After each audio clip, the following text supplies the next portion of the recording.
I have a wonderful electronic invention I want you to see. Show you.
Himself to the limits of his knowledge or beyond.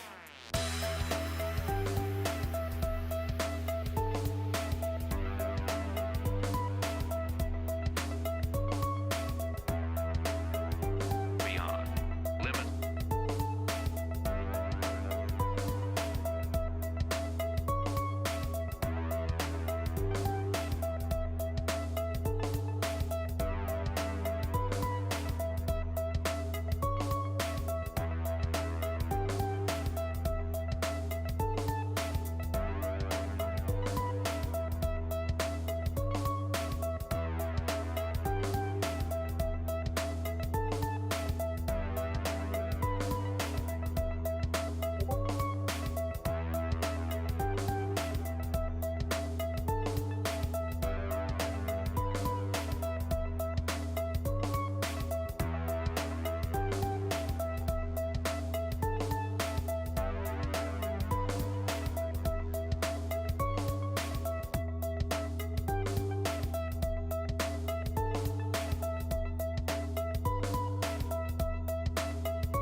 Hello and good evening, everybody. Oh my god, I almost missed the timing. It is what it is. Anyway, we are taking into this lobby, diving in. Golden Age going against Lucky Nuke. We haven't actually caught up with these teams in some time now, and I do want to see what's going on their side of the things, on the fence. We did have a bit of a curious thing over here in the CivGG website. I did notice they put up like 6 drafts or something like this, and I was like so confused for a few minutes trying to figure out exactly which one is which. Let me actually give me a second here so I can open up the screen so I can show you what was going on. This no, not this. This. Now, look at this. Oh my god, so many lobbies. It is what it is. Anyway, we do have the correct one, and it did start up on their pick and ban phase. I do want to say hello to everybody. Hello there, Yuri goes, and good evening, sir. Also, Jagona, good evening, sir. Yep, indeed, exactly. You know, that guy that just comes out of the shadows over there and said, I fixed. It's all good. You know, we got this. Let's go. I do also want to say hello there, Most and thank you so much for picking up that first promotion, writing first over there in the channel. Yuri goes, much appreciated for also being on YouTube. Thank you so much. Hello, you there, YouTube. On that note, I do also want to Take a look over here what's going on in the pick and ban phase. We do have Lucky Nuke on the left side and Golden Age on the right side. As we do know in the CivFR Squadrons, we will see them picking up the map first and then going for the pick and ban phase for the civilizations. They will have 2 extra bans per each that are not really pre-game bans, because they will get to pick them after, of course, the map has been chosen. We do have continents and islands, rich islands, and the Pangea standard ridges remaining as options. They did take out Primordial 7 Seas, Pangea Classic, and Lakes. And I gotta say, I don't think they're actually gonna end up playing on continents and islands. I am very, very doubtful they're actually gonna do that. GOODN1C has joined the round table. Good night, thank you so much for the follow, sir, and welcome. Also, Jagona, the issue was that the center of gravity was affected while the construction of the tower was happening. Ooh, that sounds nice. I mean, center of okay, it is what it is. Now we do have Rich Islands also being taken out by Lucky Nuke. They did take out continents and islands as well. So now we're gonna have a game on Pangea standard ridges, which does spawn the mountains across those continent splits, or I should say on the continent splits of the game. Usually, normally we do have 4 continents on a map. Let's go continents. Yeah, it wasn't meant to be, Yuri goes. We're gonna need to see what they're gonna do on Pangea standard ridges. I gotta say, it does open up quite a few possibilities for them, and it is kind of the normal go-to map, because you do get a lot of time for simming. You can place quite a few cities. You can sometimes get lucky and get some coastal trades with an ally, and sometimes you also do manage to get an east versus west, which of course does make the players a little bit more confident in their game style and in their gameplay of them winning over there. You don't really want to be in between like 3 opponents, right? It's kind of a remap token question over there, or I should say issue over there. And we're going to need to see what will happen, how they will get the pick and ban phase going, what kind of civilizations they're going to go for, balancing out their power spikes versus the other aspects of the game, the culture, the science, or of course just straight up production.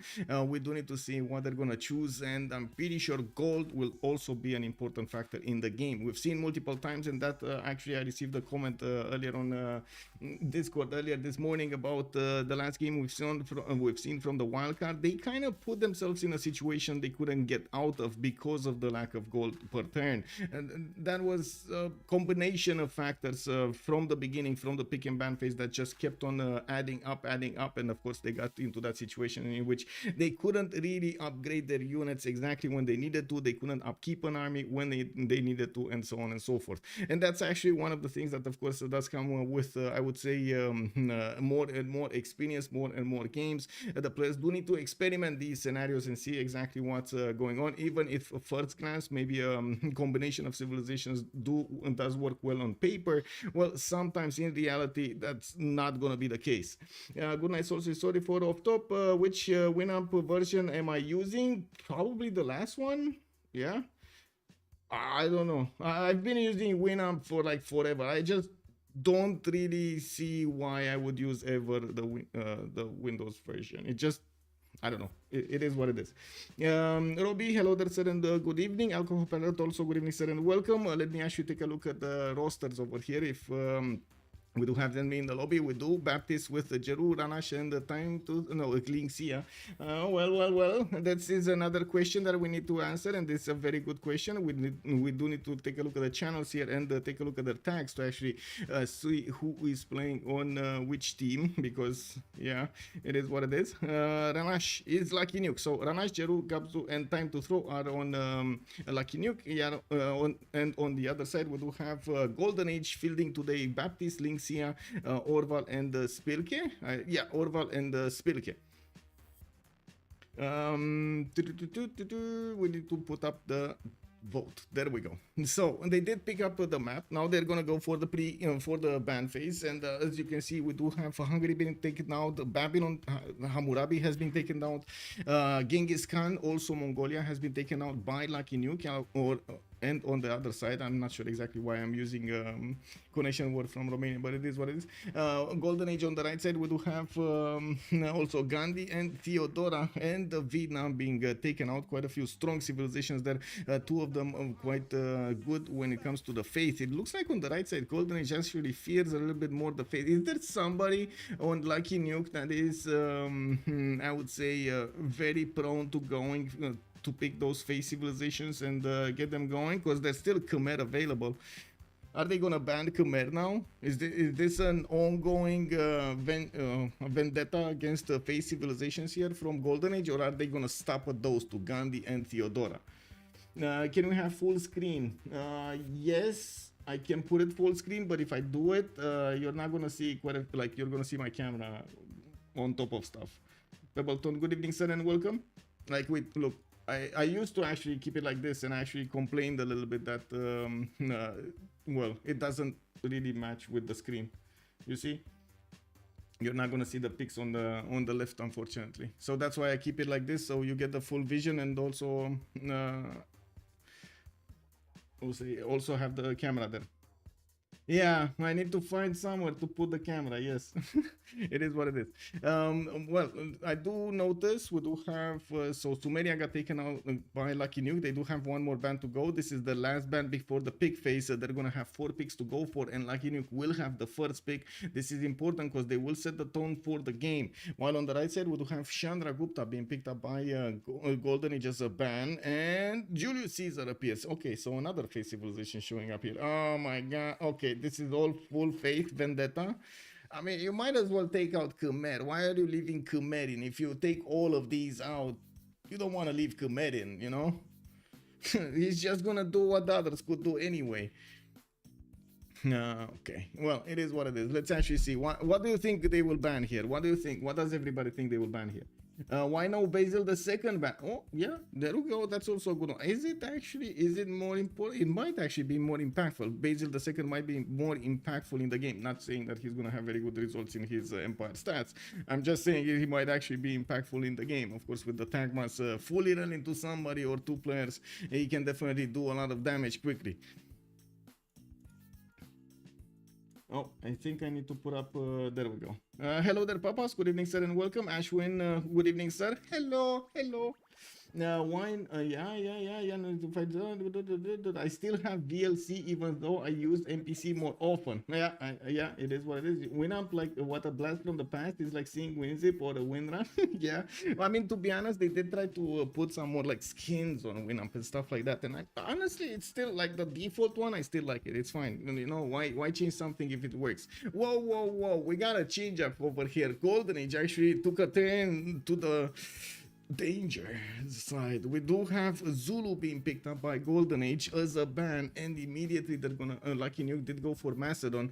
Zulu, what okay, interesting. What a choice over here. We haven't seen Zulu actually stomp opponents in some time until it goes to the late unless it goes to the late game, and of course you do have a good spawn. So yeah, kind of like the stars need to mix over there for Zulu to be very big.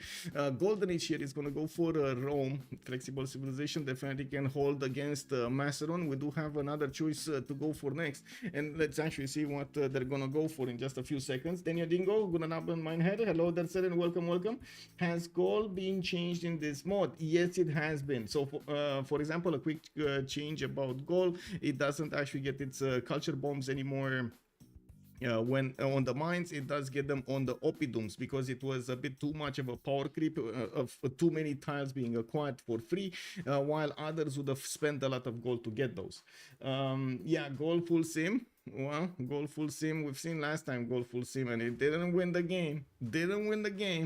We got Cleopatra here also being picked up as a choice by Lucky Nuke, while Catherine de Medici, the Black Queen, is on a Golden Age here.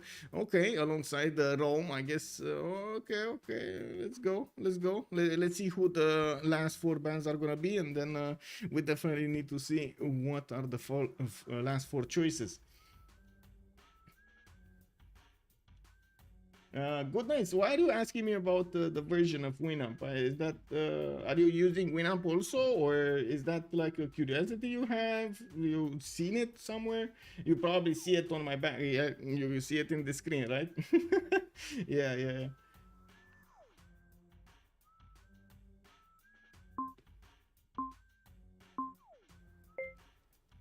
Ptolemy, yes, Ptolemy. Did I wait? Did I say something else on Cleopatra? Didn't I mention Ptolemy? Maybe I didn't mention Ptolemy. Yuri goes, lots of France lately. Yeah, I mean, consistent civ, consistent bonuses. That those extra diplomatic points do matter quite a lot during the game. And Magnificence, as you've seen, actually gets more gameplay now.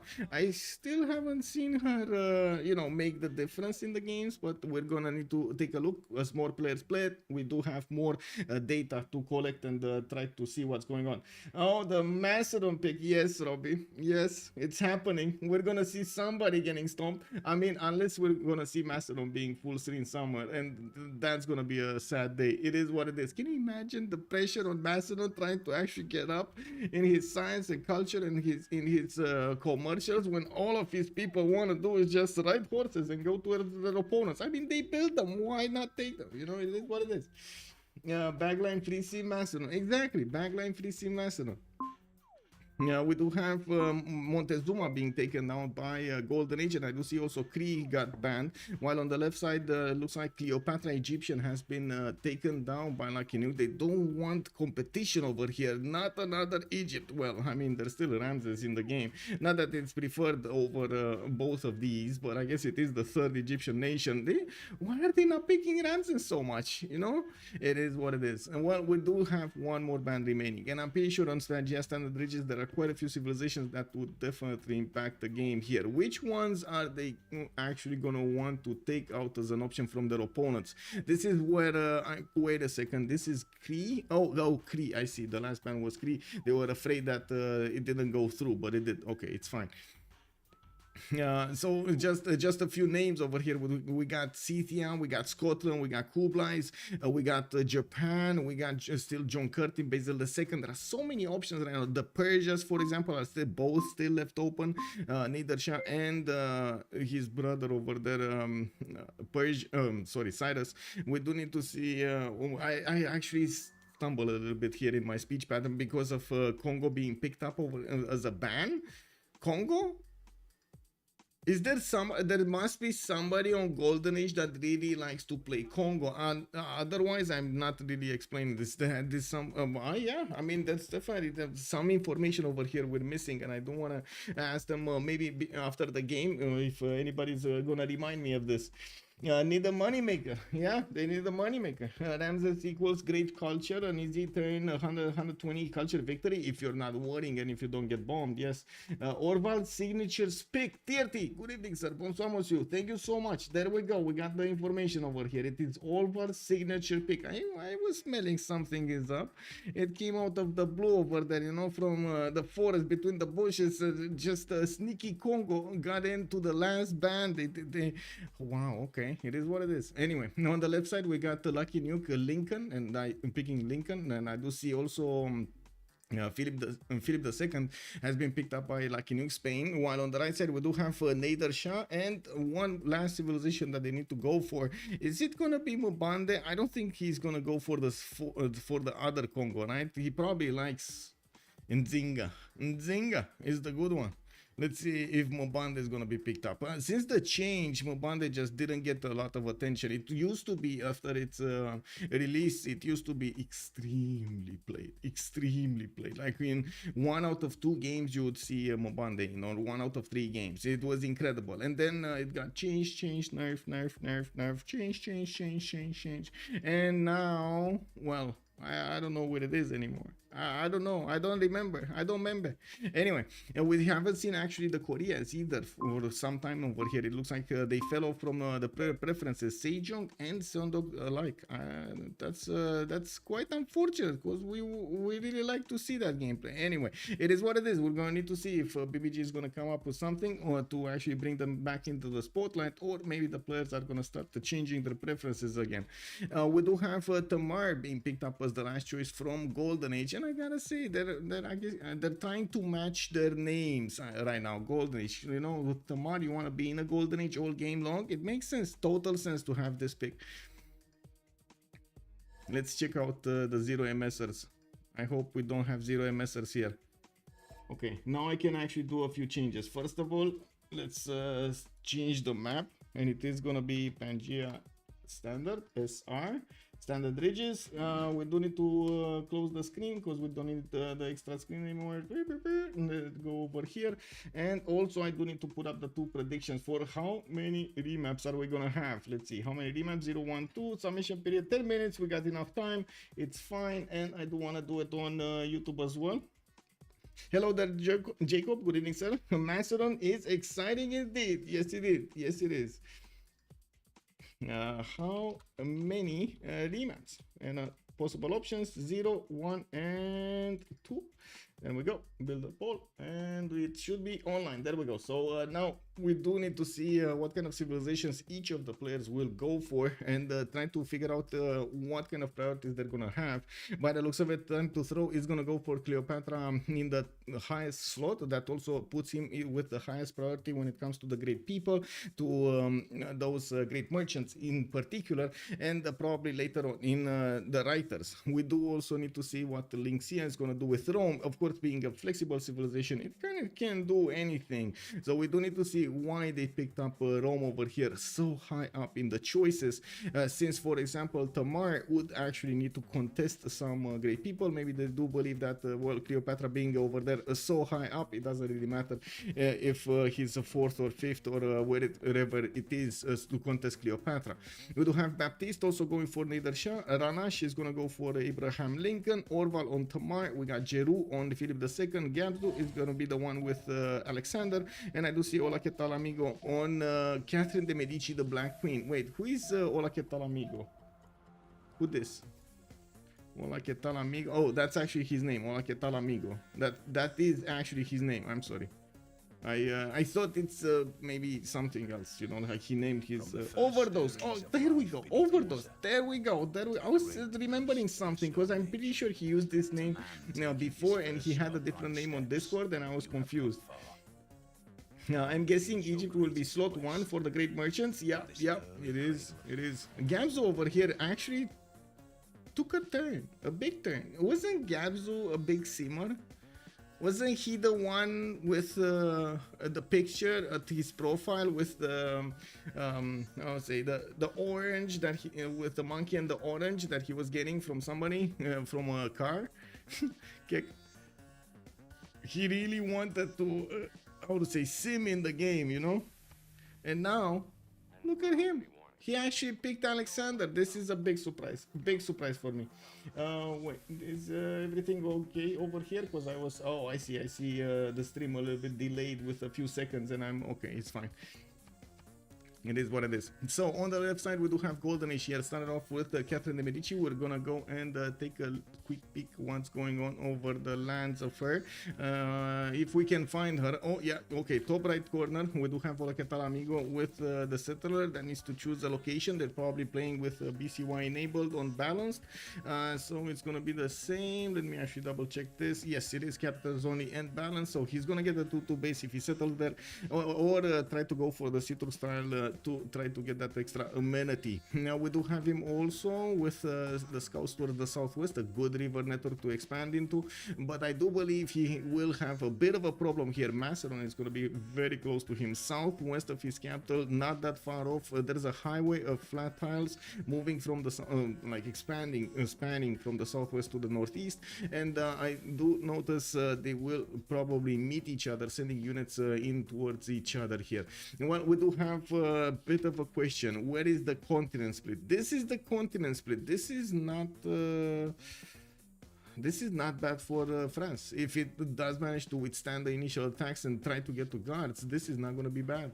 And it looks like he's going to have also an ally, Rome, to the west side, that might actually take a little bit of the pressure from Pella on those cities, so he might make it. He might make it. Of course, it all depends on his choices, on the timing, and so on and so forth. There are a lot of things that will need to actually Yeah, synchronize. We do need to take a look at Tamar coming up in the north side of the map here in the middle. We do have him with a few 2-2s. I do see he's gonna have the stones to the northeast, and I do notice he's getting a scout out in 3 turns. He's gonna have some spy settles to the east, and to the south he's gonna have the silk settles with the cocoa. Good enough mountains to get some nice holy sites, campuses. I am actually quite curious what kind of balance Orval is gonna have between the holy sites and his other districts. I would imagine, of course, he's gonna get the tickets for the faith per turn, but how much faith per turn does he want? That's a pretty big question. Husky Boot, good evening, sir, and welcome. There are good fort locations by there over here. Yeah, I mean, I guess we'll see who's gonna get this river. This is the most important part. Who's gonna get this river? If anybody's gonna get this river, actually. All the CS are in the middle. This is actually quite curious for BBS to put them all in the middle, but I guess it is what it is. Anyway, let's take a look at Nader Shah here, who's next up on our list. He's on the west side of the map with a, well, wow, POP Tahi that he cannot get to. Look at this, he actually needs to walk all the way around the mountains to get a city over here next to that wonder that would have given him so much culture and gold. Well, and of course the Era Square, but I guess we're not going to mention that. We do have also Nader Shah having a decent amount of territory to expand his cities towards the north. He's going to need to trade punches with Ranash to the northeast, which of course America is going to be from the opposing team, and I'm pretty sure Washington at least is going to get a city over here. That would put him quite close to how to say, to the Persian River, which again I'm pretty sure he's actually gonna settle. Now we do have him with a few coastals that he could benefit from. I'm pretty sure that's not gonna be that big of a problem to try to get more cities. It is more of the housing and the delay that you get from actually trying to get more housing in your city.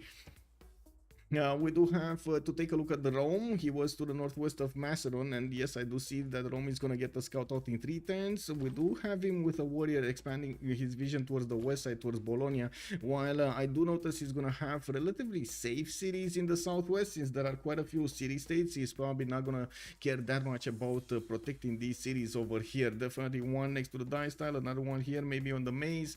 You do have to the east this important a landmark. I would say the river is kind of a landmark here. It is the separating part between these two nations, and I'm pretty sure it is going to be contested. Whoever gets this river gets a faster resupply line towards his opponent's main cities, and this is going to matter quite a bit. If you put a city on this river, it is much easier for you to defend it than it would be if you are attacking into it, especially because of the river. There is a river, just look at this, cutting through this land in between them, and not only at the beginning but also the late game, that extra +5 from the river defense might actually make the difference of you winning or losing. We do need to see, of course, the timings and how everything is going to pump out. I do have to say Rome is well known for a faster timing than Macedon when it comes to horses, but he's not going to get a general if he does the faster timing, while Pella usually doesn't want to get those Hetaris before he actually builds his encampments with the Basilico Epates, with the special building, the special stable that he's going to benefit from. So all in all, we might see a bit of a discrepancy in the timings, and Rome actually should have the advantage if everything is, how to say, perfect in time.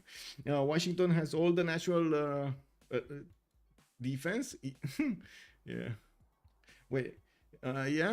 Big natural defense here to the southwest.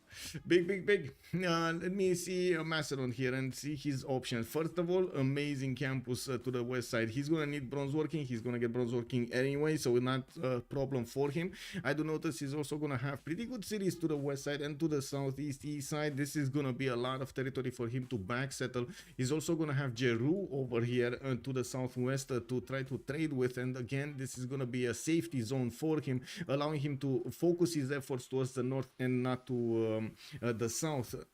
By the looks of it also, we do have to take a look at Madrid. 3 turns for a scout to come out, 2 turns now, and I do see his second city is going to give him access to dice style. I'm actually quite curious if he's going to want to keep on settling on the coast, or he's going to just choose to switch towards commercials and be done with those harbors. Well, we'll see how this this develops here. He could even settle the dice style and get the other dice style for 2 faith. Not that it matters too much, to be honest. Like, Spain gets the faith anyway from the trade routes, so so whatever. Anyway. Now we do, I guess it's a moment in time how quickly you can actually get that faith per turn. We do have him with a continent split to the east side. I'm pretty sure he's interested to settle a city on the other continent, and I'm pretty sure he's gonna want to get cities far away from Madrid to get that double bonus. We also need to take a look at Lincoln, which is to the northeast of Persia, and I do notice Washington does benefit not only from a silk tile but also from some spices. The mix of production is not great here. And I do see him getting his scout out in 110 here from the city of Washington. Is that actually 110 later? I think there was a 110 later scout. Did he word the culture earlier or something? Faster? No, he didn't. Okay, shouldn't he have... Interesting. Because this is 10-4. He took 4 turns to grow. So wait, he just grew into the spice tile probably. He didn't buy it. He didn't buy the spice tile. He worked the 2-2 stone tile. That's why. Okay, I see what it is. D Beasley, thank you so much for the sub. Much appreciated, sir. Give. Oh, we got Deadly 007.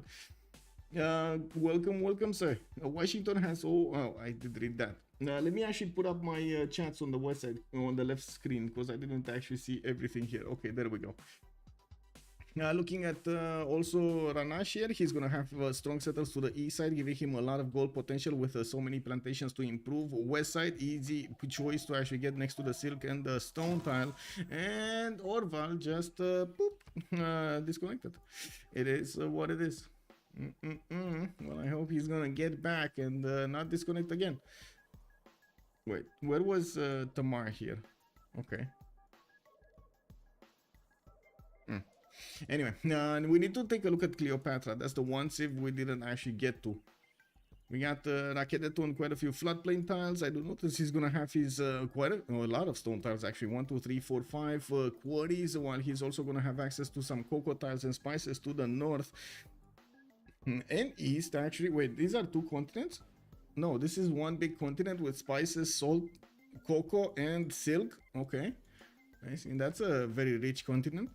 Well, we do have him pumping out his settler in Fortens, and I do see 1 scout came out of his capital, not 2 scouts. He also has very far away Chocolate Hills, but again, very far away Chocolate Hills. That's probably going to be like 4th settle at least, just settling in that direction. While we do have him also with a pretty strong second settle to the west side here on the marsh tile. He could, or on the stone tile, depending on how he actually wants to get his adjacency going. He can get the spices here with a +4 campus. That's pretty nice, with another +3 over here from another city. That's also easy to improve. There are no resources here that would be revealed by any technology you get, or civic technology you get, nor is it any like rainforest or a forest. You can just put down the campus immediately, making it actually, I'm actually quite curious, is Egypt here gonna go campus first or not?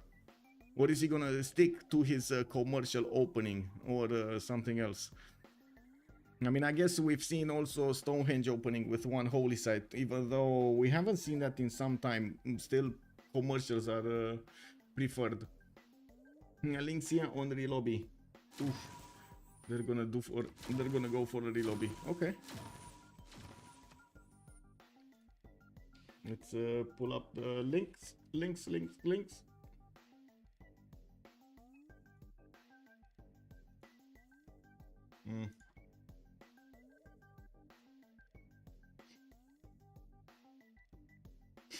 I gotta say, Jeru, he has quite a scary image in the background, and it's on loop on Steam. Oh my god, it's just every time I look at his profile, that horror show screams at me. Agreed, I wasn't expecting American. They are better late game. Lincoln is a curious pick. Well, yeah, it is. But he does get those free units, right? Receive a free melee unit after completing an industrial zone and their buildings. And also those units do have a lot more strength, like +5 combat strength against your opponents. It's quite well known that he could pull off a very strong musket timing, even earlier with a man-at-arm timing against his opponent. Nader Shah actually might be in trouble there into southwest, being so close to his opponent, and with highway that of course could be passed quicker with an army. Hello there, Alex 2005. Welcome, sir. Welcome.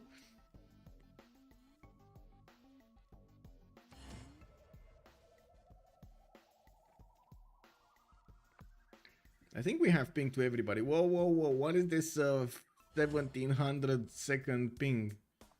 Millisecond. Whoa, whoa, whoa. That's actually, man, that's like clicking a button, going to the toilet, coming back, and still not ready up, you know? 26. Wait, it keeps going up, guys. It keeps going up. What's going on with Ranash? Okay, it's slowing down. It's slowing down. Okay, now he's 55. Working. He was down. Yeah, it is what it is, you know. This is what happens when you download stuff that you shouldn't download. It is what it is, you know. Maybe don't do it during games. Just saying, you know. Hello there, Heining Dave. Good day, sir. Good day.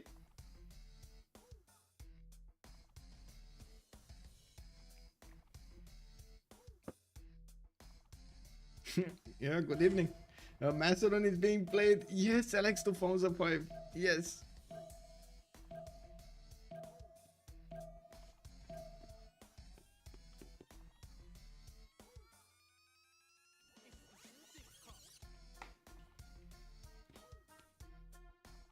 From the first stirrings of life beneath water, to the great beasts of the Stone Age, to man taking his first upright steps, you have come.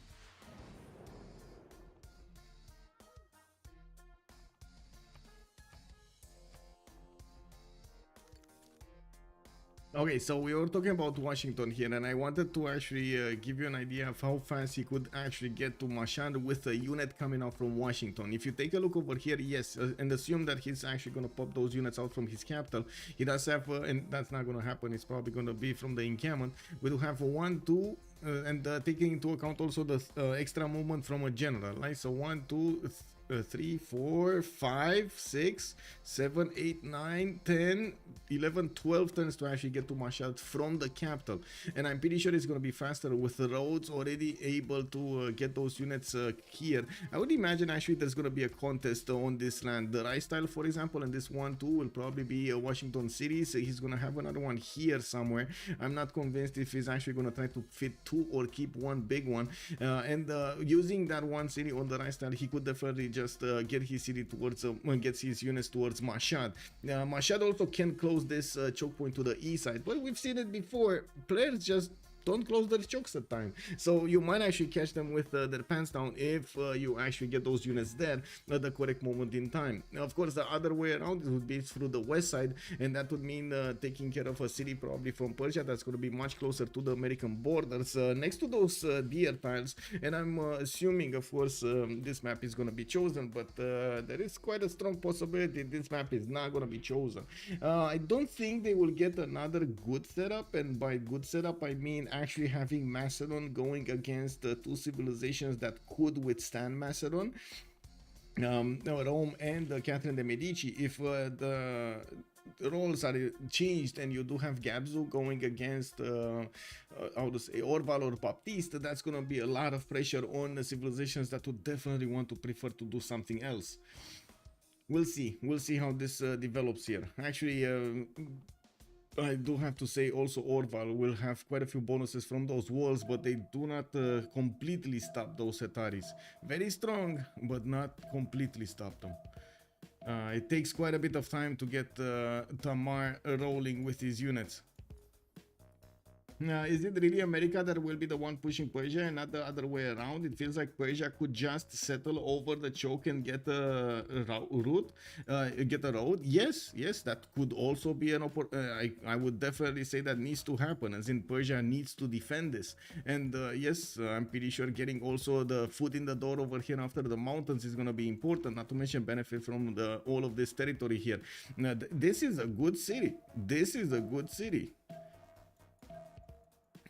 We were taking a look at Racket Dead here, getting his settler out in 2 turns. I do notice he's getting to work those 3 2-2s actually right now, while I do notice he's also moving his scout towards the east side and starting to pop his huts. He still did not discover an opponent, but I do think the others on the east did meet each other here. Yes, there we go. We actually have France getting a warrior right next to the Macedonian unit, the scout, and I do see Macedon sees, let's see, what does he see? So right now he saw something. He sees the minus royalty on the west side. I'm pretty sure this is revealed to him, this territory over here. And while I do notice to the northeast, he didn't actually scout enough to see the pressure, but he knows, of course, France is there since he got a scout. Why did he buy a third scout? Is this gonna be pillage squad? We got Gabzu getting the pillage squad ready for Rome and his opponent. And wait a second, I didn't actually mention this. Look at Rome. Oh my god, did we just skip over Rome's land? How did I miss Cerro de Potosi to the north of Rome, giving him oh my god, man. Oh my god. Imagine God of Craftsman on those horses over there. Imagine God of Craftsman on the horses. Yes, please. Oh, yes. Well, I guess he does have the cotton settle in the north. He could put one city much closer. Cannot actually get the wine tile, unfortunately. That would have been awesome to settle on. It is what it is. Rome's second city next to the horseman will be amazing. Yes, exactly, this one. He does need to get the builder quickly, though, to improve those horses. But anyway, that's irrelevant right now. We also have him with a few scouts to the east side and to the north and to the south. He has 3 scouts actually moving around here. He might get a free builder from Valletta. This is a 3 charge builder at the moment. You can actually see the 3 men, right? If you want to take a look from builder charges without the extra information, well, or I should say the tab over here, you just look at how many men he has in his unit, and that's it. Bonjour, mon ami, bonjour, monsieur, le prof de physique. Okay, so remap vote. Now we're gonna find out. This is judgment moment for both teams. Golden Age on the left side, Lucky Nuke on the right side. Let me actually set up their team labels here so everybody knows what's going on. Golden Age. Oh. Golden Age. Ah, ça va.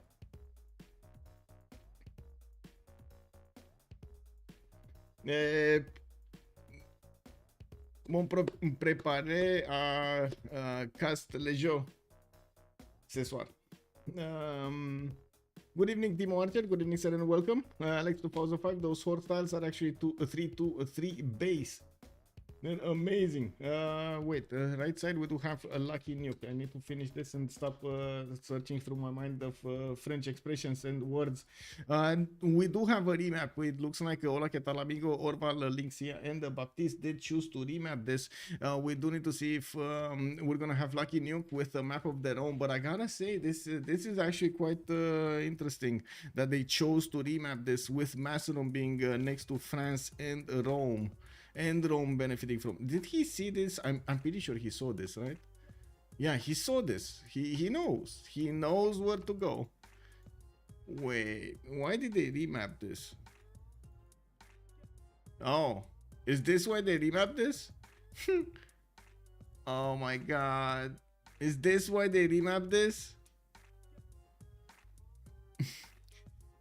First remap, yes, first remap, sir. Stirrings of life beneath water. Cast en français, non en anglais.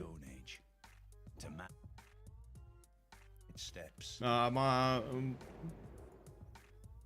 Mon français n'est pas bon pour le cast, unfortunately.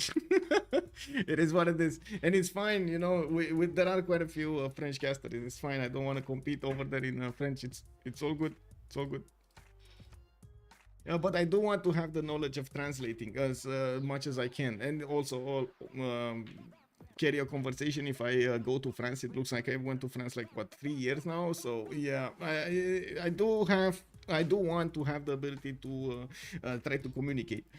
It is what it is. Yes, very hard to cast in another language. Yes, butterfly 14,000. It looks like a butterfly. Yes, it does. It did look like a butterfly. Or something else with 2 feet and maybe some paws on the other side. I don't know. Anyway, now we do need to take a look at Catherine de Medici again. Find her on the map and see her spawn. Let's quickly jump around and see where it is. No, wait, It's in the middle? It's in the middle. Okay, there we go. On the lower river, we do have Paris about to be settled, and by the looks of it, he's also going to have quite a few tutus around him. We do have him with a decent amount of cities also to benefit from the extra adjacency. I do notice only a +2 campus in the capital, but of course, he could get mining to get a better one. Oh, this is a +3. He could just get the gold for it. We also do notice he's going to have a good river network, allowing him to get his cities in good positions 4 tiles out from Paris to try to get as much adjacency as possible. Pretty poke settle over here, but I think he's actually going to stay on his side of the river. He does have Nadershot to the north, which is going to be an ally, not a problem there. To the west side, he does have Philip II on the coast, but that's kind of far away. I don't think he's going to matter. He's going to, or they're going to care that much at the beginning. But taking a look at this and thinking of possibilities of coursers could actually attack Madrid at a good moment in time. There are enough flat tiles over here and a single river to actually cross to get to Spain. I believe that should be a good enough time and tempo for France to actually get that attack going. Now, looking at Tamar, northeast side, we got Tbilisi with a scout out in 3 turns. We do have a tobacco tile to the northwest, and by the looks of it, he's also going to have quite a few tutus around his territory here. Again, with the stones in the capital, he has 3 stone tiles in there, with Dead Sea also to the north as a wonder. To be honest, I guess it's good era score, but not really very good tiles to work. He just doesn't have a lot of production on those. Now, we do have him also with a city in between so many forests and mountains in the south, putting him a bit closer to Egypt, to Rakedet. I guess this is a pretty good mix over here.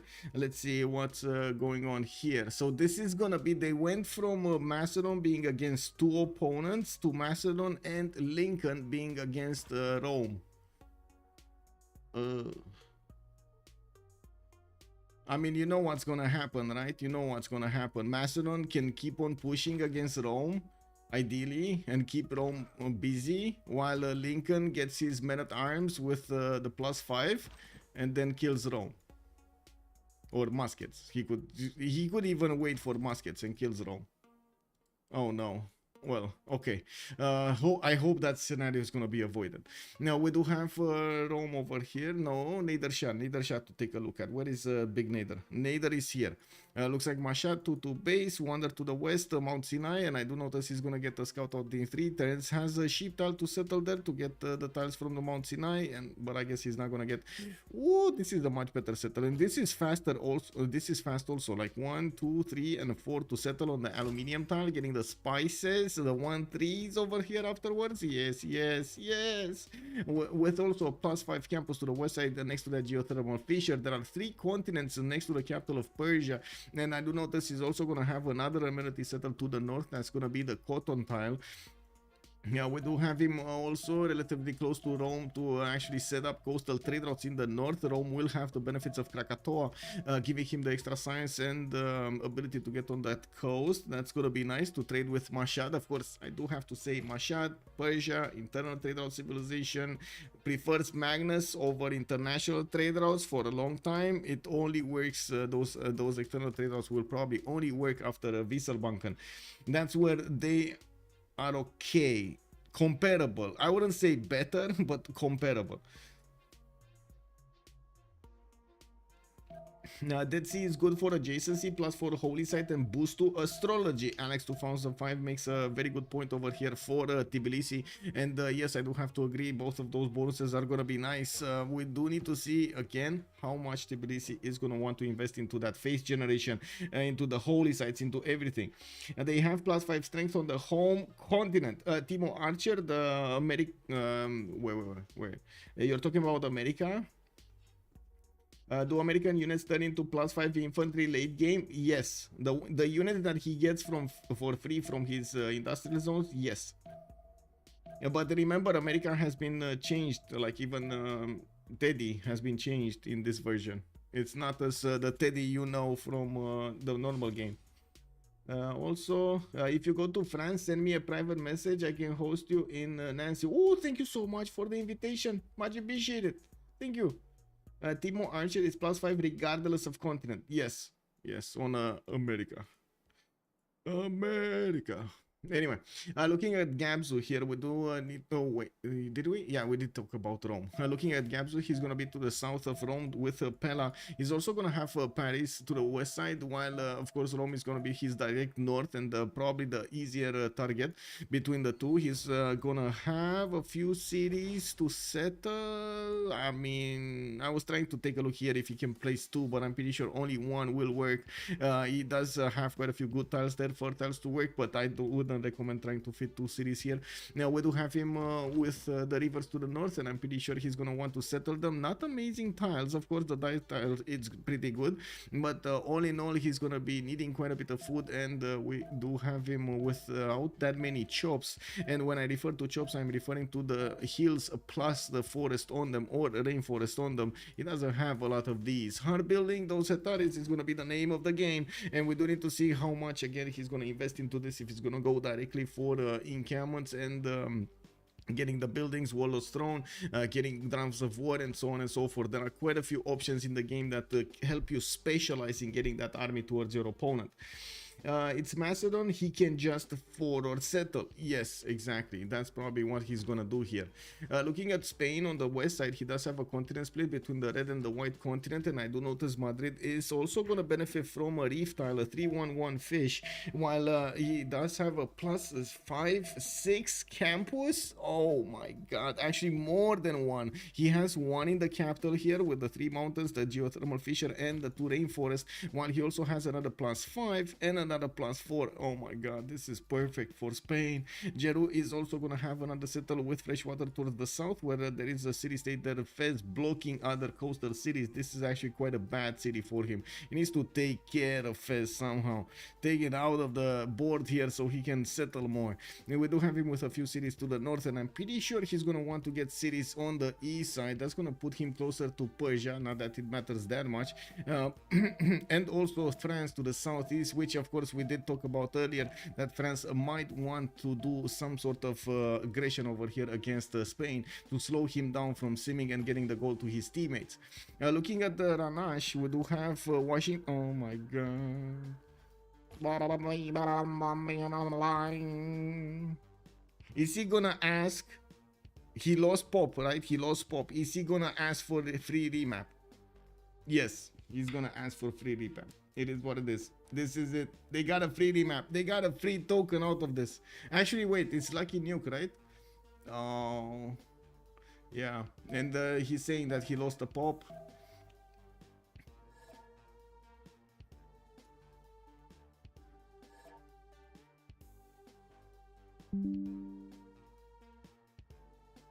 Oh, it's turn 8. Oh, it's one turn over. Oh, no.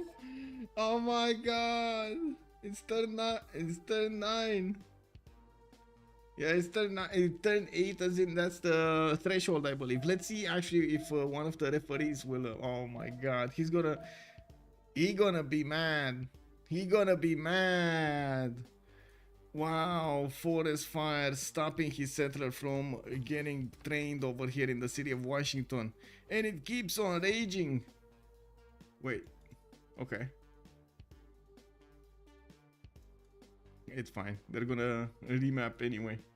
All these remaps are such a Civ6. Yeah, they are. It's BBG. BBC isn't what you're looking for. What? So when I install BG, I need to reteach a lot. Yes, Timo Archer. Yes, it's basically a totally different game.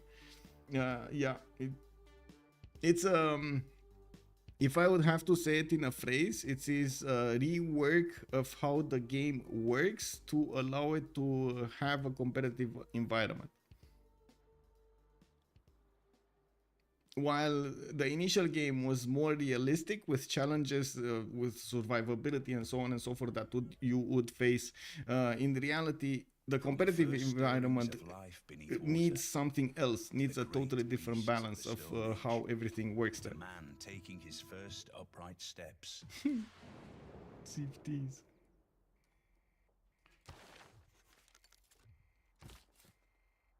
Okay, so let's see. We need to take it from Catherine de Medici again, or should we switch? Because we didn't actually talk a lot, at all actually about Cleopatra. Let's take it from the right to the left. And where is Cleopatra? Needs to be next to some floodplain somewhere. Oh, I see Cleopatra. Okay, I see Cleopatra on the coast here. Is there gonna be any Spain? No, this is gonna be Rome on the other side of the coast. Okay. And they could do something against each other maybe later on. We do have him also with quite a few floodplains, but not enough to justify a Temenanki. He's gonna have a 3-foot tile here, which I imagine it's a rice tile. That means he's gonna have that one extra culture when he gets his craftsmanship. When he gets craftsmanship, is it craftsmanship? Anyway, he would need the civic or something for it. We do have him also with another city center to the southwest on the coast, and I'm pretty sure he can keep on settling the coast without that much repercussion. He will have to the southwest Hola, que tal amigo, as France, which I do see he's sharing a continent with. That's gonna be an opponent of his, and we do need to see how far to the south time to throw is gonna put his cities. I wouldn't imagine that far, to be honest. He could just stay here and go northeast without that bunch of a problem. I'm pretty sure Gabzu here. Wait, is this free sim Gabzu? Ah, they need to remap this, man. Yeah, they need to remap this. This is free sim, Alexander. This is the worst case scenario you would have with Macedon. It's just not made. Alex is not made for this, you know. Alexander is not made for this. Realistic, I can literally just pray and get horses to bypass walls with a plus 13 city strength. I think you are misunderstanding how those mechanics did go into the game, but it is what it is. Faith in general has actually made quite a few people during the ages do stuff like commit to a single purpose with a lot better results than without faith. So yeah, it is a kind of a representation. Maybe it's not accurate. Sure, it's debatable. Do Lucky Nuke have a remap token? Yes, they still have a remap token. Now this is a small Pangea map. Yes.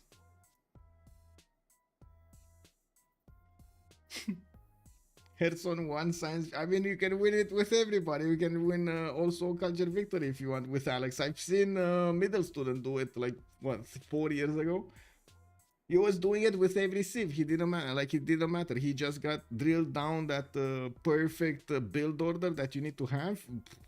Did the choices like nobody thought of, like he was going off fresh water for just an extra food tile or an extra amenity or something like that, and he didn't care at all, and he was just winning games after game after game. I think he was one of the reasons. Yeah, he was the primary reason the culture victory was changed so much, as in how to say optimized. But I gotta say, after seeing this, I'm not even sure if I should talk about the game anymore, because he's gonna have an ally here. Okay, he's gonna have big trades with Spain, an ally to the southeast, and France is gonna be southwest. Okay, sure, France might be a target, but it is so far away. How is he gonna get there? Wow, look how much he needs to travel, like 2 full screens over here to get to the city of Paris. So much water, yes. Pamukkale to the south of Rome here. I see. Very nice, very nice. Now we do have geothermals next to the mountains in the worst position ever, by the way. And these are actually taking up the best slots for those campuses. Tbilisi in between the mountains. Again, bananas and stone with him. By the looks of it, he's also going to have a decent amount of settlers. I gotta say, he's not going to have a lot of tiles to work, though. This, I mean, sure, I like mountains, just as everybody loves mountains, but not that many mountains. This seems terrible to actually get to work cities here. Such a small Pangea and Alexander still can't find an opponent close by. I know, right? Exactly. Unbelievable. Unbelievable. Let's see. There is a continent split here on Spain. Paris did have the continent to the northeast, and America. Does America have a target? At least America has a target. I guess France to the east side, he is gonna have a target. He has Tamar on the west as well. Okay. Not very good land, but 2 horses in the capital. That's gonna be a lot of forces acquired. Not really convinced by this land though. We've seen better. I can't believe they actually gave up on the Cerro de Potosi tile. How to say, on the spawn, on the first spawn, on the remap. I can't believe they actually remapped it. This is what it is.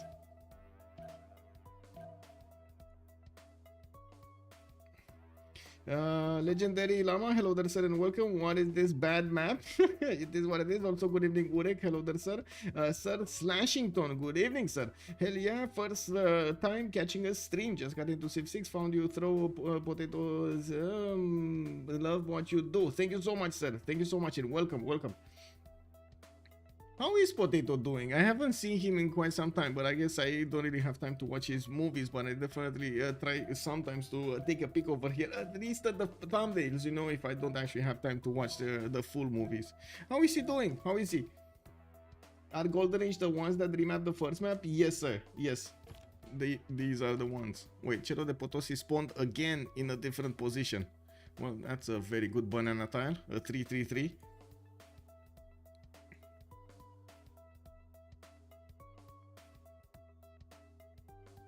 Okay, well, 3 turns away from finding an answer here. Let's take a look at the vision. Because I'm pretty sure, first of all, they know that Pella is going to be backline. They should know that Pella is going to be backline. They will find France. They're just 1 tile away from having the vision over each other. Looks like America also discovering Georgia to the west side. And nobody's going to know about the Western civilizations here. Persia and Rome. Yeah, nobody's gonna get there. Rome is freezing, so, but that's probably where you want to have it anyway. Okay, so France did meet Spain. That also means Spain met France. So we do have France expanding his vision to the east side. I don't think he's gonna actually meet the warrior of Egypt here. And I do notice Pella is getting a settler out in 2 turns, but his scouts are busy going to the east and to the west. Yeah. There's nobody? Wait, where is his warrior? Oh, his warrior is to the north. I see. They won't accept friendship as easily or accept delegations. Wait, AI can handle BBG about as well as they do normal game? Yeah.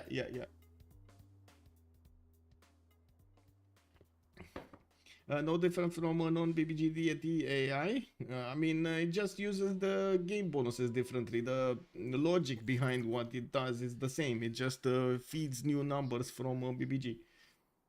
Or I guess your empire results, your game results. It doesn't affect the AI otherwise. And to be honest, that's how it should be. Like, not take into account something else. Anyway, remap. Yeah, there we go. There we have it. Remap. There's no enemy for Pella. No enemy for Pella.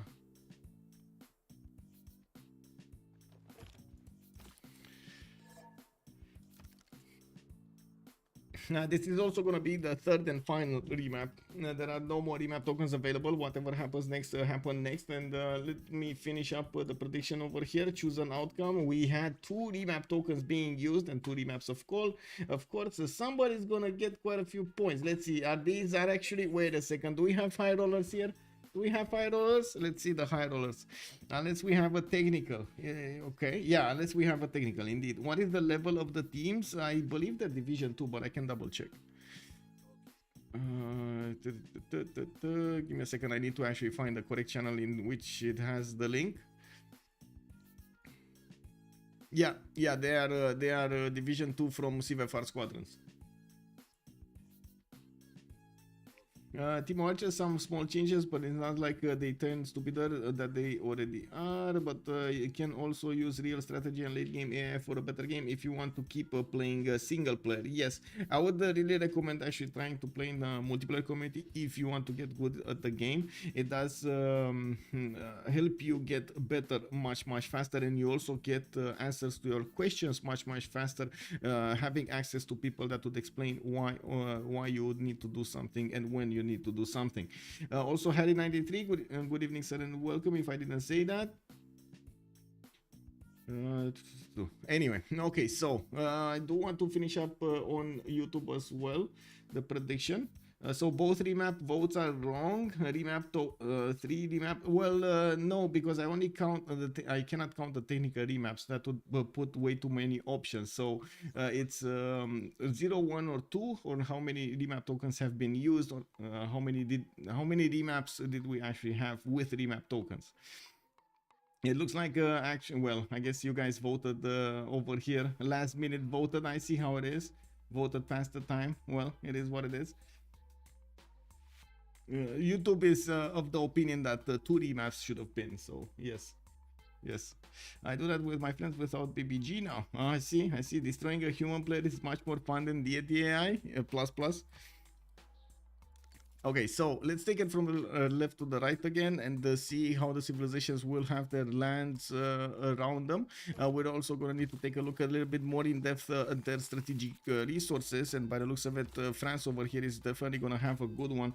We do have him with one big continent, and it looks like he's going to have Egypt to the southwest as an opponent, and that's pretty close. That is quarter timing over here against Egypt. He's also going to have Persia to the northwest as an ally, and I do notice on the east side there's Pella. Oh my god, you know what's gonna happen here, right? Oh my god, I need another coffee, guys, because this I'm gonna need to talk a lot of how many Hetaris are coming out from Pella. He has no way out. This is no way out. Where is he gonna go? He can only go through the cities of France. There is no way, no choice, no other choice for him than war over against France from the beginning of the game. And we do have, by the looks of it, France settling in place, and yes, he's going to need to get some gold from his teammates to buy out that 3-to-1 spy style, but of course he still has a 2-to-1 to work at the beginning. Now, we do have him also with iron in the second ring, and France is going to benefit from his horses in the third ring. I would imagine he might actually want to put the foot in the door here on the east side to try to get a stronghold going against the Macedon, set up his defensive structure here, and we do need to see how he's going to try to make use of the rivers and also of the land. Tomiris is not a OP horse queen now. Yes it is, yes it is. Also at Pantheons, there's a lot of improvement you need to practice because of yes, also yes, and also I do have to say everything is much more interconnected now. You can use them to increase so much your bonuses. Toman is still very good, yes. Now, okay, so taking a look next, we do need to take a look at Tamar. Tamar to the west side of Catherine de Medici. We do have him with quite a few geothermal fissures here, giving him access to pretty good campuses. Of course, I would imagine, wait a second, he's going mining first. He's going for the Tikes.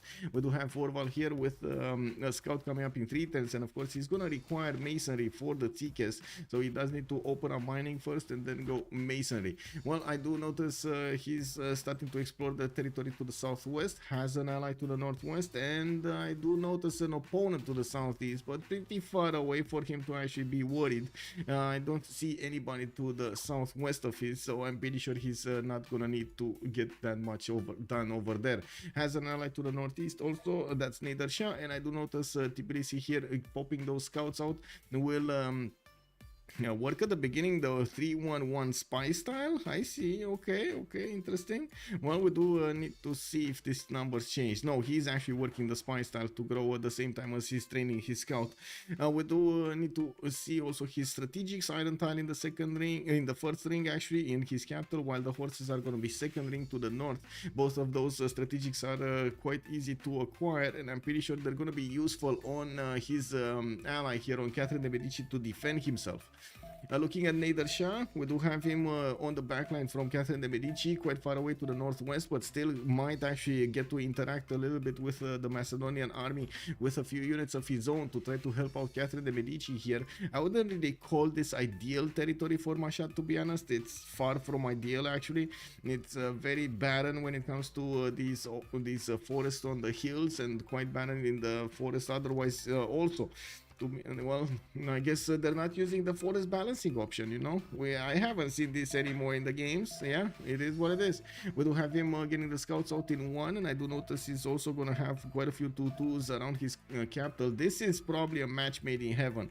He needs to pick open sky for this. Like, look, 5, 6, 7 pastures in the capital. You need to pick. You need to pick it. You need to get open sky. 7 culture just from pastures in the capital. Unbelievable. Yeah, Fajnial, good evening, sir. Now, what are the lose to win ratios of those teams? You can check out, actually, wait a second. I can give you the link to the challenge 1 of Division 2, so you can take a look. What did they do? I do have... I would say I do have a readout of the scores each week. If you have followed me on YouTube, I have I call it the score show, and every Tuesday I'm gonna want to put out an episode telling you guys exactly what has been happening in the communities, what kind of results do the teams have, and what kind of new teams are coming, what kind of teams are leaving, and so on and so forth. Try to take a look at the overall scene altogether from multiple tournaments. So let me actually put up over here. I think there's a playlist somewhere. Give me a second. I'm pretty sure I made a playlist somewhere so I can share it. Yeah, there we go. You can get this, and then I get shareable link, and I can get this, and there we go. That should be the playlist over there. And of course, if you didn't actually subscribe to the channel, thank you so much. Please subscribe and like that content. Thank you. Helps me out a lot with that YouTube algorithm. It is what it is. Okay, I do need to get this done here and this done here. I'm sorry, but every time I do a change on the left screen, I need to remake the left screen windows. Anyway, yeah, we do need to take a look at Mashal's also strategic resources. With iron in the second ring, he does have forces in the first ring, so both resources are quite easy for him to acquire. I do see Golden Age is not going to have a problem with their strategics. Moving forward on Lingxia, that's going to be to the west of Tamar, and I do notice he's going to be in between the mountains. He doesn't really have a choice, but he needs to go to the south with quite a few cities, while he's definitely going to get to settle the Chocolate Hills in his second city. This is pretty pog over here, getting that city on the 1-2 and benefiting from all of those Chocolate Hill tiles. He's gonna need to spend some gold, not cheap, but he's gonna get quite a bit of a return. We do have him also popping that settler in 3 turns, and I do notice he's starting to scout towards the southwest. Well, there is America quite far away through those rivers. We do have to see if they're actually gonna get to fight each other in this territory over here, or if Rome is just gonna bunker down, trying to use the mountains as a defensive structure. Impassable structure, actually. Now, Alexander is going to have, of course, the honor of doing a lot of damage against Hola Que Tal Amigo.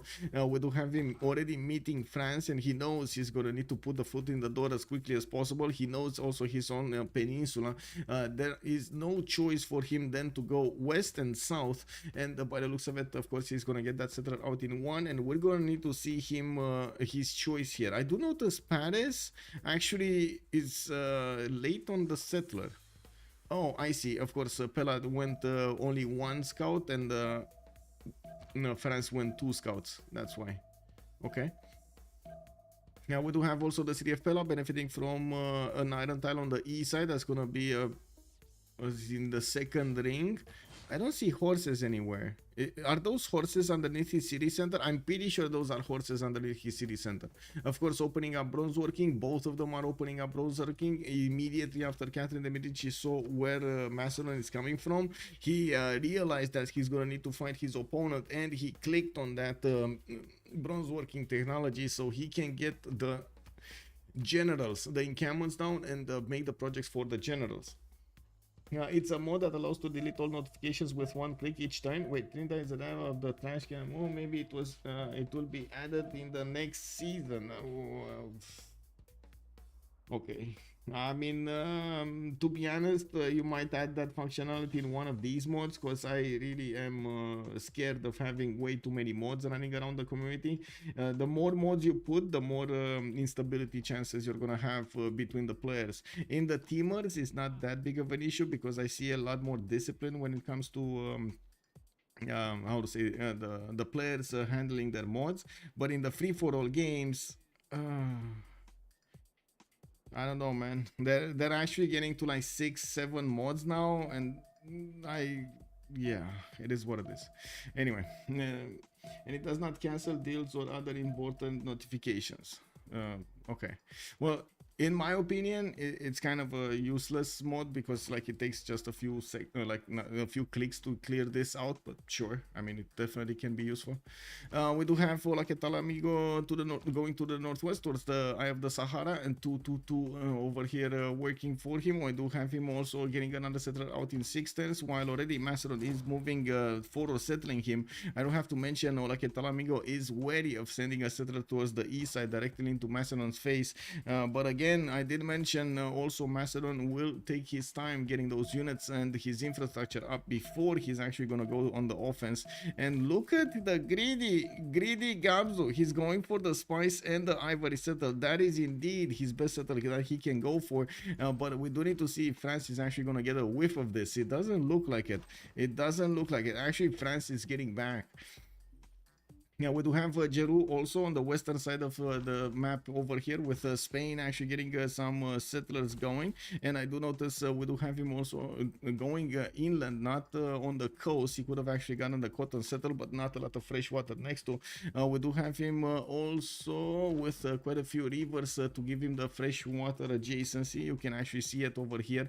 There's a decent amount of fresh water between him, America, and him and Antananarivo, with the mountains to give him quite a bit of adjacency. Second continent is to the north, so yeah, I am a bit surprised he's actually going to settle that river on the east. Is it for the horses? Because he didn't have a single horse tile. Is it for the horses? He needs to give horses to somebody? Anyway, it is what it is. He's definitely going to want horses for Alexander, so I think this is it. This is why he needs to get the horses for Alexander, and he's gonna get that builder soon to improve them. Looking at his tech side, he's going pottery and well, campus first with a +4 campus here to the west side of Madrid, maybe. Interesting. So +2 there, +4 there, another +2 over here. Oh, yeah, he cannot get a +3 easily unless he puts another district. And I do see another possible +1 or 2 to the east side of the third city to the north. Anyway, now we do have him also with iron next to the mountains, and yes, that's also a +4 campus. We're going to need to see what he's going to choose to get the adjacency from, if he's going to settle that iron with a campus or not. We do also need to take a look at Dranash. That's going to be on the front line towards Rome, and I do notice Rome is getting that warrior right in front of the settlers of America. Dranash is going to want to get the 3 pada bonuses for that extra, what is this, extra food on the tiles? I think it's extra food on the tiles, right? And faith, extra food and faith. Now we do have him moving there on the 2-2 base, and he's gonna get to spend the gold for the extra bananas and the 2-3-1 next to 3 pada. Unfortunately 2 tiles, but 2 tiles is better than no tiles, so better. We do have him also campuses, +3 from Washington, campus opening to get the district discount, and we're gonna need to see how he's gonna follow up and if he's gonna manage to achieve the discount. Looking at time to throw, I do notice he's creating his writing right now, and already we do have France with a very banged up warrior. What is this one doing here? Was there a pesky scout that actually appeared here? Because I do see a scout from Egypt is also banged up. Well, what's going on here? France, oh, I see. They have been fighting actually here. I see. So France might have actually taken a unit down or something, because I'm pretty sure he just not, you know, attacked the city of Thebes mindlessly. He's not a barbarian. Or is he? Philip be like, for the horde. Oh, sorry, for the horse. Yeah, for the ponies. Wait, it is the French version, MS Doll. It is for the ponies.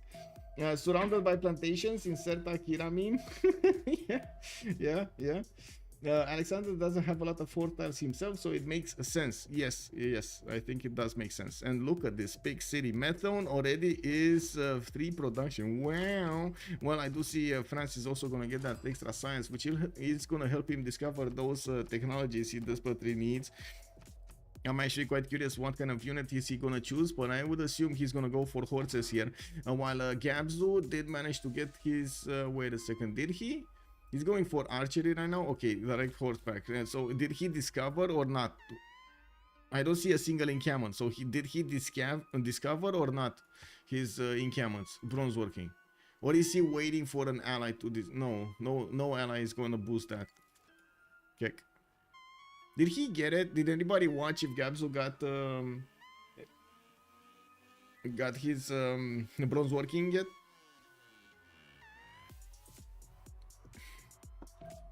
Golden Age is upset with me. No, that's not me. That's the PC. That's the AI. This is me. They're not upset with me, and the AI is also friendly with me.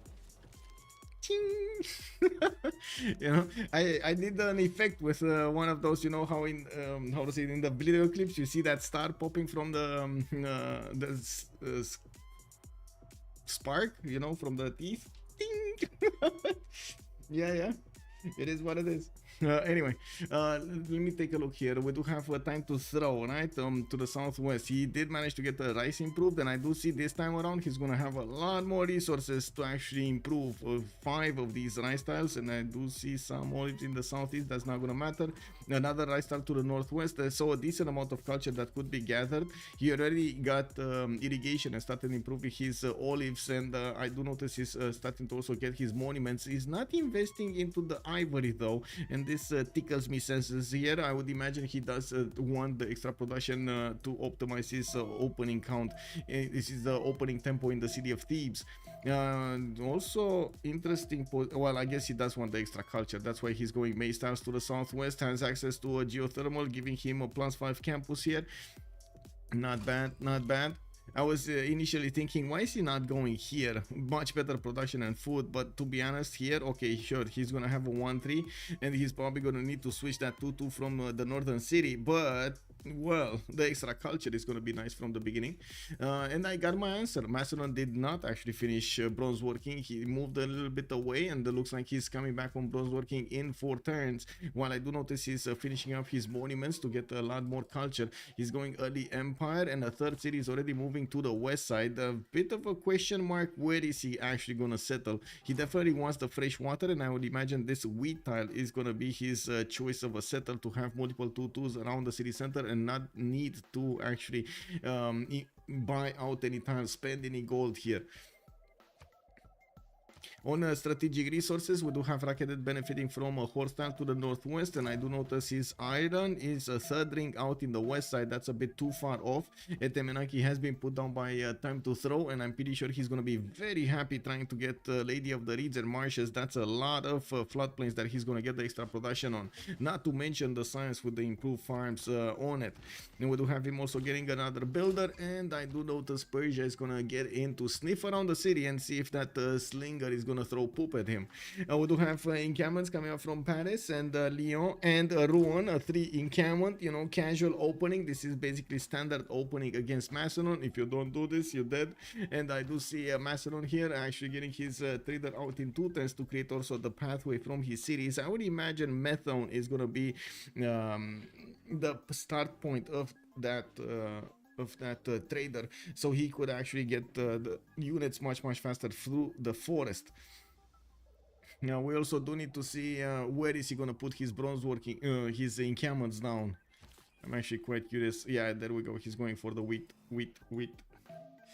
Poor Lincoln, yes. Golden is yes. Okay, so we're 10-18. We can actually take a look at the city-states a little bit, and let's see. We got 1, 2, 3 of these military city-states with Granada, Kabul, and Gazargamu showing up for the military. We do see Venice and Muscat showing up for the economy in the game, and we do have Fez as a single science city-state. Also, 1 single culture city-state, Antananarivo. It looks like the game is telling us more war, more domination. What are you doing? Of course, we do have actually quite a few face-it city-states. La Venta, Arbag, Nazca, and Cinguetti all came to see this confrontation between these opponents. We also have oh no, that's about it. Actually, there's no industrial city-state in the game. I was about to say that there is an industrial city, but there's no industrial city-state in the game. Okay, monuments coming out from Macedon, definitely needs his extra culture. 2 turns out from bronze working. He might actually not get to finish the monument. And right now I'm thinking maybe he should get another slinger or an archer to actually put some pressure on France from the beginning. And well, forget about the monument. And we do have Spain actually going for another city towards the north of Seville. Interesting choice that again he did not choose to keep on settling on the coast. Not that he actually has an opponent on the west side. He does have actually an ally here, Alexander. While I'm pretty sure he's not going to get to attack any of these cities inland here. They're a bit too far away for his mark. Now Macedon is sending one of his slingers to try to do some damage against France, and as you can see he's throwing those rocks at the scout through the hills, but not really managing to overwhelm it in damage. Well, we might actually see it die next turn, to be honest. Let's see. If he doesn't get a promotion, he will get a promotion. Next sit, he will get a promotion. 14 out of 15 points. If you don't know, by the way, the experience of a unit is always shown if you click on a unit. And it's at the bottom of its stats over there. You see a bar, a white bar that keeps on filling. That's where the experience is. I never understood why they made it so small, though. It is actually quite small to see. Anyway, it is what it is. TK is coming around from Georgia. He did manage to get one of the stone tiles, and by the looks of it, we do have him spamming those walls out from every one of his cities. Has a bit of a problem here with the food. No, it's fine actually. 3-1 sugar with a 1-3 and a 2-2 sheep. Oh, he's not using the sugar tile. He's actually using the coffee tile. Interesting. Well, I guess he does want a little bit of extra culture until he gets his tickets. Anyway, start up from Rome makes sense with the campuses. +4 over here. Oh, that's a +5, right? The +6. 6 campus in Rome. Oh my god. Oh yeah, there are 4 mountains. Yes, you know, learn to count. 1, 2, 3 +5 over here, also north of Ostia. This is the match made in heaven. I mean, he needed to actually start up with campuses. Wait. Did he just give up on his district discount? He started off so well and he gave up on the district discount. All he needed to do is not discover commercials and get another campus. Oh, it is what it is. And we do have a Temenanki importance finishing from the series of time to throw. He did manage to get a Lady of the Reserve Marshes on Cleopatra, and we do have the extra production points already started off to shine here in the city of Rakedet. He's also gonna get early empire soon, so he's gonna get one governor title, allowing him to choose Liang. Usually, of course, you do want Liang in that Temenanki city, so you can get the extra production on all of these floodplain tiles, making them extremely good. He's gonna have a monster of a city over there in Rakedet. I feel like the scout gets one tap before he can click on promo. It might be, but it looks like actually Gabzu retreated his units and France did manage to get the promotion. Okay, interesting. We do have the encampments also starting off, and by the looks of it, he does have a decent amount of production. 4 turning encampments here. This is quite slow, 12 turns, but I guess it's faster than Ruan. Well, we'll see if it's faster than Ruan, actually. We'll see. He's working the same tiles, the same 2-2s, right? There's no 2-3 here. Only some extra science, which doesn't really affect this.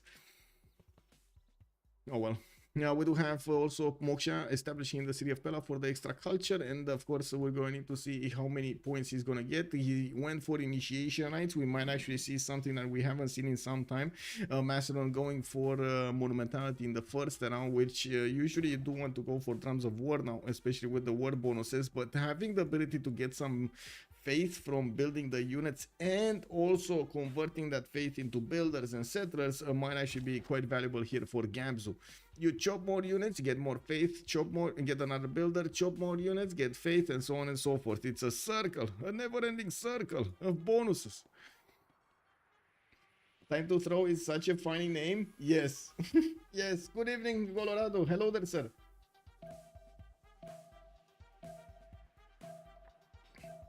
Definitely need another coffee for this. We do need to take a look at the expansions here. Yes, we do have settlers coming around from Roman Antium, and by the looks of it, Washington is going to get his monuments. He did put down also his campuses, 2 of them. Where's his third city? Oh, no third campus here from Charleston. Well, he did get an extra culture tile, and let's see if he is going to manage to get his... Did he discover commercials? Oh my god. He did. Oh well, it is what it is, you know. It is what it is. He got one. It is what it is. Now we got a Demenanki here in 2 turns coming up from Rakedet, and I do notice Liang is... wait, he didn't even finish the campuses, did he? Oh no, he did, okay. We do have Liang establishing 3, Moksha establishing also in the city of France. There's no Bingala, sorry, not Bingala, no Victor shenanigans here in the cities of France, nor do I see a Macedon trying to pull off any Victor shenanigans with the promotions. While I do see Gabzu disconnecting. Oh my god. Okay, well, there must be something here. Is there another weird storm somewhere?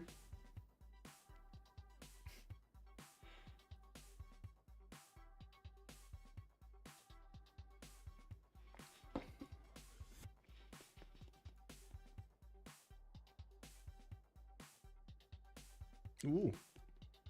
Ooh, holy sites a +2.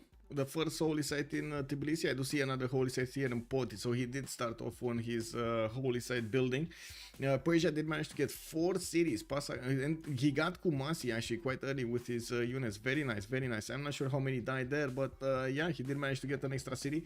That's 4 cities that Persia is gonna get to benefit from. In the back line, he's definitely gonna be quite a poxymer here.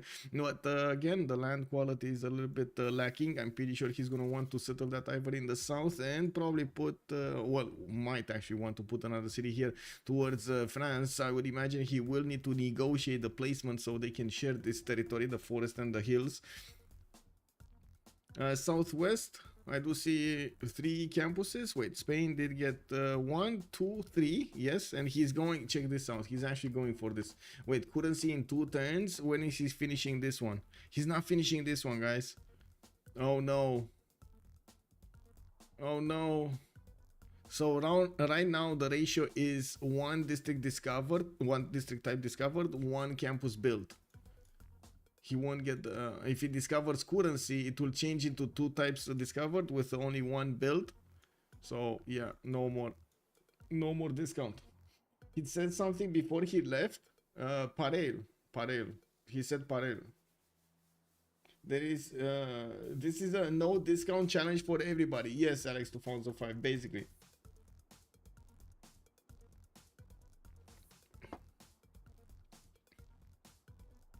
Well, it is what it is. Wait, it might be funny, but Macedon might actually get the discounts, guys. I know it might be funny, but Macedon is definitely gonna get the discounts, at least on a campus, right? He's gonna get a +3, a +2 campus here to the east side. Easy to improve. Easy to get.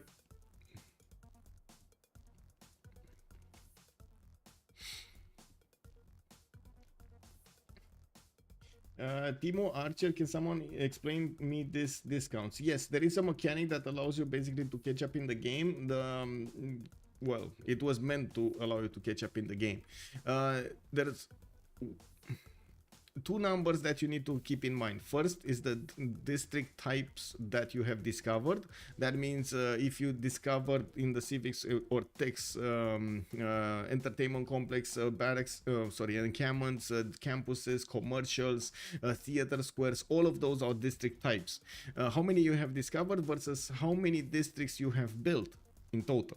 So you have, and that's why I'm taking a look at the direct numbers. You have 3 campuses. Okay, you discovered 1 type, so you can get 3 of them built in your early series, but you need to be careful not to discover something else, because otherwise you don't get the bonus anymore.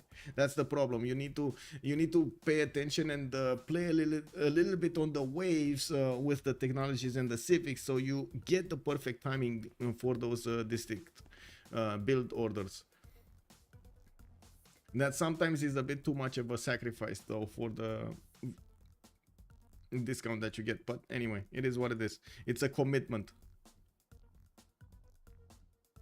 And wait, I think I needed to finish my sentence. Whenever the number of districts built is bigger than the numbers of district types discovered, you get a discount basically. If the amount of districts is the same of no, you don't.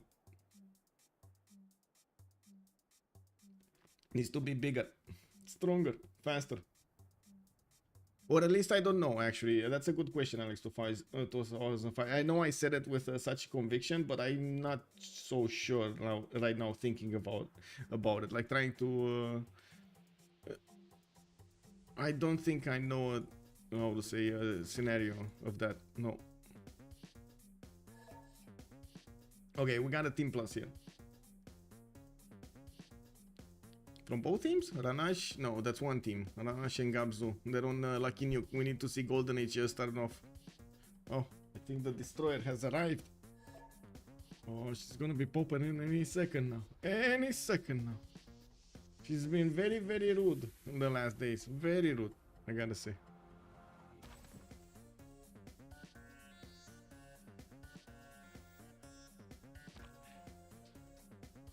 Well, we do have Egypt still 2 turns away from getting that Temenankin. I do see the builders are coming out of his cities and needs to improve some more of these rice tiles. Definitely has a lot of food that will be gathered with a lot of production there.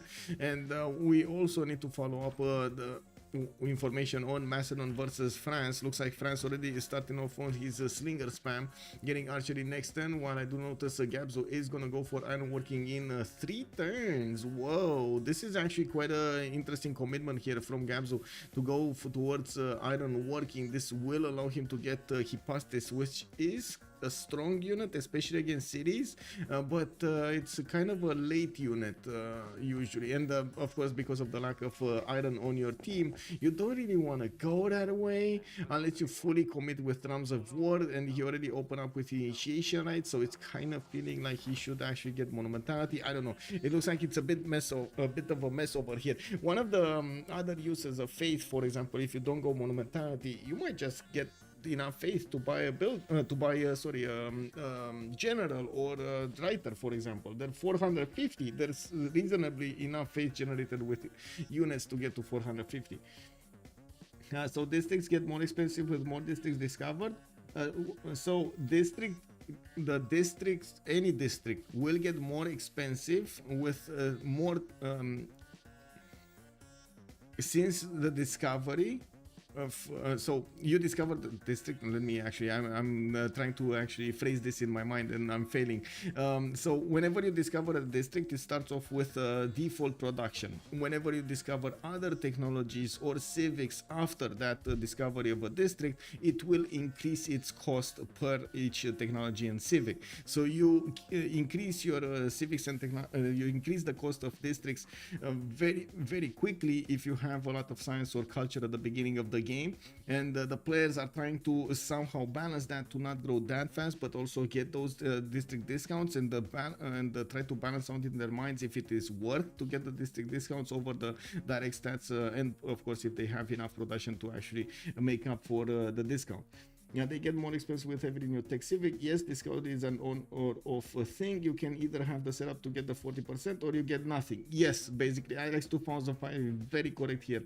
It's basically a discipline. You can't have both.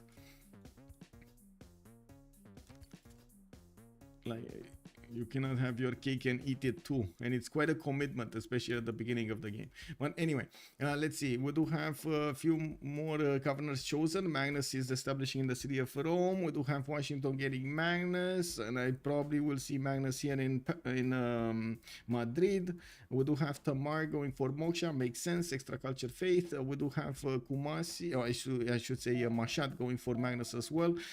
We do have Moksha establishing in France, and I do see Moksha establishing in Macedon's capital Pella also. Liang over here chosen by Egypt. Well, we do have him with quite a few builders coming around to improve his territory, and definitely he needs a lot. He's getting another one from the city of Rakedet while he's improving his copper tile, getting that boost there, improving a mine, not bad. What was the boost for? This one, wheel, right? Minor resource. Yeah, there we go. Now we do have him also trying to chop the tile that will give him a +3 campus over here to the northeast of Thieves, and we do need to see, yeah, he's opening up campuses actually, 1 and a 2, but he's late on this, as in he's quite late on building them. 12 science already and 10 culture. That means he's gonna discover those civics and technologies very, very quickly, and you kind of run out of options actually to try to discover something else at some point if you go too fast. I'm a bit surprised he's not going for commercials first here, but I guess it is what it is. Now we do have Basilica Pates coming up from Macedon. This is actually a very, very good production number. Basilica Pates being built in 3 turns in a second city, while he's getting the same result in the capital. You do see him improving his iron tile soon, and will get the boost for iron working, while Ola Amigo is going to go for irrigation here. Now we do have how to say, we do have to take a look on the other pantheons. Whoa, monument to the gods.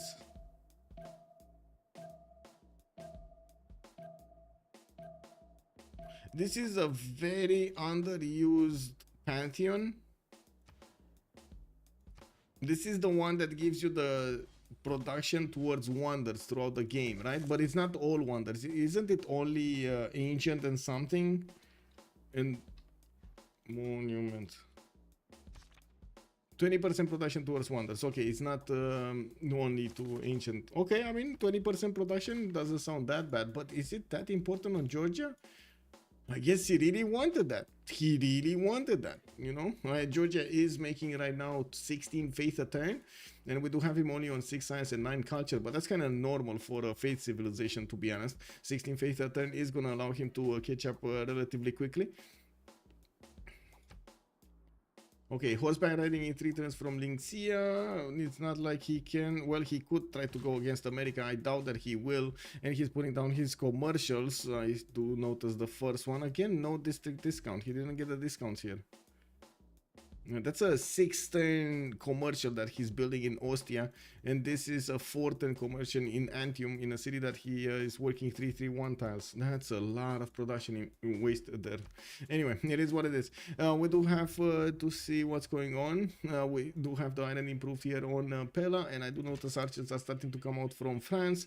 I do also notice he's getting his barracks in his territory here, and there are only 5 more turns remaining for the players to get their era score, even though I'm pretty sure everybody will get it. We do have Gabzo here still needing 3 points, but of course he's going to finish the Basilica page, and he's going to get that bonus of +4 of a unique building. It should be fine.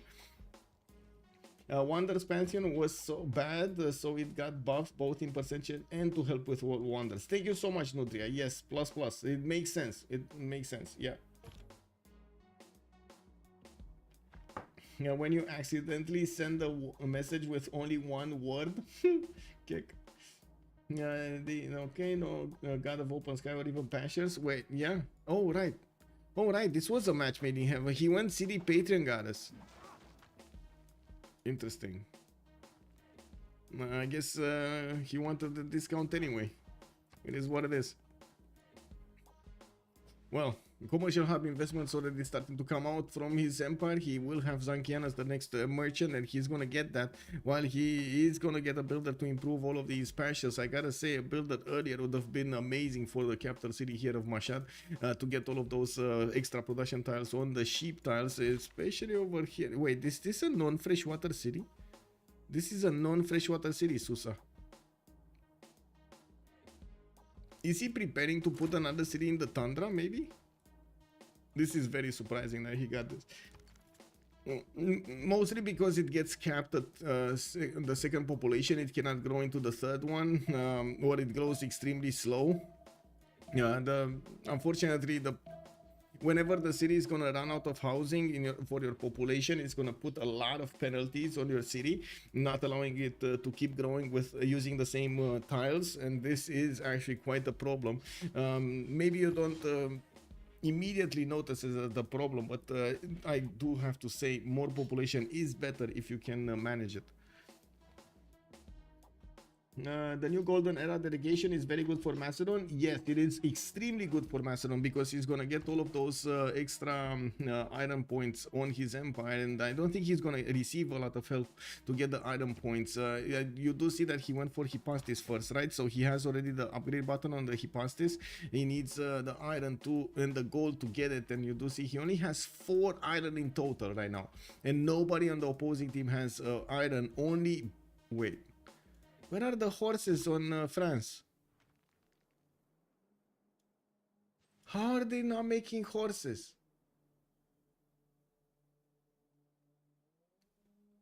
Is anybody getting horses here? Like, this is the pony police. You need to pull over, please, please. I mean, where are the ponies? Why are you not educating the ponies into very good studs? What is this? Oh my god. Wait, where is Rome? What is Rome doing? Rome, tell me you're gonna improve a pony. Linxia is not improving ponies. I mean, his pony is kind of in a weird position. I can't really fault him for that. Look at that pony. He got stuck between the mountains. Yeah, not good. Okay, Mashad maybe? Pony? He has a pony. Yeah, he has the pony. Okay. So who's next? France. Why is France not getting the pony? He has an easy pony to improve in Ruin. It's already in his borders. He never got there. He's improving. I guess he does want to make his people happy to improve those amenities. And I do notice he is going to improve his iron tile, but that's kind of an exposed... Whoa. Look at the forward archer. What is this guy doing here? Oh my god. This guy, I think he read a few too many books and then he was like, oh, I'm gonna get it, boys. I'm ready. Yeah. Been training for this for 10 years. Let me at him. You know that guy who always goes first and he's the first one to be taken down? Well, this is basically that archer. Yeah, no strategics on Golden Age yet. Is great news for Macedon? Yes, it is. And we got the first Hipastis already getting upgraded here. Gabzu is gonna move forward with a very strong unit against the units of France here. I do have to point out all of the units of France are gonna benefit from an extra +3 from his extra intel on opponents' movements. That can only be countered by a spy, by getting your own printing, and so on and so forth. It's gonna be a while until we're gonna see those options on Macedon. Yeah, Persia has 18 horses stacked up already. Yeah, they must have not shown because of a trade or something.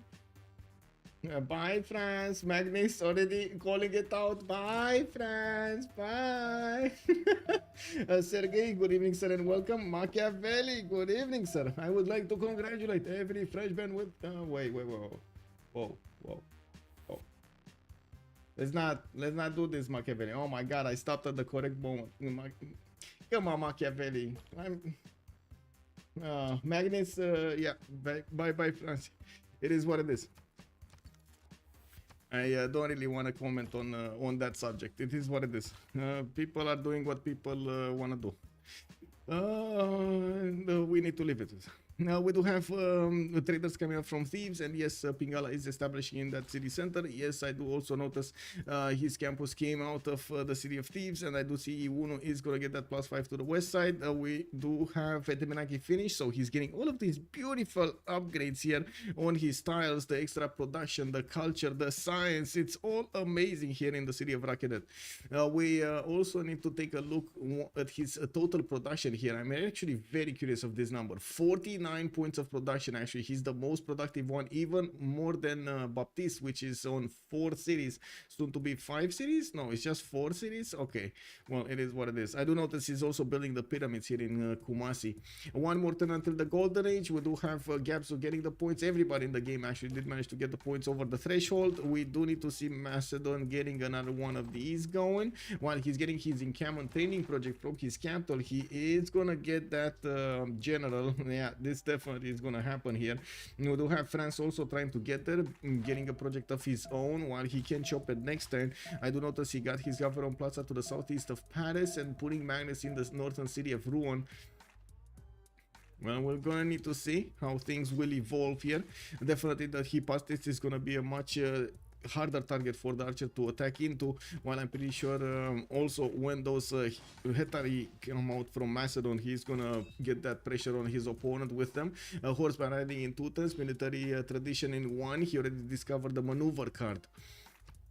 And now I think it's the biggest choice of them all. What is Gabzo gonna choose? Is he gonna go drums of war, or is he gonna go for monumentality? Which one is it? It's very important. He's not actually making that much faith, only on 5 faith a turn, but he can definitely have a lot of chops here. He needs to keep getting units and get the chops going. I'd also notice he's taking a chance of getting another settler in 2 turns and Pingala in Metho. Interesting. Warlord's Throne in 4 turns from Pella, still building his Basilica pace. Looks like he's more defending with DC pasties than trying to push France here. While I do see him on 10 science and 19 culture. Drums of war, ladies and gentlemen. Get your nachos, get your sauces, and let's see what Alexander is gonna do against a big boy France here. Stonewolf, do you good evening, sir. First of all, do you think Lucky Nuke have realized that they will be in control of the ocean so that Macedon can settle on the coast? Yes, I think they realized. Yes. Plus, I'm pretty sure they know with Spain on the west side. I'm pretty sure they know that they control this. You see, also Spain did manage to discover quite a bit of coast here to the west side. They know. They definitely know. Also Machiavelli, what? That is the nicest. Yes, I know. I know what you said there, Machiavelli, but it's still a stab, bro. It's still a stab. I know what you said. Does anyone seriously have nachos as their favorite snack? Yes. I have nachos. What? You don't have nachos? No. I actually recently started to find the nachos in stores, so I'm going through that phase, the nacho phase. Now let's see. Catherine de Medici also drums of war and plunder. Drums of war. Sorry. We do have him with 13 science and 18 culture with 39 production points. We do have him in oligarchy, and he just upgraded his first swordsman and recruited the general. Hannibal Barca is going to help him deal with the threat. And we do see, of course, his swordsman is gonna be alone here for some time. Whoa, does he want to get another? Wait, oh yeah, he wants to get another general. Kick. He wants to get another general. It is what it is. Now we do have Orval also with a Monumentality Golden Age, 10 science and 20 culture. Well, also he's in a Monumentality Golden Age, getting Hanging Gardens from the city of Zugdini, while he did manage to get his Governor Plaza in Tbilisi. I do notice right now with 36 faith a turn, he does have settlers in production and and a few builders here from Pony. I'm very surprised that he actually is choosing to build builders and not buy them. I would have imagined he wants to get another city, another settler from Pony, and not actually get another builder. But anyway, it is what it is. You do have Magnus also establishing Zugdini, giving the option to Orval to chop Hanging Gardens next turn. He would have actually 2 chops here, one on the stone and one on this. He did go for Monuments of the Gods for a Pantheon, getting him bonuses towards building wonders. Well, we do need to see how quickly he's gonna get his Government Plaza specializing building, because I'm pretty sure he should be in political, yeah, he should have discovered political philosophy, right? He's on oligarchy, autocracy. Oh, I see.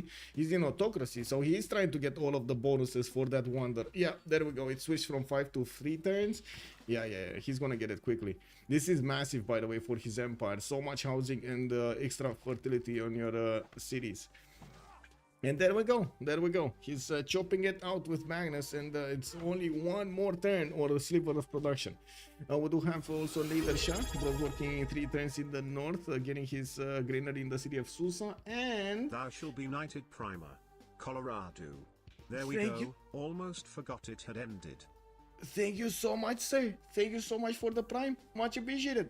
Also, perhaps you ought to put on those Mexican hats to go along with the snack of your choice. Yes. Get those sombreros going. Get those, like the lines over here. Oh my god, yes. Can you imagine? And I do this all over the time, and you can hear ding, ding, ding, ding, ding, ding, ding. Yeah, so you would say nacho favorite snack? Badadoom. Old triangle, good evening, sir. A stab? Why? I really don't know. I'm very, yes. Wow. Okay, Machiavelli. Man, okay, I stand correct. Okay, I stand correct. No, oh no, General. Good evening, sir. Thank you so much for the prime. Thou shalt be knighted primer. No, Jejon. Well, we do have Nader Shah, right, to take a look at. 16 science, 22 culture, and 5 turns for Ancestral Hall to come out of his city center. And I do notice settlers coming out also from Passagarde in 3 turns. He definitely wants to get pyramids here in Kumasi. He has been building it for some time and needing to defend it. That one random desert tile is giving him the option to get 1 builder charge on all of his builders. After this, not to mention he's gonna get a free builder. And we do have Macedon putting the pressure on France here and forcing him to get a few more armies. So south, though. France is kind of wasting his chops on these generals. He definitely wants 2 of them, and I guess he does want the south and the north protected, but at the same time, man, he needs to be careful. There is the Macedonian Hypastis. If they get next to the city center, that city is in trouble. Well, we do need to see a lot more units coming out, and as you can see, Macedon is preparing for a massive chop. Chop, chop, chop. Getting more expanse to the southwest. This is also going to put him a little bit in front here later on. We do need to see him defending that. Wait, if France's scouts are leaving? They're moving out? Wow. Okay, I guess he didn't want any part of the action here. Now we do have Rome also with 21 science and 24 culture. By the looks of it, Rome 5 cities already, getting his extra settlers and putting down more campuses, while he is getting 2 turns for a settler for a builder in Cume. That city will have major problems with the food. He's getting a few more traders and opening up with campuses, and now following up with commercials. I do notice the moment he only has a single trade route, and that's moving from Antium to Rome. We do need to see when he's going to get some more, because I'm pretty sure Persia wanted to get the first merchant, and he did manage to get Zankian for an extra trade route capacity, while I do notice the next one is Coleus. We got Macedon getting drums of war, and we've seen him pressure his opponent here right next to the capital. We do need to see when he's going to finish all of these units and the settlers. How is he going to try to push into France here? He is right now benefiting from 46 production points, while I do see Olacatalamigo is tied on 46. He's actually going to start putting a bit more pressure here on France. Well, that swordsman not only has a promotion, but also is in a fortified position, defending the iron from these pesky Hypastis. I'm pretty sure if you don't hit it 3 times, or it's with 3 units, I don't think that's gonna go down. I meant 3 units, not 3 times. Anyway, we do have Jeru also with 21 science and 22 culture on the other side of the coast. Philip II did choose Penbrush and Voice, and he's now managing to acquire these scientists. I do notice Hypatia has not been picked up first, and I do notice Euclid is the next one. America is going to need to actually pick or pass here. Now we do have him getting another wave of settlers, 3 of them coming out of his city centers, while he did manage to get quite a few of these campuses improved. We do have Ranash also on Abraham Lincoln with 17 science and 23 culture. Ranash is going to be next to Spain, and I do notice he's going to need to hold Rome. We do have him with Ancestral Hall in 1 turn. He's a bit late on his settlers, but he's gonna get them going, and I'm pretty sure one of his priorities is to get the industrial zones as quickly as possible. He did choose to go for Divine Spark as a Pantheon, and we're gonna need to see if that is actually gonna help him secure these very, very good scientists, and of course the engineers. We do need to move forward. Ptolemaic, Cleopatra, already big bonuses, 35 science, 26 culture, 4th city to the east, getting forces out and putting down his ancestral hall in 2 turns. He snatched, oh my god, he actually got it. He got it from Persia. Nader Shah got duped over here. We got Egypt finishing up pyramids to the south of Rakedet. I mean, it's fitting, right? Egypt needed to have it. Come on. You gotta admit it. Egypt needed to have it, right? Historical accuracy, guys. Historical accuracy. Macedon seems to be simming more than actually trying to run France down. Yes, Macedon does seem to be simming here. He's still not not one-turning Hetaris, though. This is... Oh, he did just one-turn them. Maybe it was a bug. It is what it is. I need a second. I need to open up the door to Athena because she's going crazy. She's meowing at the door. Yes, Athena? Yes? How have you been doing? Yes, hello? Yes? Let me put the food somewhere else.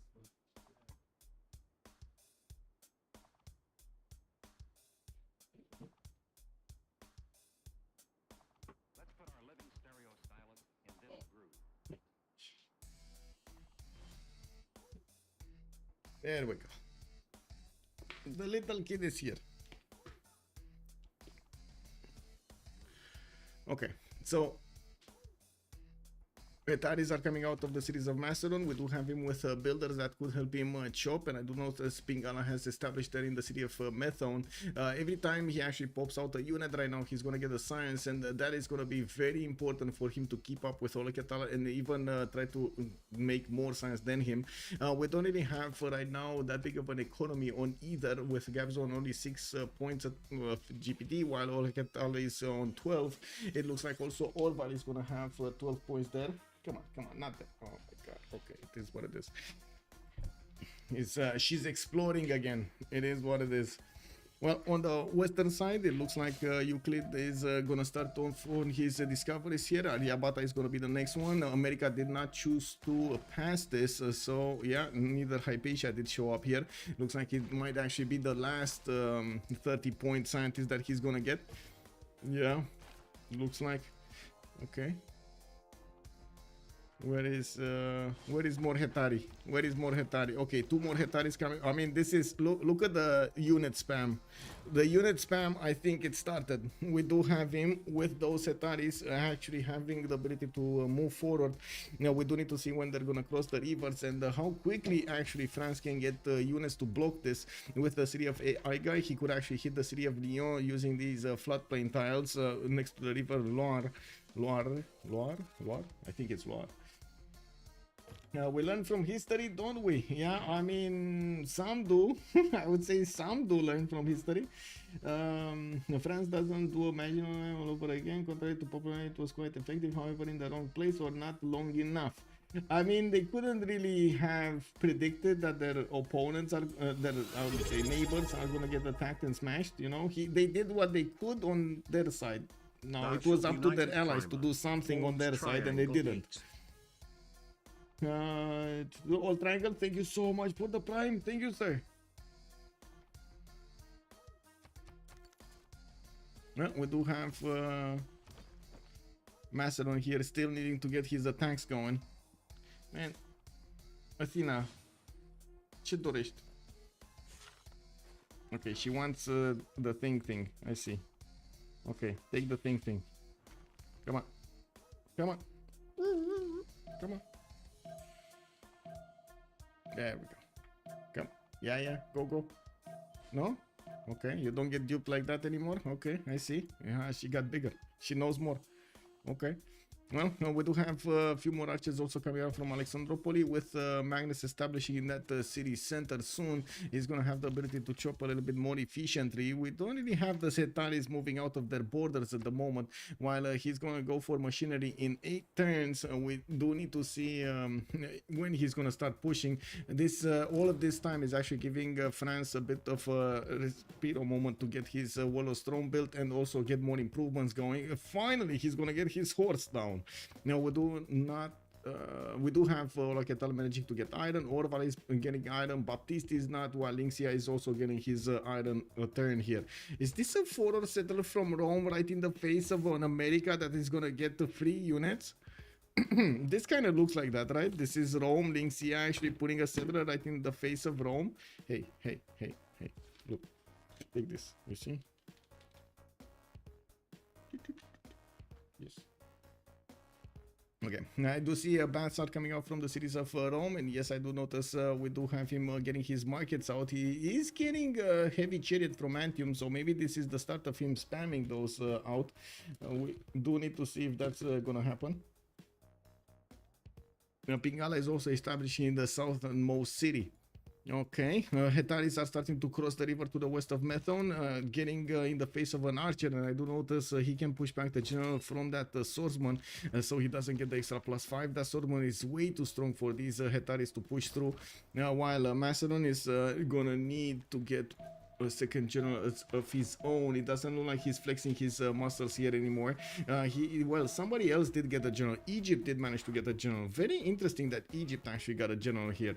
Now we do have him with pyramids coming out here. Iwunu is gonna get his campus pillaged. I do see there is a possibility for the Persian scout to actually get that settler, and we're going to need to see what Egypt is going to send his own scout. He's first blocking the movement from the north, but I'm pretty sure Persia could just go around with the last move, first move here. We do need to see the synchronization of the shift enters, if that's going to work. Already 10 pop city Iraq dead. Very, very big, very big. Okay, Hetaris. These are not enough Hetaris. I gotta say, not enough Hetaris. He's trying to go campuses here. Okay, well. Did he get... Okay, he got another city. So he's gonna be on 5 cities. Okay, and Hetaris, not even chopped in one turn? What? Not even chopped in one turn? Oh my, that sounds terrible. Like, usually you do get to 110 Hetaris. That sounds terrible. He didn't do something. He did get Warlord's Throne, and he did get Drums of War, so I guess he did what he could. Maybe he doesn't have maneuver? I hope he does have maneuver. He does. Agogi, conscription, and maneuver. Oh my god, that's a pretty poor government. Okay, let's see the Simmers. Do we have enough gold on them? 46 gold per turn from Baptiste. We do have Giroux also on 25, Ranash on 22, while time to throw is on 17. Definitely would need more gold per turn here, but I wouldn't really say he's a Simmer right now. He's kind of close to Macedon, and he's going to need some defensive units. We do have a few Hetaris actually going towards the south, and I'm pretty sure Egypt is going to have the production capabilities to get some units here in Shedet. I don't understand the position of Shedet though. I guess he really wanted another city here.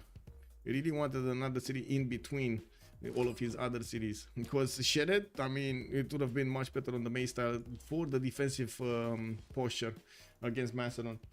Yeah, why does Macedon have 3 military car slots? That's Macedon being massive. Macedon being massive. Receive an extra military policy slot after researching the political philosophy civic. Wait, Egypt is with Macedon? Oh, this is worse actually. Oh my god. Wait, really? This is actually worse for France. Oh my god, I thought actually France... Oh, I'm so sorry. Like, my total vision of the strategy here is changing. My total mental image is changing. We might actually see a time to throw over here, just to take over Talamigo from a southern attack, while Macedon is keeping his busy on the east side. We do need to see how quickly though. Egypt did manage to get the general, and of course he's gonna get those knights much faster than everybody. I do see him going for military tactics though in 5 turns. That kind of slows him down from getting his knights, his stirrups. And I don't think, actually, wait a second, is it a viable option? Yeah, I don't think this is good land to pass men-at-arms through. This is not good land to do that. You need the Corsair extra movement, or the heavy I would say heavy cav extra movement.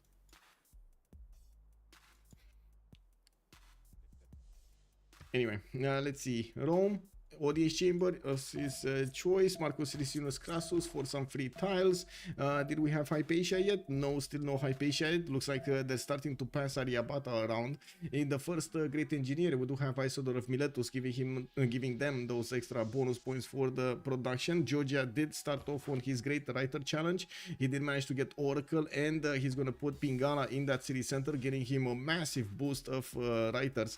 We do have a theater square in there, only a +2, but that's more than enough. You could get Machu Picchu for a lot more adjacency. Getting more of cities and finishing up the tickets in them. Also more settlers in the training queues. As you can see right now, Orval is on 44 faith at 10 with 21 science and 30 culture. I want to say those are very big numbers, but they're definitely going to go much higher next up. We do have also Macedon starting to get a few more units on the front line, while he still doesn't really have a choice to go against the swordsman. I'm actually very curious. Oh, he found the weak spot. He found the weak spot on the west of Aigai. And why is he going towards Armagh? Is he wanting to help Egypt actually take that city center, or does he want a city center there? And this seems kind of a waste of units from Gamsu when he could just take Lyon. I'm pretty sure he could just take Lyon. There's no... Is Lyon gonna die? Wait, I need to put a prediction here. Is Lyon gonna die? Okay, let's get it quickly. Let's get it for like 2 minutes. Let's see the points. High rollers. Let's go. Let's go. Those Ataris are probably to take armor. Yes, yes, looks like. Also, Rough Rider takes it like some warfare. He would, well, yeah, not here though. We do see Hypatia has been picked up by Ranash, and what is unbelievable photo setter from Rome. Unbelievable photo setter, right in the face of his opponent here. No respect for Ranash. And I gotta say, we see some aqueducts being put down here from America, but he still needs to get apprenticeship for those industrial zones. It will take some time, but he is preparing his territory for that. Oh, Gabzu got overly excited here, and instead of waiting for all of his Ataris to hit the city of Lyon, he just went in and then ran away. Oh my god, this is like, you know, in high school, in how to say, kindergarten, when you go to poke somebody and for fun and make fun of his reaction because he doesn't know where he's getting poked. This is basically what happened over here. Gabzu ran away, exit, stage right. Well, we do have also a Temple of Artemis coming up from Methone. That is going to give him quite a few amenities, not to mention the food and the housing in that city center. And Egypt in the south is trying to see also what's going on here. He's going to meet one of the French horses on the battlefield. Both of them do have generals, not that big of an issue. And I do see he's working on getting a bigger economy. With 42 science and 31 culture, he definitely has quite a bit more than Olaketal Amigo. But I gotta say, Gabzu is starting to run behind here. We do have Catherine de Medici 7 turns out from getting castles, while he is trying to get more libraries to discover that faster. He's also getting a few new horses, getting him a courser technology and extra diplomatic visibility over Macedon will unbalance this encounter between them. And I find it incredible, by the way, that Macedon is not attacking to Lyon with these Hetaris. He could have crippled over here France. This is such a massive city for France. +6 campus. +6 campus over there, not to mention encampment. But anyway, it is what it is. He probably didn't find a way, but didn't he see that it's empty, that nobody's there? He saw, right? Anyway, it is what it is. He doesn't have his units prepared. God of the Sea also has been chosen by Spain in his empire as a pantheon. We do have him putting down more harbors, and I do see him choosing to go for his aqueducts here. That also means he didn't go oh my god, he went commercials into harbors. Okay, that's slow. That is very slow. Anyway, we do have him, we do have also Georgia finishing up more theater squares, and it looks like he's going to try to go for a very quick culture victory, or as quick as possible culture victory, while France is going to be the tip of the spear here. I don't really see Egypt going against his next door neighbor, against Georgia, anytime soon. He's probably still going to focus full on to France. And finally, we do have the Hetaris starting to come out from the city of Aigai with the possibility to take out the encampment very, very quickly in the city of Lyon. It is too late. There is a horse in there, and the damage that these Hetaris will take on the turn will be quite massive. To take that city down, he would probably need to sacrifice around 5 Hetaris. It's still probably worth, don't get me wrong, Hetaris are expendable units. You can just get a lot of them, just to make a train of them and just send them towards your opponents. Every time you build them, you get some extra science. It is what it is, right? Apprenticeship in 2 turns. I do see builders coming around. He still didn't finish Temple of Artemis, but he did manage to get to crossbow technology, allowing him to do more damage against the French units.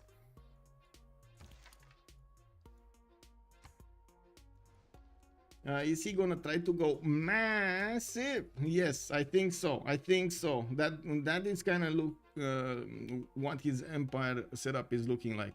Massive next free inquiry. Not while building, while killing units. Whoa. Wait. Not while building? Not sure what you're asking me. Egypt is still not okay. Those Hetaris are probably to take armor. Okay, time to throw, but not for time to throw. Yeah.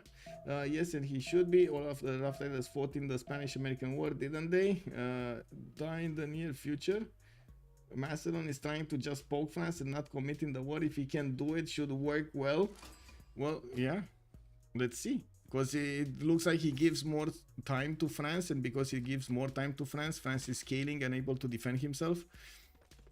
And this is usually the issue if you hesitate And it looks like he hesitated so much that France is taking out his units here. That is quite unfortunate.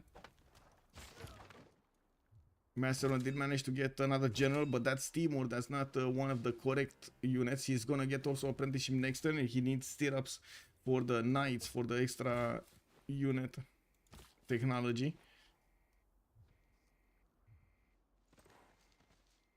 Looks like Athena is holding my phone. Anyway, great bath coming out from Ranash.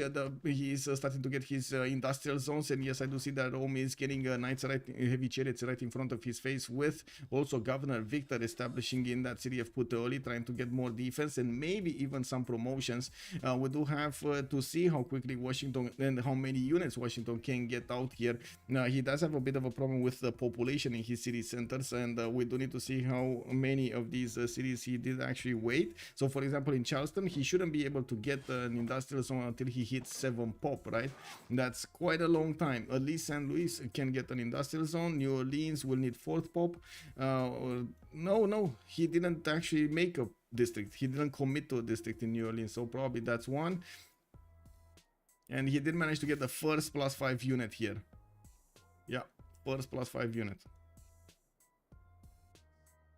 Armagh has been taken down. Gamsu is benefiting from another city. He's starting to actually push through the French units, and now he is actually managing to break them, especially with the help of a crossbow.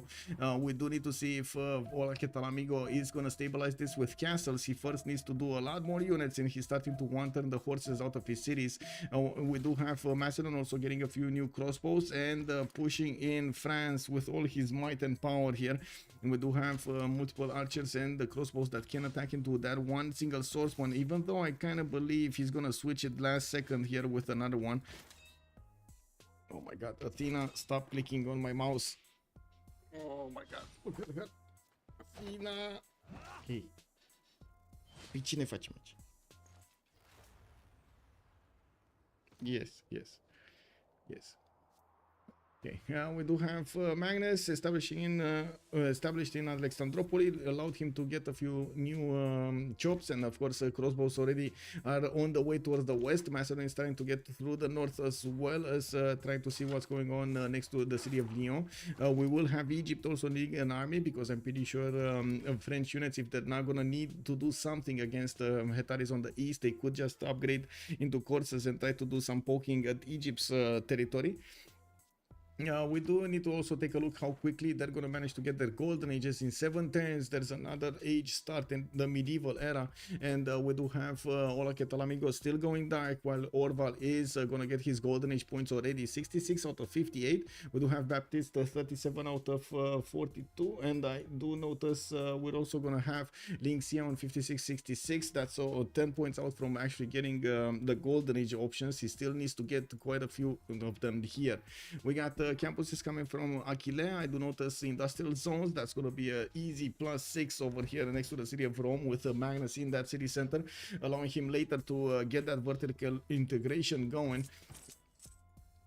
Now we do have him also making 40 science a turn with 56 culture with 125 production. It looks like the production numbers on Golden Ages Simmers look much better than on Lucky Nuke, but Time to Throw does have the better stats right now. We're going to need to see if he keeps on getting them, and of course what's going to happen here between Ranash and Rome. This is quite important. With only 2 knights, Linxia might not actually get the result he wanted against America. We do have the first win over here. Macedon does manage to get the tile of the iron, and it looks like, whoa, he killed another unit, and he did manage to get the science points going.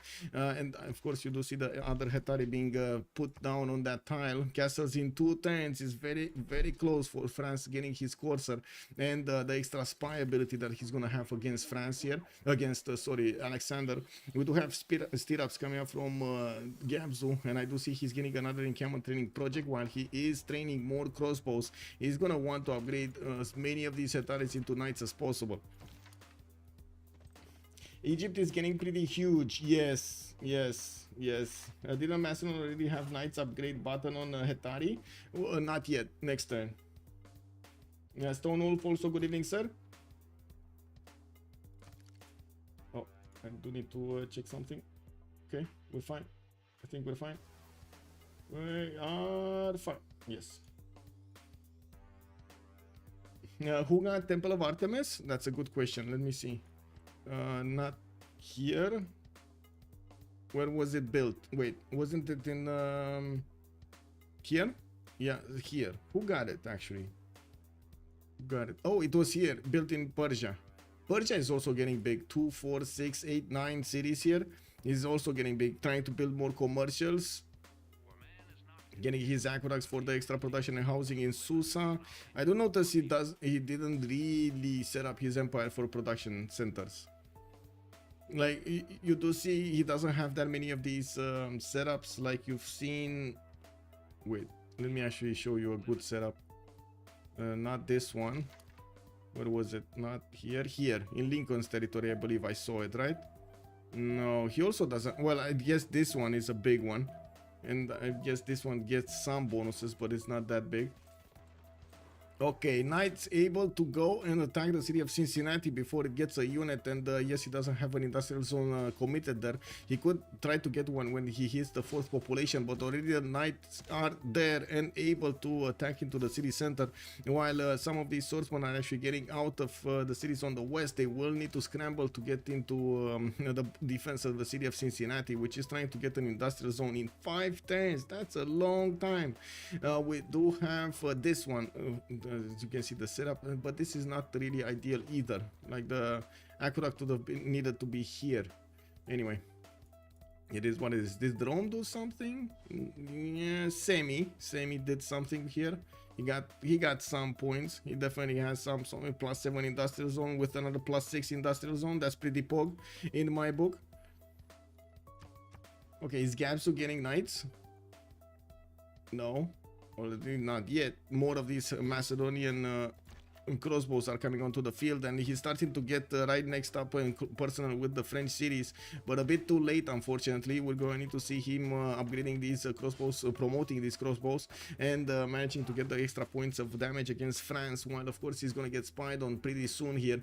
Now we do have Catherine de Medici also needing quite a bit of gold when he's going to get his castle timing. He right now is only making 10 points of gold a turn, while Baptist is on 76. Linxia is also on 43. Okay, Macedon. Wait, are these actually trying to be defensive units against an attack from France? Oh my god, look how quickly France can actually get an attack on Apu. He could just demolish Egypt over here. Well, now we do have 2 members over 100 production now. Jeru got 118, Ranash got 100.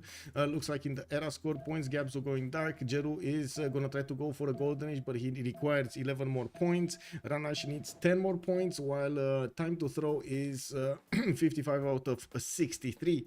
Needs 8 more points to get to that golden age. Another knight appears next to the city of Cincinnati. I don't believe Rome can actually attack into that city center and take it down, nor can it put it in siege. And yes, he's getting his builders out of there.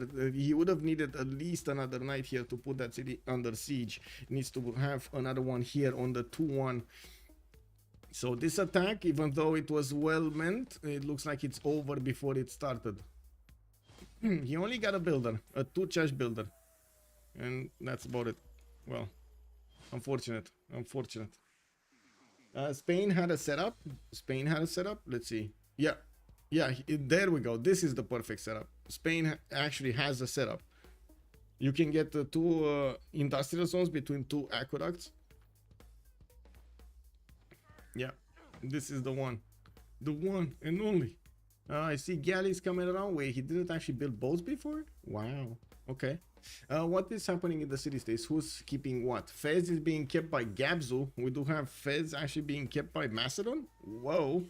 Wait, where is Fez? Fez is here. Why is Fez not dying to Persia? Oh. Well, I guess we're going to need to see if Persia is going to start investing. That city center already has walls and has a lot of swordsmen. I mean, to be honest, this is kind of a perfect levy option here against Persia. Yeah, and you get many times upgrading to Persia's territory. But anyway, now we do need to see the gold per turn here, because that's going to be massively important. There's a lot more gold in the bank for Golden Age, while we do have some in Lucky Nuke. It looks like they're spending as much as they're getting. Yeah, we do need to see if they're gonna manage to upgrade what they need here, and of course a lot of hard builds are gonna happen. We already have some heavy chariots coming up from some Mariano chariot archers from Thebes, and we do have some horses also from Raketet, with more builders coming up from Iunu. Massive that he is managing to get an extra how to say, an extra charge on each of these builders. This is helping him improve much cheaper everything. Okay, kind of giving up on these tiles though. Pillaging the iron, pillaging the bananas. Did do a hit against France, but it doesn't look like he's managing to outpace France here. It is what it is. We got knights coming out from Alexandropoli and Methone. These of course are going to be stronger. Some of them are already on the way towards the French cities, and I do see they can actually trade into the Corsair quite nicely, but this is before the extra visibility from the spy. Macedon really needs to click on his own printing to get those extra +3 points, and I do see Gabzo is not spending any more time going into the units of his opponent and doing as much damage as possible, getting that science for his empire. Well, we do have France with the option to retaliate here. That Hetari was I would say sacrificial unit. Oh wait, what? Wait. Oh, I see. He chose to upgrade units and not attack into units. Okay, because these knights do not, or should not actually take Cincinnati. Is this actually gonna happen? Is this actually gonna happen? Because he could hit that city, and oh my God, Cincinnati might die. And I gotta say, we need to finish the previous prediction. Please put up a game prediction. Okay, yes, I will. Let's oh, sorry, I did something bad, sorry. Disable. I'm sorry, I clicked the wrong button. Okay, no. Looks like yeah, 20,000 points. 20,000 points. We got some high rollers there. Let's go. Let's go for also who will win. We do have on the left side the Golden Age, and on the right side we do have Lucky Nuke. 10-minute submission period. Let's go. I do need to put it up on YouTube as well, so give me just a second here so I can do both setups. Put up a Q&A, put up a poll, actually not a Q&A. Who will win Golden Age? Oh my God, Cincinnati is dead.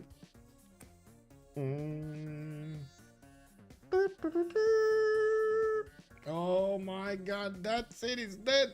Gone. Deleted from the game. I can't believe they actually pushed through. This city should not have died.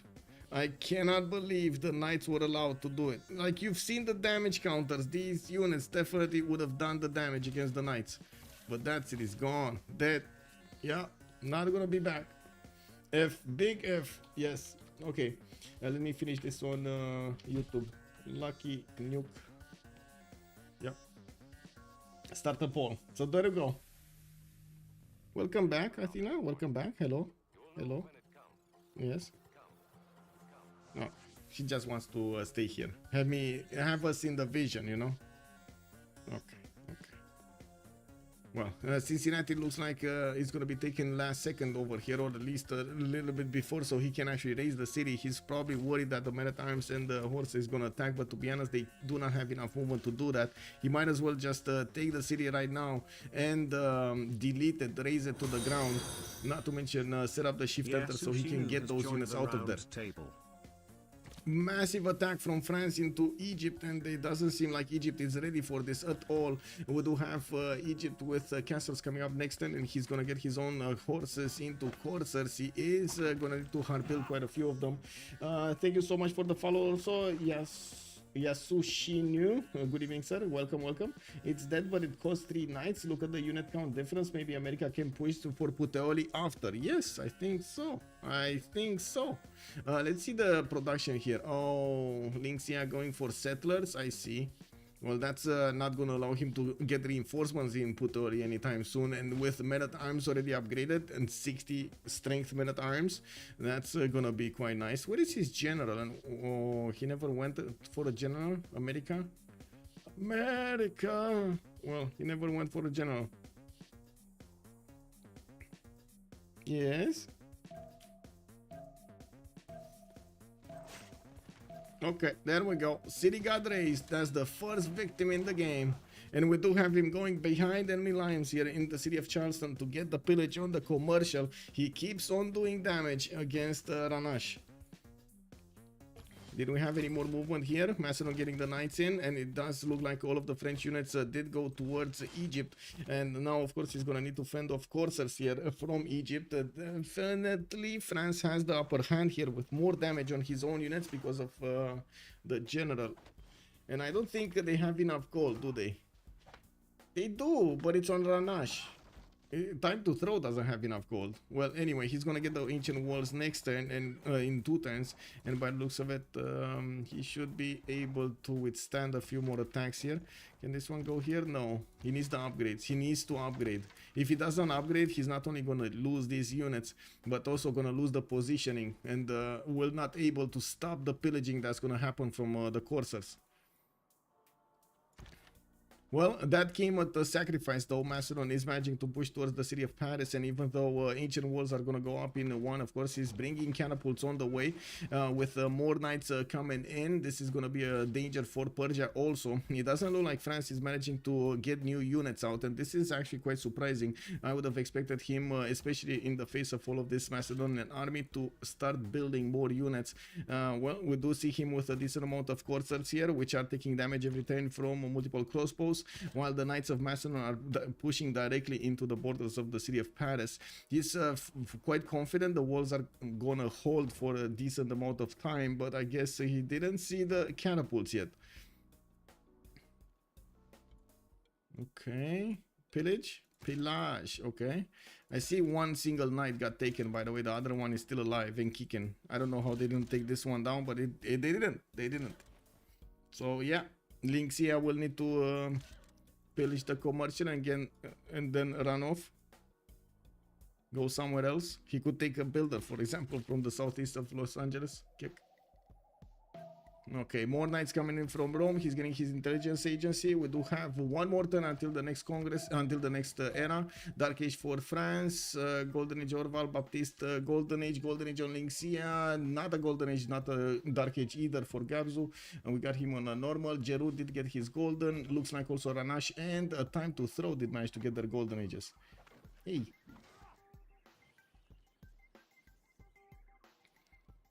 Anyway. Okay, so more experience from these Macedonian crossbows against the defensive units, the defensive structures of France. While I do see France, yeah, we'll get to push. Egypt didn't get his money. Where is Egyptian money? Where the money at, bro? He needs to upgrade as soon as possible these units in a line. But this will stop. And by the looks of it, there's the only one tile that this Marino chat actually is on. It will need to be replaced by a courser here soon. Oh my god, Apu got taken down. Wait, he never improved the horse, right? He never got it to a courser strength. Oh, kick W, man. It is what it is. Another victim. One less city for Lucky Nuke to use against their opponents. While they're getting pillaged by Linxia, we're gonna need to see what Baptiste and Orval are gonna do. Of course, Orval going for a quick culture victory. He's on 63 science and 121 culture. We do have pen brush invoice from him, Classical Republic, a second pen brush from him and the Classical Republic. And by the looks of it, he's starting to make only 34 tourism per turn with 88 faith. Catherine de Medici did go for Dark Age Drafts of War. Baptiste free inquiry Golden Age. She's on 92 science with 49 culture. Not that big, but I guess, well, it is what it is. We do have Linxia also with 90 and 41 on the pen brush and voice Golden Age. Definitely a lot more science than his neighbor there. We're going to need to see him putting up a defense input early and try to hang on to dear life from being attacked by these American units. And we do have also Gabzu with 35 science points and 25 culture points. I do see him on 97 production and pushing into Paris so strongly. We do need to see if he's going to manage to keep on pushing after the cities of France are going to go down and meet the Persian army on the battlefield. We do have Jeru also with 95 science and 33 culture. And we're also going to have a pause in 2 minutes, for 2 minutes during the World Congress.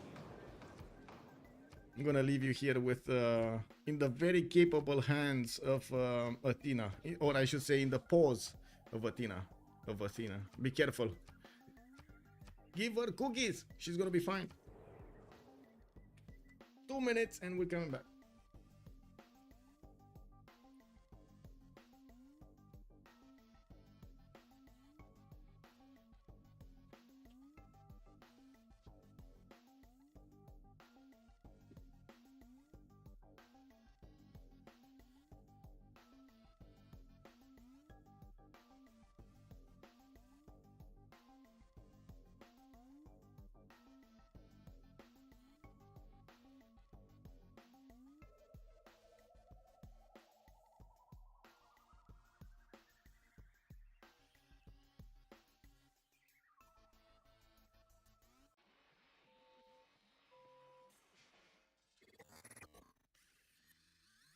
Always just a touch of space madness.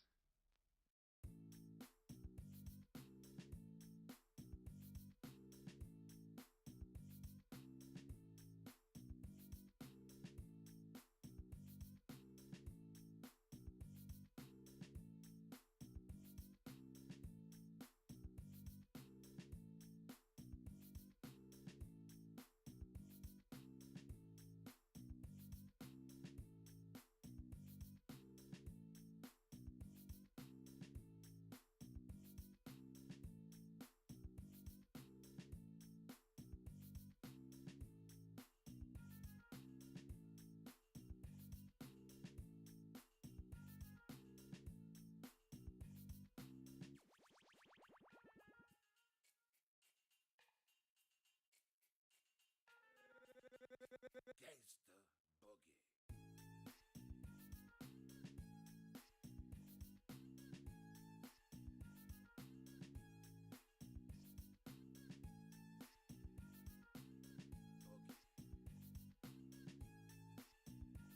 What did you do?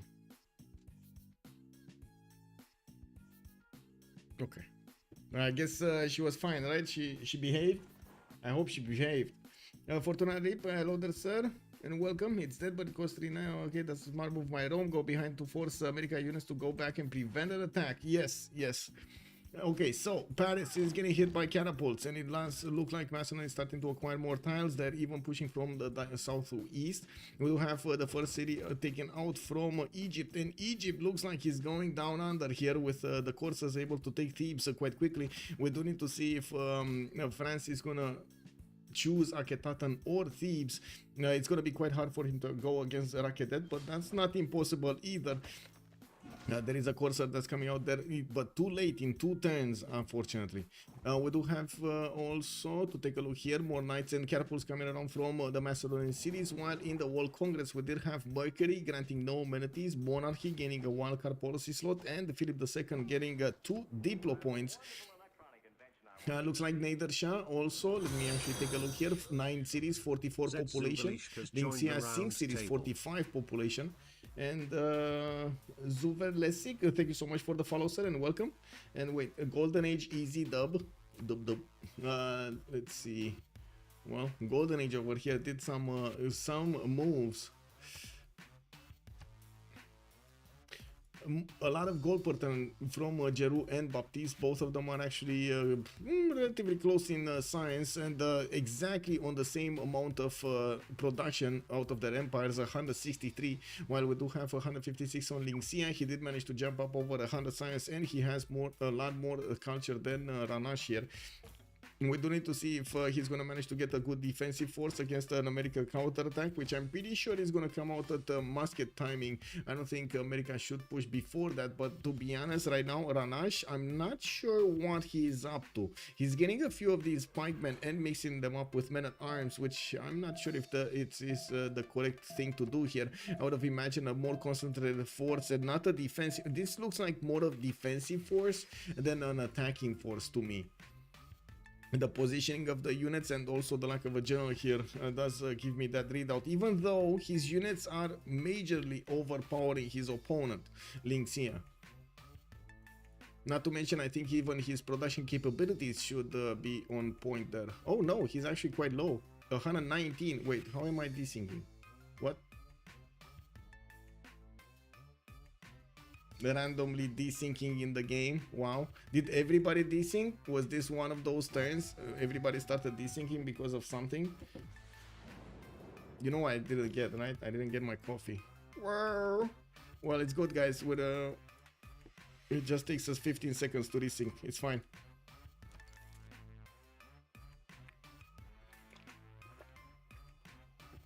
I can only imagine how fast this game would be if they would actually make a multi-core support for it. That is unbelievable. No, I don't think the players would handle it. The game would handle it, but I don't think the players would handle it. Too fast. Way too fast. Okay, Knight still getting some pillages. Another mine is gonna get down, and it looks like those Knights paid for themselves. At least 200 gold got acquired here. No, not to mention a city center. Now we do have Paris also slowly taken down. The catapults are doing the damage, and they're going to need a promotion here because they're very close to dying, if not even dying here. Is this archer? Yeah, this archer could take down the catapult. It does have the movement, but he's not taking it. He doesn't want to take the risk of another catapult taking its place to hit the city of Paris. Or a crossbow, though, for that matter. Both of them could do damage. Slowly but surely, the city is going down. It's just a matter of taking down the walls and allowing these knights to start doing the full damage. And not to mention, he is starting to wrap around it from the south, able to do the damage against that level 2 archer, which is such a valuable crossbow, by the way. He needs to put that in the city and protect the city center. If he does manage to get the level 2 upgraded, that might actually help him change the tide of war here. Well, one unit might not change it, though. It's still, it is what it is. It's very strong unit. Crossbow level 2. Let's see what promotions he got. Garrison for the +10 and volley. This has a +15 on it. If he is shooting from a city center or a defensible district, or a district actually for that matter. If he would have been on districts, he would have been able to do the damage. Okay, another city goes down. Unbelievable that Ola Amigo is managing to get 2 cities from his opponent while he is sacrificing his queen over here in the city of Paris. We do have him pillaging as many times as possible from Egypt, doing that damage against the empire of Cleopatra, slowing him down for the next part of the game. And Ola Ketal is asking for a countdown.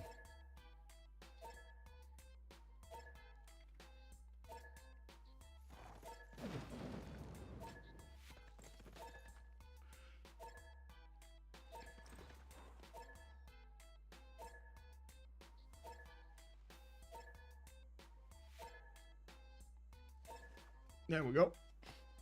0, -1, -2. You know, it's what it is. You know, it is what it. They said. Hey, nobody said 0 is the end of the line. You know, nobody said 0 is the end of the line. They need to be specific. Oh man.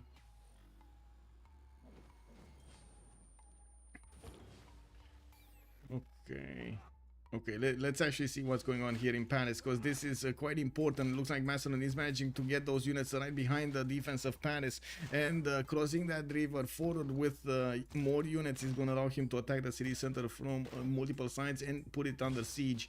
We do have France actually managing to get, I don't know how he was let to do this. He upgraded his level 2 crossbow, which I gotta point out. We do have 4 resyncs. I didn't notice there were so many resyncs.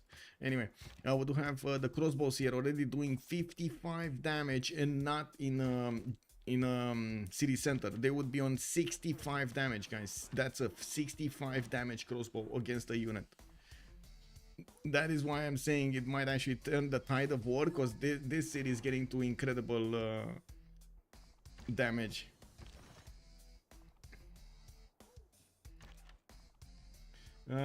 Does France have an escape settler? Yeah, the capital of Egypt. He already took 2 cities from Egypt, and by the looks of it, he is going for the capital now. But that capital did manage to get the walls. He's gonna go and pillage as many farms as possible, doing more damage to Cleopatra. Already, Cleopatra actually shaved off like half of his stats here. He's on 69 science and only 38 culture. In a free inquiry golden age, 132 production. Good thing is he still has a Temenanki, of course, in his capital, and the ancestral hall to pump out a few new settlers. But this was critical damage, I would say, that was done to time to throw. He has walls, yeah. He has walls, not units, he has walls.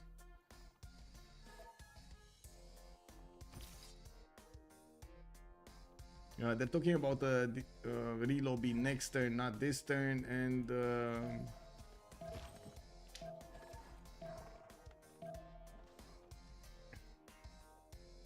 we'll see. We'll see what's going on here.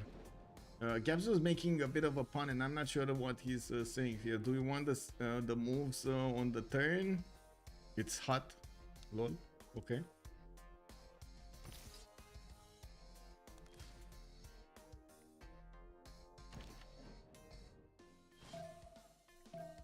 Also, where is the spy of France? Oh, no? Oh, spy of France is in Necken. Okay. Oh my god. Egypt just cannot attack into the French units.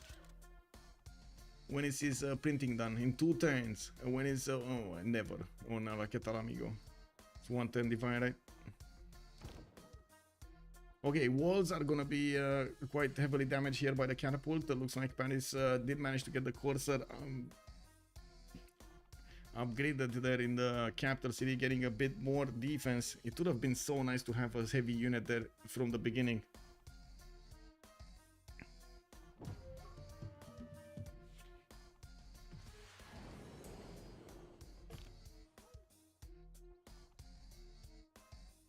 The word is the word from wait, not hot but kind of difficult. Oh, the word is the word for hot, but in that sentence it means difficult. Oh, really?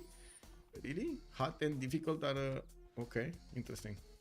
In some cases are interchangeable. Interesting. And the word shot, yes, I gathered as much. Yes. Also, Scribus, good evening, sir. Let's see them putting up the relobby. Oh, they did? So fast? No, I think this was the previous lobby. Wait, can I... What? Let me actually get a lobby of my own here. Refresh the things, the files, the everything.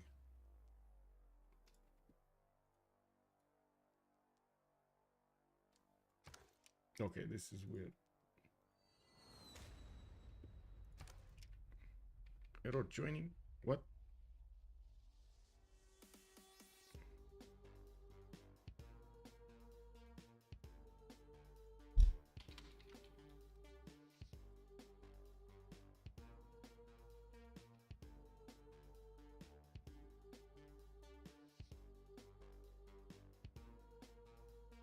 I think I'll restart the game altogether if this doesn't work. Yeah, I'll restart the game. Maybe there was a ninja update or something. Downloads. No. Okay, let me restart Steam. It should only take a second.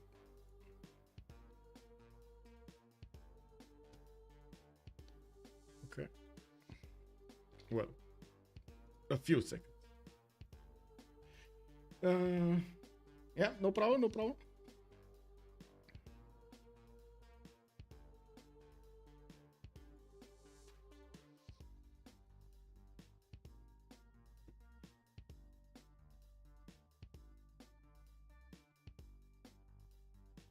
Okay, I didn't get any update on Steam, but to be honest, sometimes it could happen faster than I could see it.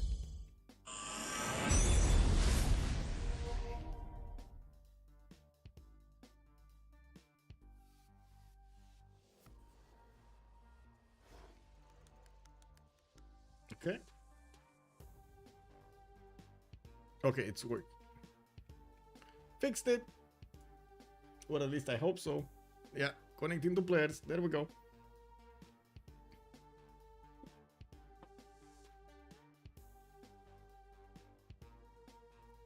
Hey, good morning, Alex Fire. How are you doing, sir? We have a hell of a game here, I gotta say, a hell of a game. Macedon getting big, while France is getting attacked. He's also taking cities and pillaging his other neighbor. On the other side, Rome is fighting America. Oh yeah, oh yeah. And the Simmers, Nedersha and Spain are getting bigger. We're gonna need to see how they're gonna come in and clean up. Oh, there are all 0 MSers? What is this? What? Oh my god, this is a very weird lobby. Did the lobby just get effed? Well, I'm pretty sure it's not only me. I'm gonna create another game and try it.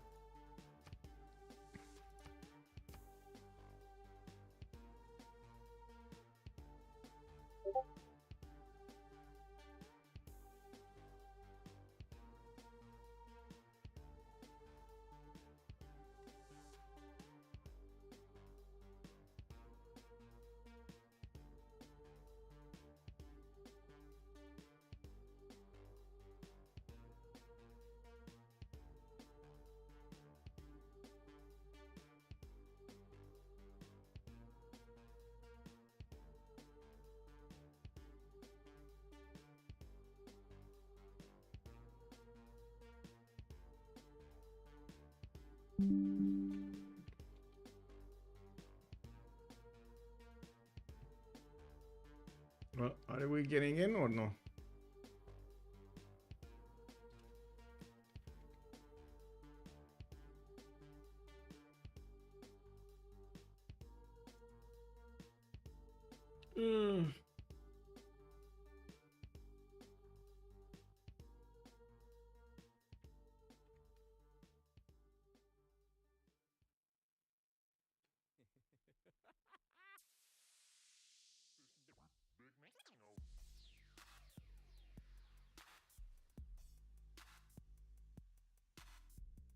Well, let's see. Let's let it run for a while. I don't want to stop the process because otherwise I'm gonna need to restart the game again.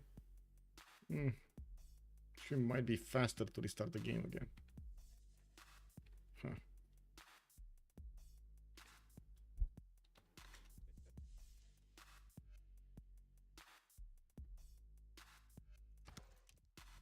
Okay. I'm running out of patience. Wait, so I need to let it run, connecting to place. Okay. Woo. Okay. Wait. Okay, they're disconnecting. Okay.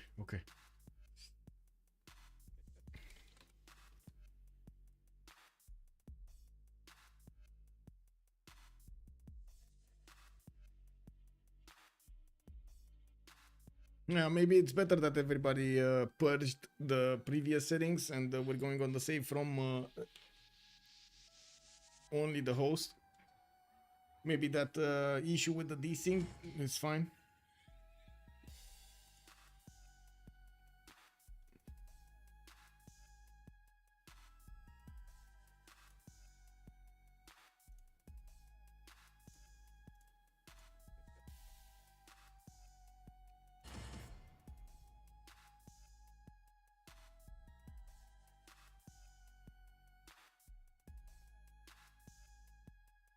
Oh, I can't believe Tina is actually sleeping. Whoa. So early. To be honest, she did play all day with the big one. So they ran around over here quite a bit.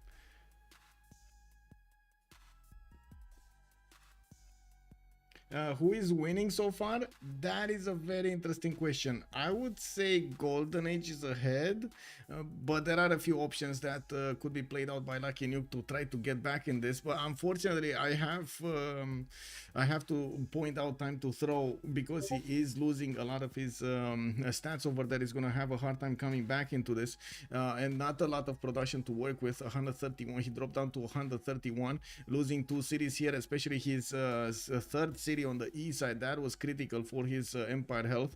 We do need to see how he's gonna try to get back. Good thing is he does have some advantages. First of all, That is Bedemenanki keeping up his capital. Great pyramids to get more of these builder charges, and of course Liang in that capital for more builder charges. He's not gonna need to spend that much, but unfortunately probably these tiles with the farms will get pillaged here, dropping down significantly. Not to mention he is gonna get to give a lot of health back to France with this. Yeah, we do have Paris about to be smashed here. I do see Macedonian knights are crossing the river towards the city of Lyon, and it does look like he's going for the heavy chariot pre-builds in the backline. He wants to take out those units before they turn into knights of their own. While we do have Macedon still needing to do the damage, he's prioritizing the units over everything else, and of course trying to get stronger units on the front line. New knights are pouring through with new crossbows and new siege units, the catapults. He's gonna need to get one into the forest. I'm actually quite surprised he didn't get one into this 1-3 before. This would have had a lot more defense than this tile on the item tile. I'm not saying not use the item tile. I'm just saying why didn't he use both or prioritize the 1-3 over that? It is what it is. Min-maxing. Okay, Putelli put down an encampment. I do see he still didn't get counterattack here by America, even though, well, right now the damage counters have changed a little bit. America doesn't have that much more damage against Rome anymore. We do have also industrial zone logistics coming out from Rome. He is eyeballing Isodor of Miletus for a great engineer, and that's only going to be 60 points. That's kind of cheap for the bonuses he's getting.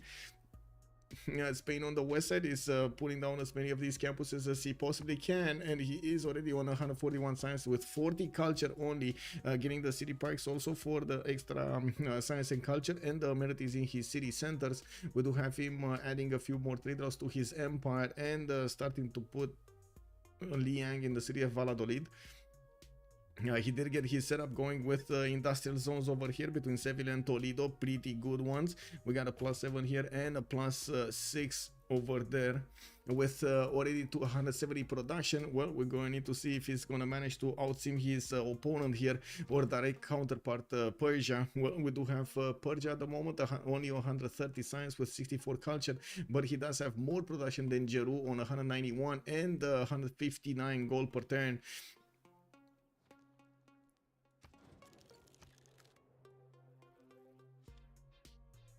Okay, looks like the great burning of the farms have started in the borders of Rakedet. And while France is trying to pillage as many of these tiles as possible, Egypt is building one unit at a time to try to fend off attacks. With a +6 intel on opponent's movements, the coursers are very, very, very strong. Egypt just doesn't have the opportunity to attack into the coursers properly with those units.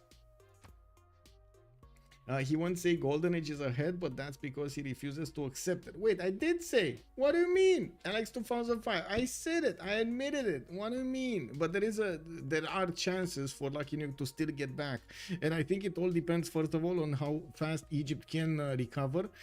Because otherwise, well, there are 3 civilizations pumping from Golden Age and only 2 from Lucky Nuke. I wouldn't really say Macedon is going to be pumping, but he is definitely going to put a lot of pressure on Persia next after France is going to die. Persia is trying to full sim grid this out towards the cuirassier timing and try to get a strong unit that will fend off any attack from Macedon. While to be honest, it does seem like Macedon had quite a few chances over here to overwhelm France in his cities, pick them off, but he didn't want to trade his units.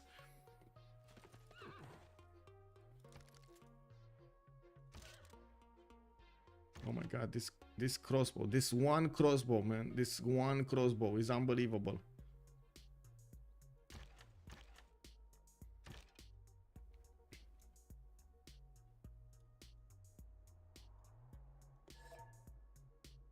Oh, okay.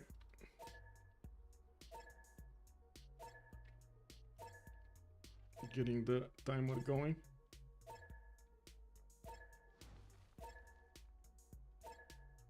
Not enough minerals. Oh my god, Prof de Physique, I need to actually shout those out because I don't think I linked them anymore. I need to link them. I'm so sorry. I need to link that plugin. Since I had a new installation of Windows, I didn't get to link those.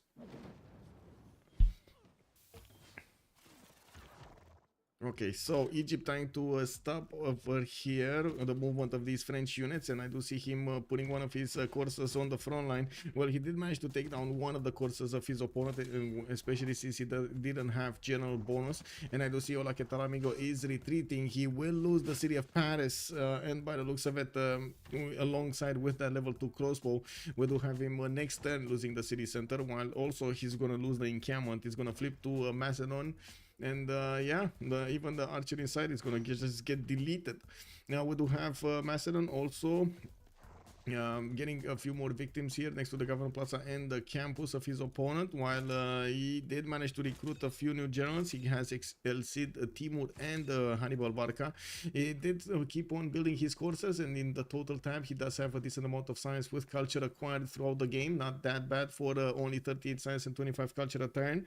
Now, while I do see America is gonna manage to get the new industrial zones here, he's gonna also manage to get new settlers trying to put the cities and recover. He's only on 2, 4, 6 cities at the moment. Definitely wants another 2. While I do see Rome is doing the same thing here. He's gonna be on 2, 4, 6, 8 cities only. 8 cities on Rome. That's not that big, to be honest. Yeah, so much territory to the west blocked by the mountains. I guess nobody on the other team has that many cities anyway. And Persia here is going to be the main simmer with 9 cities and 54 population. He's doing quite right. Jeru will need one more city there to match up that city count. But I do see the population is equal, almost equal actually, between Baptiste and Jeru, 54 and 55. Campuses, more campuses coming out from Spain. Give me a second. I do need to get something really quickly.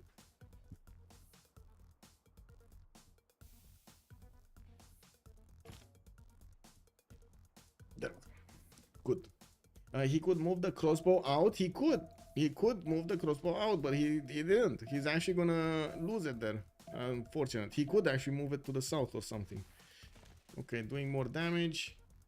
These are the last seconds. Wait, was that an infinite turn as well?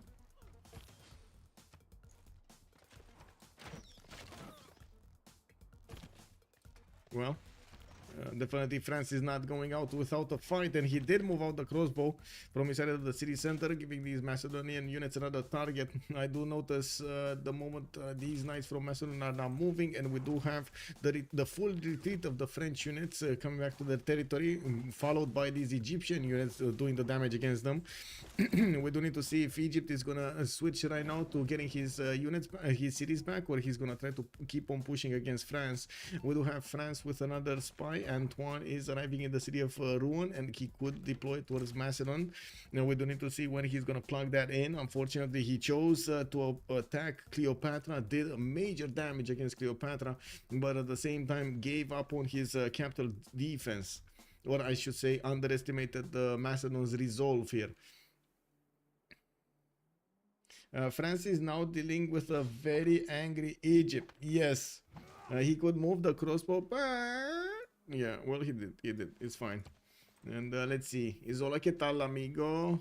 We're gonna get a nice next turn. Are those gonna be strong enough to withstand Macedon? Probably not. We need a lot more units from Macedon to keep on pushing though. And I do see, oh, France did actually plug in a spy in iGuy. Never mind, I'm wrong about this. He probably moved on from Necken at some point. I'm not sure when, but he moved on from Necken.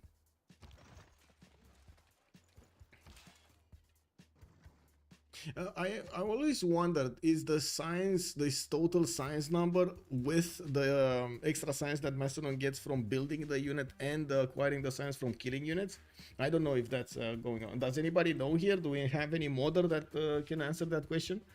Is Persia going to give France some help? I hope he will, because right now he's not moving an inch. He's not moving a single muscle to get a unit out on the east side. This actually concerns me as well, because Macedon is just gonna keep on making units. This is basically the Macedon way, right? You don't stop, you keep building, you keep doing them. Look at it next turn and we can see.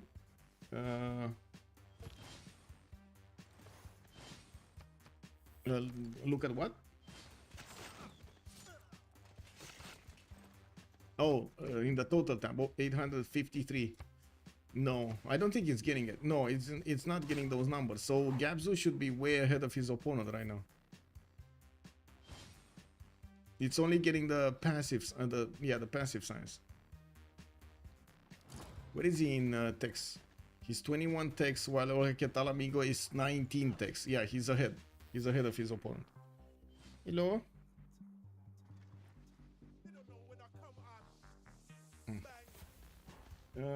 Yeah, we got it.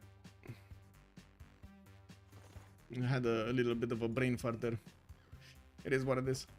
Anyway, it looks like the majority of those coursers did manage to make it back to the city of Lyon, and they're putting up a wall of units against Macedon's attack here.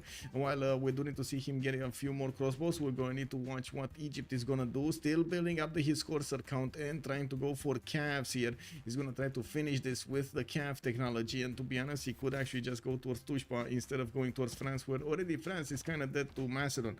We do have also to the southwest to see Rome, what Rome is doing. He's just defending his city of Puteoli, trying to get some extra experience points on these crossbows, and managing to acquire Isodor of Miletus in the city of Ostia. He's putting down the baths to get the extra GCC towards industrial zones. That's a 10 pop city without an industrial zone.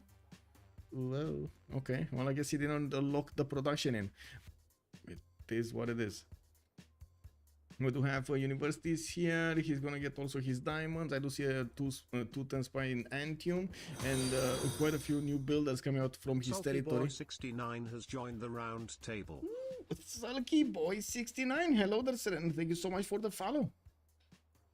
Looking at the west, we do have these campuses finishing up on Spain. He's going to jump up quite nicely in the science. He's actually leading in the science department for some time, but he's not putting up the defense against the culture. And Tamar is managing to acquire more tourism points, not to mention has a lot of culture to discover those later on civics. We do have way too many points acquired by Georgia here. 12 great writer points a turn with 8 great artist points and 4 great musician points. Georgia is swimming in those books. We got Egypt also getting those units in the front line. Still keeps moving against France here, but you do see he doesn't really do the damage against these coursers. We do need to see a lot more units from Macedon if he wants to keep on pushing into France, especially with this semicircle of area over here. They need to nibble off the edges and take out those units. Now we do have multiple units following up from Macedon. He's finally getting the intelligence agency in 3 turns, and that will give him the option to get a spy, a free spy, into the cities of his opponent. You see, Athena is watching at the game and just yawning over here. What are these just Macedonian units? Where are the Corsair? Where are the cuirassiers, the calves, the tanks, the everything?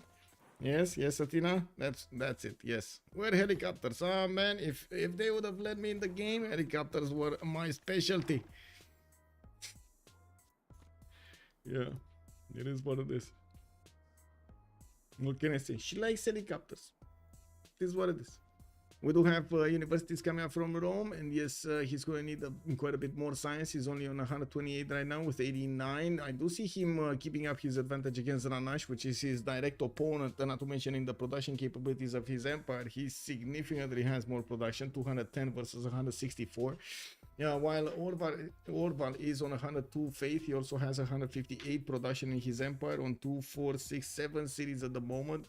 Did manage to get Stonehenge, and his religion is Jesuit education with papal primacy and crusade. Wait, who is he gonna crusade? Is he gonna actually crusade Egypt? Because he's already crusading Egypt. Look at Akhetaten. He already crusaded that city center. Can he get some more? Oh, they're slowly converting. But he's not moving a muscle here. It's actually Egypt putting a little bit of pressure on him with a knight. Might even get a drop on that campus and pillage it. Okay, Lyon is gonna get the walls next turn, and that encampment is very, very surprising that nobody actually attacked into it. We do have France getting the Corsair attack against the city of Aigai, and he knows that there are quite a few pillages that can be done there. Not only that, but also there are no defenses. Now we do have France managing to save one of his units and getting the walls in his other cities. The city of Lyon did get hit a few times, but not enough damage was done to the walls to get them down. The trebuchet will need to get their attack, its attack run soon. He can't raise capitals. Yes, he can't raise capitals. No. Yeah. Why is Macedon raising the cities instead of taking them? Oh, well, he didn't really raise the city. Yeah, okay. Follow-up question.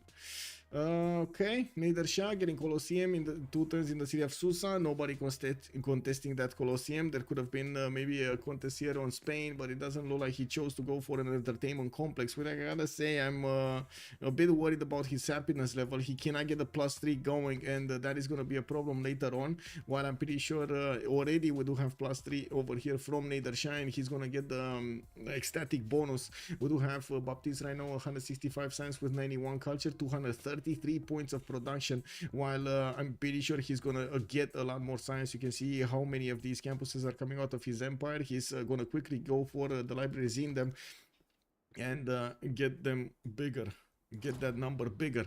While Jeru, I think he's getting to the limit, right? He already built quite a few campuses. 1, 2, 3. He got the universities in them as well. These one need 2 more universities, 3 more universities. That's it. He can only build 3 more universities, and that's it. 4 more universities. He already got the campuses. While in look how many districts are coming out. This is a +2. Tushpa is a +1. No, +2. Another one over here, a +2. And he's gonna get, of course, the libraries in them and everything else. Fez is still being kept by Gabzu? Is it? No, it's Orval now. Okay, so it looks like Tamar did manage to get it. That's pretty important for Tamar. Actually, for the whole Golden Age team, they're gonna have that science boost from the city center. It's from the city state. Trebuchet. Wait, did the Trebuchet die? I think it died before it attacked. Whoa, that is a massive win over here for France. But France is starting to run out of units much quicker than he can get them back. I do see also he did manage to take out the city of Macedon to the south of Methon, the one city that could have done the damage against Leo but chose not to. We do have counterattack from the Knights, but unfortunately that's also going to be a trade between Crossbow and a Knight. And I do see Oleg Ketala Amigo is down to only 6 units, while he has 2 armies worth of units next to his borders. Rome getting his encampments down. I do notice America is preparing a massive unit wall. Okay, why is he defending like the what is he defending? Is he defending his empire? Is he defending his ally here, Spain? Is he defending against, because he's defending, well, I guess it is gonna try to defend Spain here. He's not pushing at all. And this is gonna hurt quite a bit later on in the game. Even if I do want to say, okay, Jeru might actually get something like a victory condition, his options are kind of limited over here unless he actually wants to spam helicopters, go for, how to say, spaceport and try to go to space, or go for GDRs. I guess those are probably his only options, his only 3 options that he has right now. Jeru over here might not get to space as quickly as the culture victory on Orval is gonna happen. Like, look at Orval's scale. He's 119 science with 174 culture. He's getting so many of these books right now, and he also spent time to get more adjacency towards those theater squares. Not to mention he has the faith generation for the later on spamming of how to say, rock bands, and he's not gonna be pressured by anybody. He's still safe. Egypt is definitely not gonna get at him, like with only 74 and the 20, like 41. Not to mention he doesn't have an economy anymore. That's not gonna happen. Jeru is the only one actually making some goal points on Lucky Nuke. Are there Tamar units north of Spain? North of Spain, 3 of them, yes. But they're Levy, then they're not really doing anything. They're just sitting around. Okay, more knights coming up from Rome, putting down his encampments. He's getting up for a total warfare against his opponent. He's probably wanting to defend first against America. It's probably, both of them are thinking of defense here. I do see Lyon has been put under siege, and yes, we do have the Macedonian units that will do the damage next turn, or this turn. I can't see the damage counters, but I would imagine it's not enough to go through the wall defense plus the city center defense. Sentry is going around. Macedon is gonna need to stomp these units next. Then I do see he still is training quite a few of them in his empire there. And yeah, well, let's see. Yeah, he doesn't have enough damage. 49 against 39. Okay, what is Egypt doing? Egypt is trying to get an attack going against Georgia, but he kind of gave up his hand when he... Oh no! Oh no! Oh my god! My god! Oh my god! Guys, what's missing from here? What is missing from here? Graf Zebeli, also good evening, sir.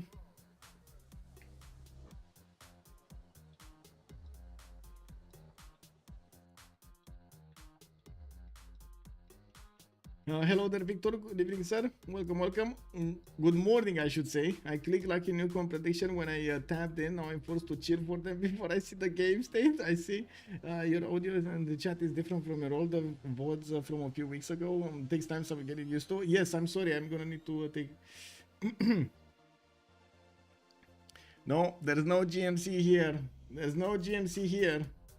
Bex, bom dia, senor. Hello. But yes, there's no GMC on Tamar, and because of that, Georgia is not gonna have enough production to pump out his units against his opponent. We will see calves coming out soon. You already see the first one upgraded, and the calves actually have enough damage to punch through the Kev source. This is gonna be a problem for Olvar.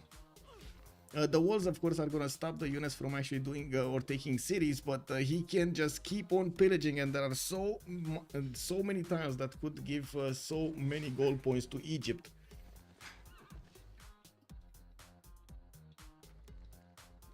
Does Spain have a GMC? No. He didn't even build his second specializing building of choice. He only has Ancestral Hall. He's trying to get Forbidden City though.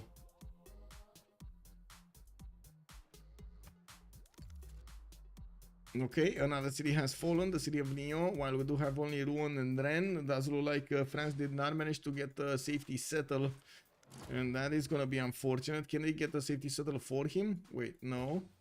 Oh my god, France is gonna full die. Oof, that's gonna hurt. That is gonna hurt. France full dying is gonna be a problem. Can actually Persia get... actually an army? Why, this is very surprising that Persia is not getting an army, especially since France is just a few turns away from dying. Oh, he's trying to get a safety settler from Rouen. He probably wasn't expecting to die as quickly as he did. I'm pretty sure he wasn't expecting it. We got Macedon getting to CAF technology, and these guys are gonna hurt France so much. There's no more counterattack from the French units either against the Macedonian CAFs. Way too strong. Is there a general for these? Yeah, no. Kick. He doesn't have a Renaissance general. This is a medieval Renaissance. Oh, these are industrial. Sorry, these are industrial. The Cavs and the cuirassiers.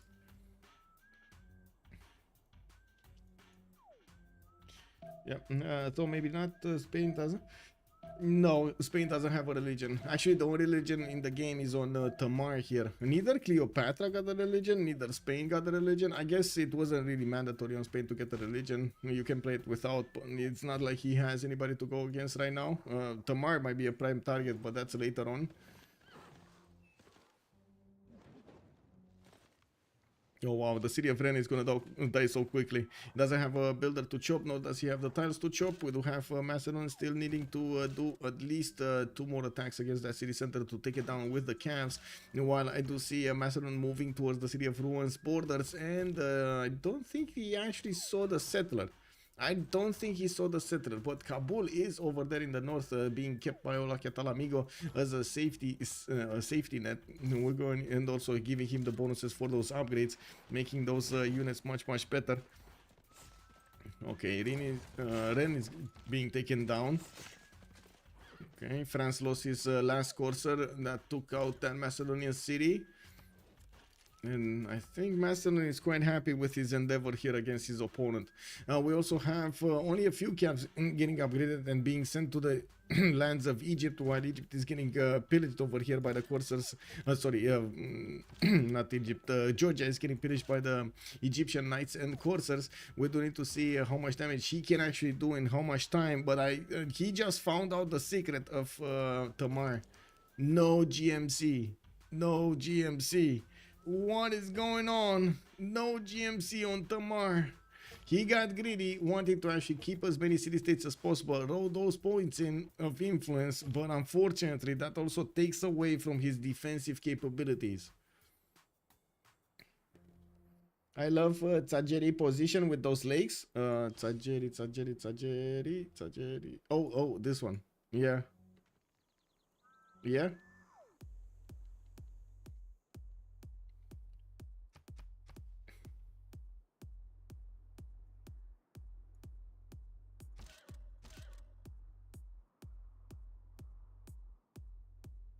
Yeah, well, Persia has started building a few heavy chariots here. Just a few, just a few. But he's getting ballistics next turn and nationalism. And I gotta say, he does have the gold per 10 to upgrade them.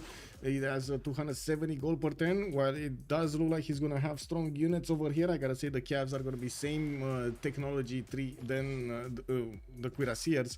And I'm pretty sure Macedon is gonna have a lot more of them in a quick enough time. There are no pre-builds here for Filican. It takes him 5 turns. Oh, whoa. Tushpa, what are you doing here? Egypt is like, oh, Tushpa, 30 strength. Oh, don't mind if I do. Can I have a beer in that city center, please? I'm dying for a coffee. Is Egypt going to Persia? Yes, Egypt is going to Persia, and Macedon is going to Persia, and everybody is going to Persia.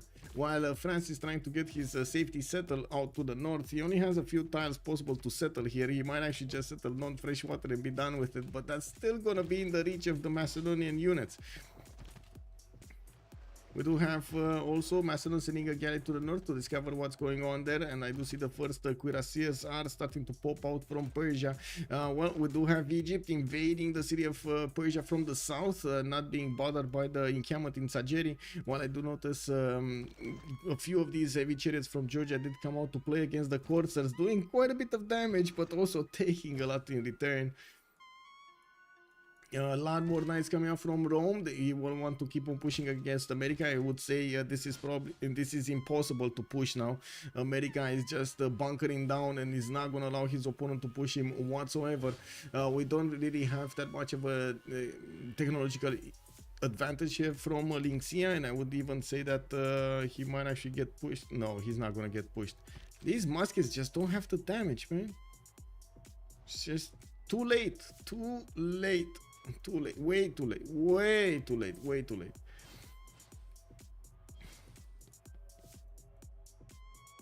Okay, is Tushpa gonna finish walls next turn, or is gonna die? It's either finishing walls next turn or dying. There's no other option.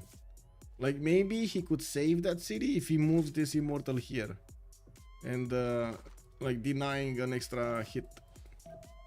That's not gonna happen, is it? No, it's not gonna happen.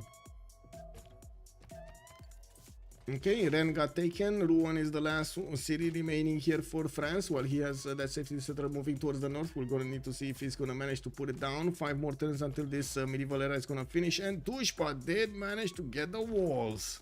Okay, time to throw, time to pillage, I would say. Not throwing, pillaging everything. Okay, well, Baptiste over here is scrambling to get the defense on Rouen for his ally to remain alive and in kicking in the game. While I do see Gabzo is still getting his metal casting in 6 turns. He's gonna require the boost. I do notice he's actually putting these units in the front line as quickly as possible and getting closer to the promotion points of these. He cannot really push directly into the Persian cuirassiers, and that is something that he needs to work on. I'm pretty sure he will need his own ballistics if he wants to keep on pushing. Definitely has the crossbows to upgrade. Wait, only one of them remaining? Oh, only one crossbow? Oh my god, he didn't take care of his archers, man. Man, those guys, you need to take care of them really nice, you know, with gloves and stuff. Anyway, carefully, I would say, really carefully. We do have campuses coming from Butoli, more science, Forbidden City in Antium in 6 turns. Wait, wasn't Forbidden City being built somewhere else? I'm pretty sure it was building, yeah, here is 7 turns with Emotep. Whoa, that's a long time. And I know what I sort of did. Terracotta, he did Terracotta. Okay, Antium might actually have a chance. I don't know, we'll see. Emotep doesn't really put a lot of production into Forbidden City, unfortunately. Can he get another one though? Oh wait, he's actually waiting for Mausoleum with Halicarnassus to finish in 5 turns to get extra charge on Emotep. Or... yeah, don't know about that, boy. Let's see. Well, he's trading same continent here with Spain. Yeah. Well, Seville to Saint Louis. Seville is here. Yeah, same continent. Ce-i pe mă?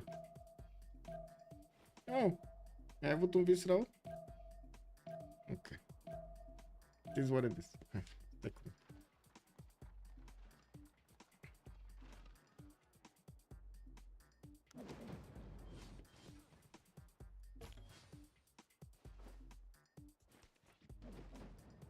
Okay. More trebușesc coming up from Macedon. He's gonna need to actually get some bombards if he's gonna keep on pushing into so high strength cities over here. And I do notice Athena woke up and she was complaining about something. I don't know what. We got Cav managing to get quite a few sneaky pillages here. He got the builder out from underneath Persia, and by the looks of it, he's also getting into the other tiles. Georgia, even Georgia trying to get in there. There's so much happening in Nadershah's territory. He's probably so annoyed of everything happening around him right now. We do have also to take a look at how Cleopatra is going to try to follow this up. Looks like he's putting heavy chariots towards the northwest and getting a lot more knights going. We do see some calves are coming from the southern cities and getting a spy in 2 turns. We don't really have him with that much science, but because he was in a pre-inquiry golden age, he still managed to get 118 science points.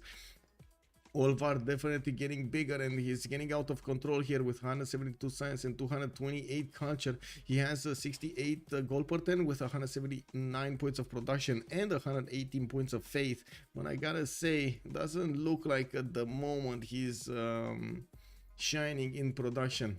Anyway, now we do have also American line infantries coming around. These will have enough strength to attack into the Knights of Rome, but those are gonna turn into cuirassiers pretty soon, and I guess it's gonna be a matter of gold here.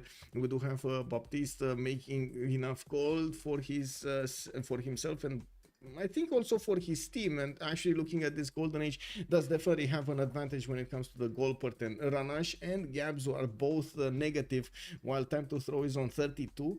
I guess the total gold per turn is around 121 versus their opponents golden age that do have more than 350. Oh, Settler keeps on going. He keeps on going for the silver and for the thingy. Hey, what happened to the Montingi? Oh my god. Wasn't... No, it is what it is. Okay, Egypt just getting into the main tiles here. He's getting into the meat of the Empire of Persia, doing as much damage as possible, slowing down his opponent just as he was slowed down by his opponents. It's a circle. Okay, looks like Egypt, how to say, France is gonna keep on the Bastion of Ruin for a little while longer. We got some line infantry coming out from Macedon, still not strong enough to push into their opponents. He definitely needs a lot more ranged units, not to mention some siege units to break Ruin's defenses. Oh, trader line. We got Egypt going into the trader line. Woo, woo. Look at these traders, man. They're gonna be free pillages, free gold.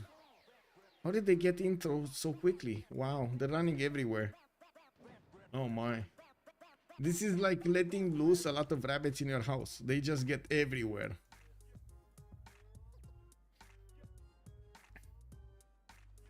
Spain, is America getting a general anytime soon? That's actually a very good question. Let's see. I would say a big no. He's on 2 great general points at 10. Wait. Guys, is he working the card for 300 points? No, he actually has an encampment. Okay. Whew. I was like, oh yeah. That no, I don't know about that, man. But it was still funny to say, I gotta say. It was still funny to say. Just waiting over there like in that meme, you know, he grows old, he has a stick over there and he was saying, I've been waiting for the last 100 years to get this general. And his units are like, yes, we can die now. That's it. Do we have Newton picked up? No? No Newton? Oh, no Newton. No Newton. Oh, wait, a religion from Macedon? Siddhartha Gautama is picked up there. Did he manage to get it? No, he just denied the great prophet. He's just keeping it here. Oh, wait a second. He got pillaged. The holy site got pillaged. Let's see what's the problem. If they don't do anything for 150 tons, I get a general. Yes. You know? Yeah. Okay, so I guess this is kind of explanatory what's happening over there. There's a lot of boom going on against France, and we do have Egypt to show us how he's gonna tickle Persia over here. Is he actually gonna press on the correct buttons to tickle Persia the wrong way? I mean, he already pillaged quite a few, like a commercial zone and another commercial zone. He pillaged the market in this one, a mine, another industrial. Oh, that's the entertainment complex. Oh, actually, that's hurting so much. He went down in the city of Susa from being ecstatic to 0. Okay, at least Mashhad is on 6. Let's see his yields: 168 science, 107 culture. Definitely slowing him down. Jeru, for example, did go up to 242, but it's not like they can scale next to him. And Tamar is definitely the bigger of them, the biggest. Thou shall be knighted primer. Trap_o_Tupison. Travel Chupison, thank you so much for the sub. Much appreciated for the prime, sir. Thank you. Merci beaucoup. Okay, what's going on here? Diplomatic order coming up from Ruan. We do have more damage done to this cav, the lonely cav to the north of Susa.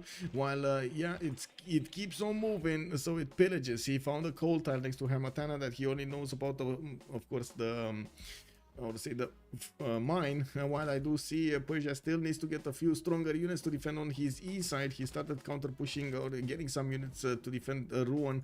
I do notice Macedon started to run out of gold to upgrade his units. Oh no, he just doesn't have the technology. That's the problem. He went for Cavs, and instead of going for cuirassiers, where he does have the major units to upgrade from, we do have the Cavs also getting east side north of Paris, and need to wait for the siege units to actually get back on track, so he can do the damage against the city centers without that much return. Damage on return, I mean. We got some units from Persia trying to push Spain. That's not gonna happen. The Spain line infantry are ready to fend off the attack, and he does also have a trebuchet there, just you know, doing a little bit of scratching. Forbidden City is gonna finish on the city of Seville. Yeah, it is. Antium is 1 turn too late on this, so there we go. We got an extra wildcard policy slot available for Spain to use, and he's also gonna get the mausoleum at Halicarnassus in the city of Madrid soon. We got field cannons and cuirassier corps coming from Rome. These should be strong enough if they're in sufficiently big enough numbers to take on the American army, and we're gonna need to see if America is gonna manage to fend off this attack. We do have America on mercantilism. That means he's not that far away, but not that close either to nationalism. We still don't have him with a general, but I don't think Rome got a general either. He has Ethelfled. That's not good. That's not good. That's not good. Where is his general? Rome is only on 93 points and 7 points a turn. It's very far away from getting one. Anyway, Attack has started. Macedon is pushing through. He got an encampment and now moving towards the last bastion of France, which of course is trying to get a safety settler here. He's 2 turns away from settling, and we do need to see if Macedon is going to manage to break that in the next 2 turns. Doesn't look like it, to be honest. You would have needed a few more trebuchets if you wanted to break it that quickly.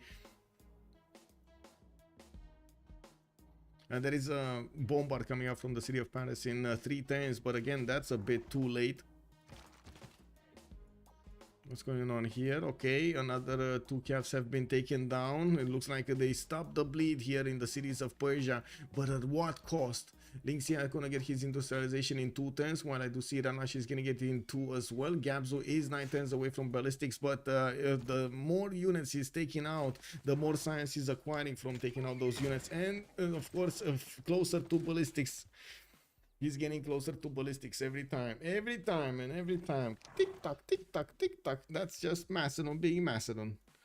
Okay, do we have any movement here? Not really. Not really. Nothing's moving. Nobody's moving a muscle. Oh, we got a religion. Eastern Orthodoxy, Zen meditation, and itinerant preachers. Okay, it's just gonna try to spread that happiness all around. Well, Egypt still didn't manage to get the second wave of units. While I do see we have a few more units from Georgia. Well, he did manage to push them back until he hit the Egyptian borders. We got the spy coming up from Tsukumi. While I do see field cannons are getting into the bill queues, when it does not benefit from a lot of production there. I don't think it's enough production, but I guess he does have the science. So let's see what's up. Ah, lol. Oh my god, the city in which he has envoys for so long is stopping France from settling where he wanted to settle, and the city of Rouen is getting hit. Oh no, is that city still not gonna die in enough time? Maybe if he attacks with all of the calves, like all of the units, just keep on attacking. Yeah, he's gonna attack with all of the units. He has a chance actually to take that city if he attacks with all of them. A slim chance, but he has a chance. Wait, he used engineer before getting a free charge? Yes. Did he got vision of Persia? Yes. He probably did get vision. Yes, he did. Since Egypt is running around. Did Beasley also like to wait until 1080 to get my religion? Yes. I mean, better late than never, you know.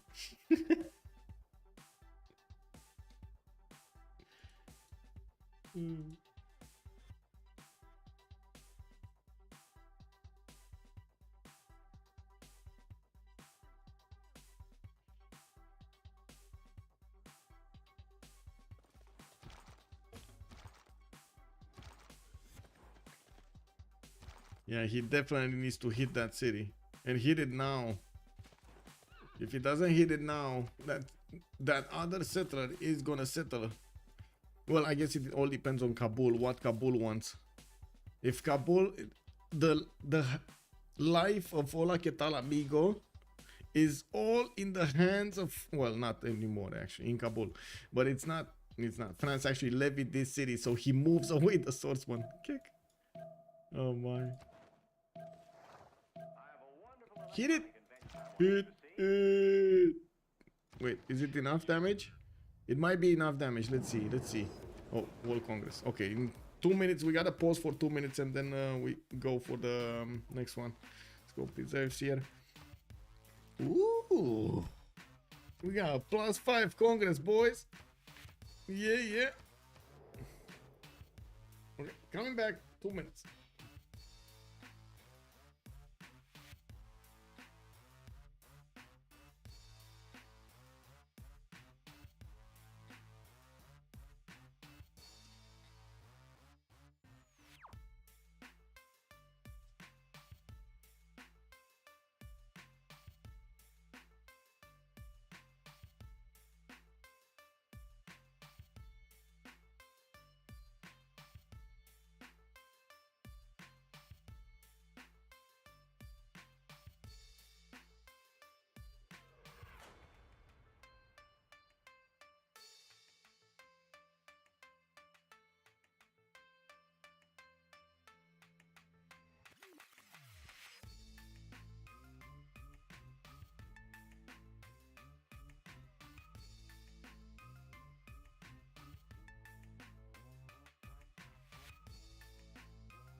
Okay, so we gotta see the World Congress. What did they choose? And we gotta see if France is gonna manage to get that safety settled. I'm a bit, I would say, concerned that he didn't hit with the last cav here. Macedon didn't get the last hit on Rouen, and that might not give him enough damage. Yeah, the Syrian band boss got settled, and it will be enough damage to take the city. Okay, it will be enough damage.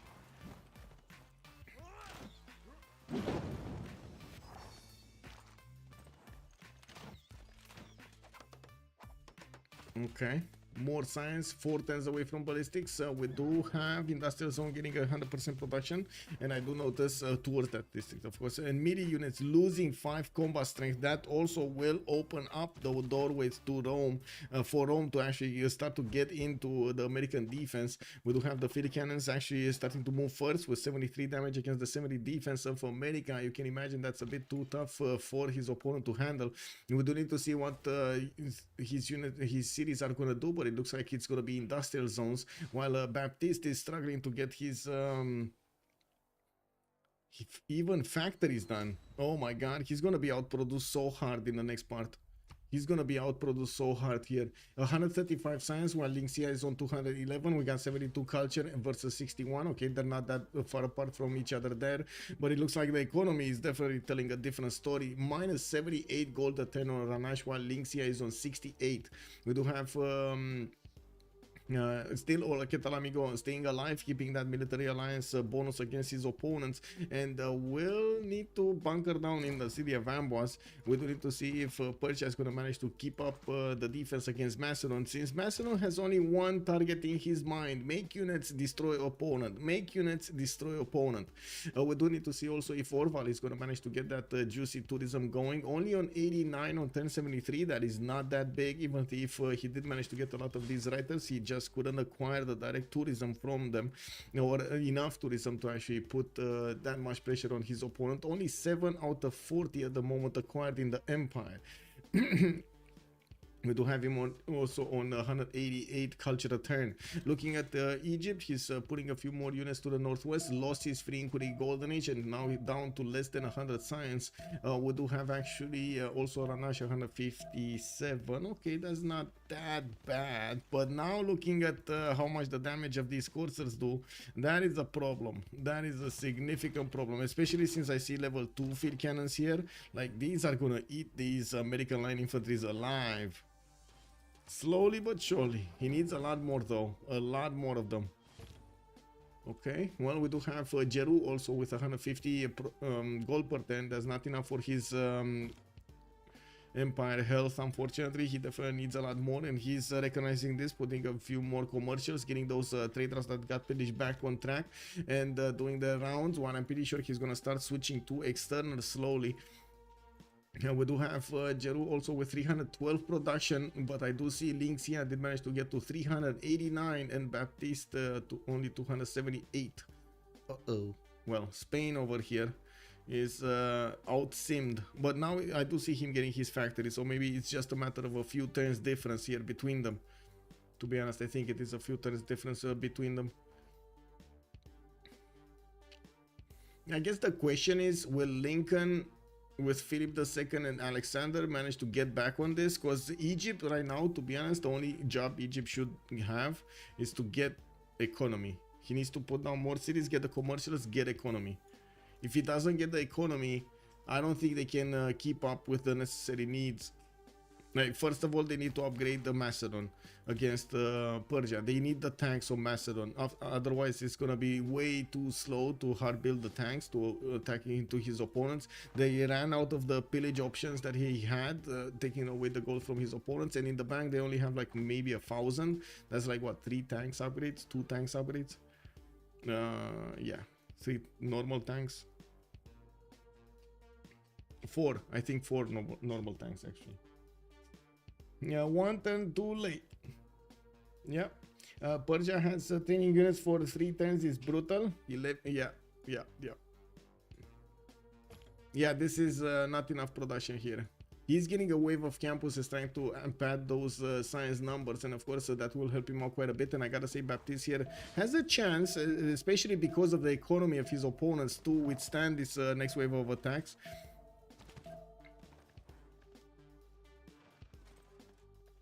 And if he is not breaking, I don't really see who's gonna break here, to whom. Like if Macedon cannot break Persia, there is nobody that will do the damage against their opponents anymore. Jeru will probably, his only option will be to actually go for a space here. And yes, he does have quite a few. Oh, did he just kill his last remaining flat tile? No, he has another one. He has this one. This is only, this is a flat tile. Okay. Not sure if he's gonna go there, but at least take a look if he has a spaceport tile.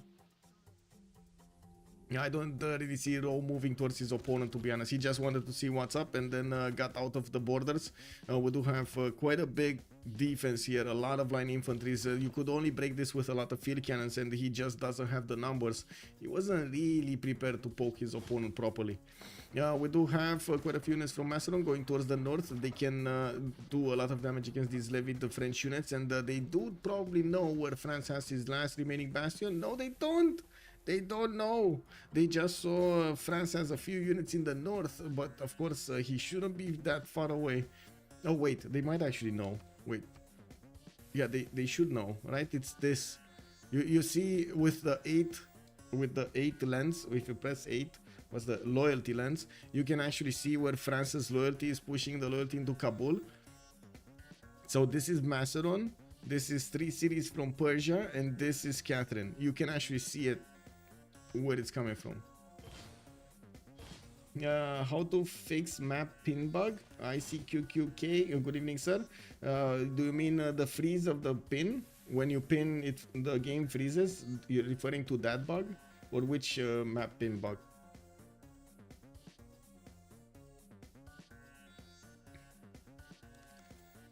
Okay, so there are a few steps. First, create a new Gmail. Second, create a new Steam account. Third, log into the Steam account on the same Steam app that you have your main account, and then switch over to your main account and family share your Civilization 6 title to that family shared account, to the newly account you made. Then start up Civ from the new account, and poof, pin bug is gone. That's it. That's all. That's what you need to do. You can fix it in like, I don't know, 10 minutes, 15 minutes.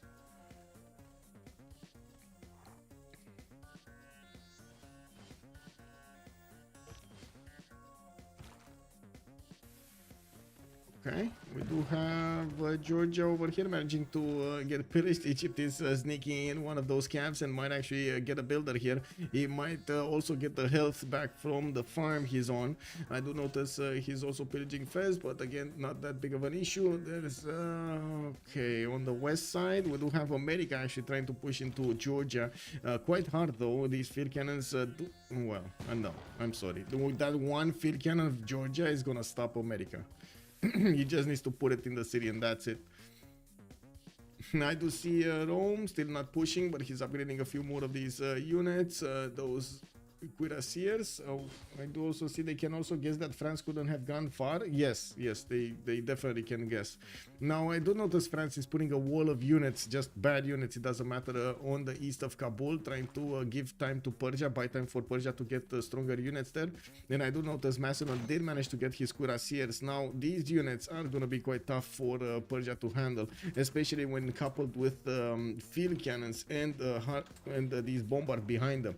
We shouldn't be that far away from seeing Persia get also his steel walls. He has refining in 1, and his ally is also gonna get steel in 2. Well, I do notice Hola que tal amigo, well, is very far off from getting something. Linxia is also going for tanks. Everybody going tanks. Oh, get the tanky tanks. Oh wait, we still don't have an economy from time to throw, by the way. This is like only 56 gold per 10 is not enough. Yes, he's scrambling to get more science. He knows he's far behind his opponent, but I don't think he can have enough time to be relevant for the next part of the game. Like he's never going to be catching up to Georgia's science, for example, or Georgia's culture, but he could give Macedon so much gold that he might actually do enough damage against his opponent. I think that's the only viable choice here for Egypt. What he's doing right now is trying to catch up, trying to return in the game with the science that he needs to get to the higher technologies, and doesn't really put more cities. Oh, he's getting more cities. Okay, finally another city from Edfu. That damage from France was critical. 2 cities taken down, a lot of pillages. That critically hit over here Egypt. And yeah, looks like Persia might not have enough units. Like from what I do see over here, he might get overwhelmed. So many. This is the power of Macedon, just the ability of not caring about anything, just getting units and more units. And then what are you getting? More units. Yeah, we do have Rome here on 500 production, and I do notice Ranash is not even getting to 400. He's on 370. Jeru did manage to get up to 388, and that is with factories, and I believe even coal power plants. No, he's building them right now. Actually, the first one is coming up in 1 turn. We do notice the Statue of Liberty in the city of Madrid, and I do have to ask, he has 9 out of 20 Diplo points. Okay, so they have a win condition on them, or a Diplo victory condition on them, especially since they might take out Catherine de Medici. They will take out an opponent that can vote in the World Congress, which is gonna matter so much. It's probably gonna secure them the victory if they do manage to do that. Well, I guess it's gonna be a question if Tamar can actually get the culture victory before the Diplo victory activates. And looking at the tourism, he's still on 89 with 210 culture a turn. He did manage to get still 7 out of 47. Who's gonna defend this though? Because Jeru is definitely not defending this, Ranash is not defending this, Gabzu is not gonna defend this, and Time to Throw is not gonna defend this. If Orval starts to roll those musicians and starts to multiply his tourism quickly, and there is a significant chance that he's going to get the opportunity to do so, that culture victory might happen much faster than we're imagining. Okay, Persia got these cores that are going to be strong. But where Macedonian field cannons? He definitely needs a lot more. Like you would have needed like 4. Black Queen spies, yeah, they're just sitting over there. I'm actually quite surprised why they're just sitting. They should be in their opponent's city stealing gold. Do they have no vision? Yeah, they do. Look at that. He could just put them in the cities of Egypt and get the gold. Or who's making gold from their side? Oh, it's Spain, right? Yeah, and Spain is too and they never discovered Spain cities. Not a single city. So I'm not sure what these spies are doing here.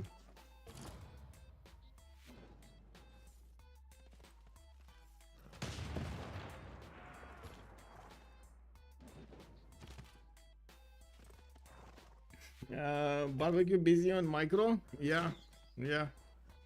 I guess so. Too many levied units to handle it. It is what it is. Anyway, we do have Macedon managing to do more damage against his opponents, and I do notice more of these, quite a few more of these units are coming from his main side with a lot of bombards and some field cannons in the mix. He's gonna need to put them there in the front line and let them get more experience shooting down their opponents. While I do notice Georgia did manage to get to his own ballistics. We do have him also with steel walls going for refining in 2 turns, while Baptist is gonna get steel next turn. They shouldn't be that far away from tanks, while we do need to see if Gabzo is gonna manage to keep up with that. Only on rifling does need 2 more tanks, 3 more tanks to actually be on combustion. And especially since he's starting to run out of units to kill here, he might not get enough science from this. But to be honest, he has so many units coming out of his cities though. This might be enough just because of sheer amount of cities he has everywhere.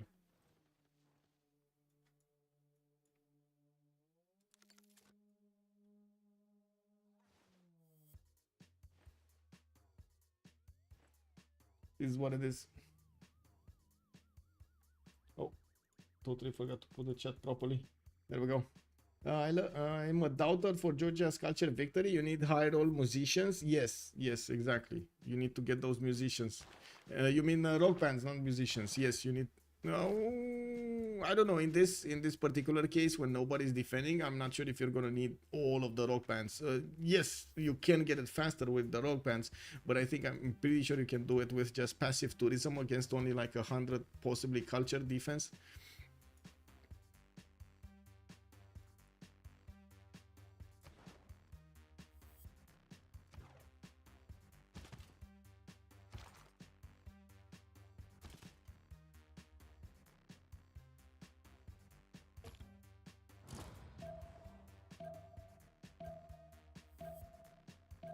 Okay, Rome has started building Potala Palace, trying to deny his opponent from getting that extra Diplo point. He will need to take out Noble as well. That's a lot of scientist points that need to be acquired. And I gotta say, Newton has been picked up by Spain, while we did have also Tamar managing to get Ibn Khaldun for the extra happiness on his amenities. That's pretty nice, but he is on a happy level. That's good, that's good.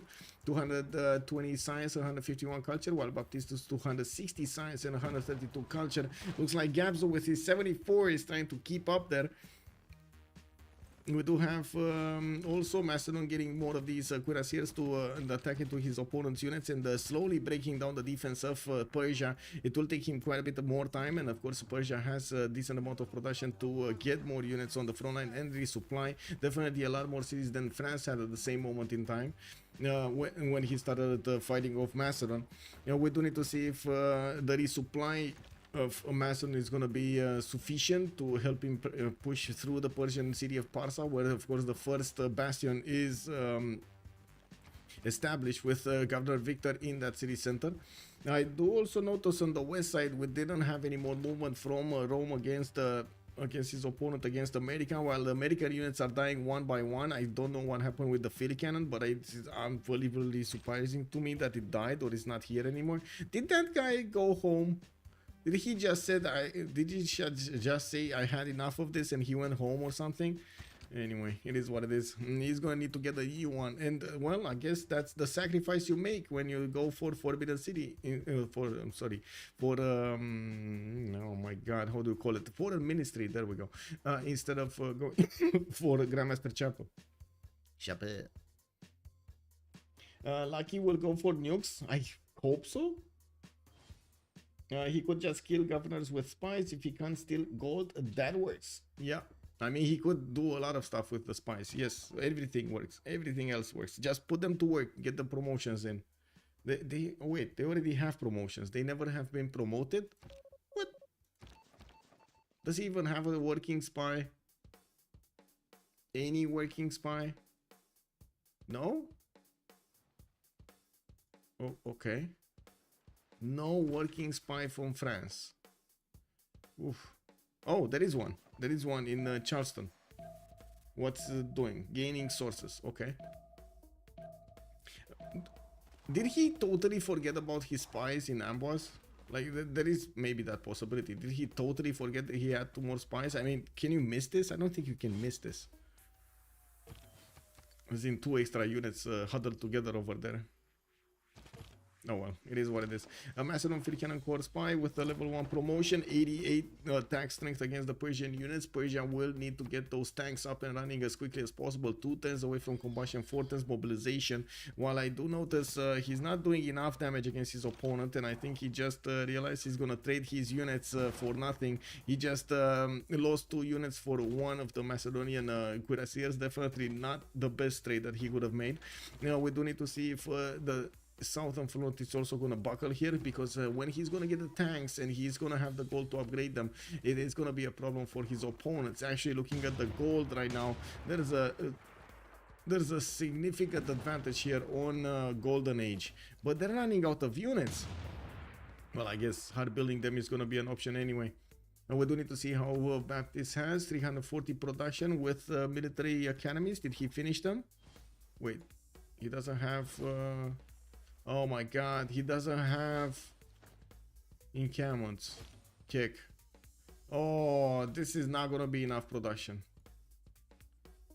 Yeah, I don't think this is gonna be enough production. How much does he have in a city? 70 production, 68 production city. Susa is 50. That's not enough production. Yeah, and not enough oil either. Like, where is he gonna get the oil? He has 1 oil tile. Okay, that's +3. Does he have another oil tile somewhere? No. Oh, here. They could get the one from Fez. That's expensive though. I mean, it's fine. They have the gold. He desperately needs this. He sees oil. He just didn't go there. Well, I guess maybe there is some oil tile underneath one of his districts and we don't see, and he has more than we can anticipate. It is what it is. Maybe I can move them.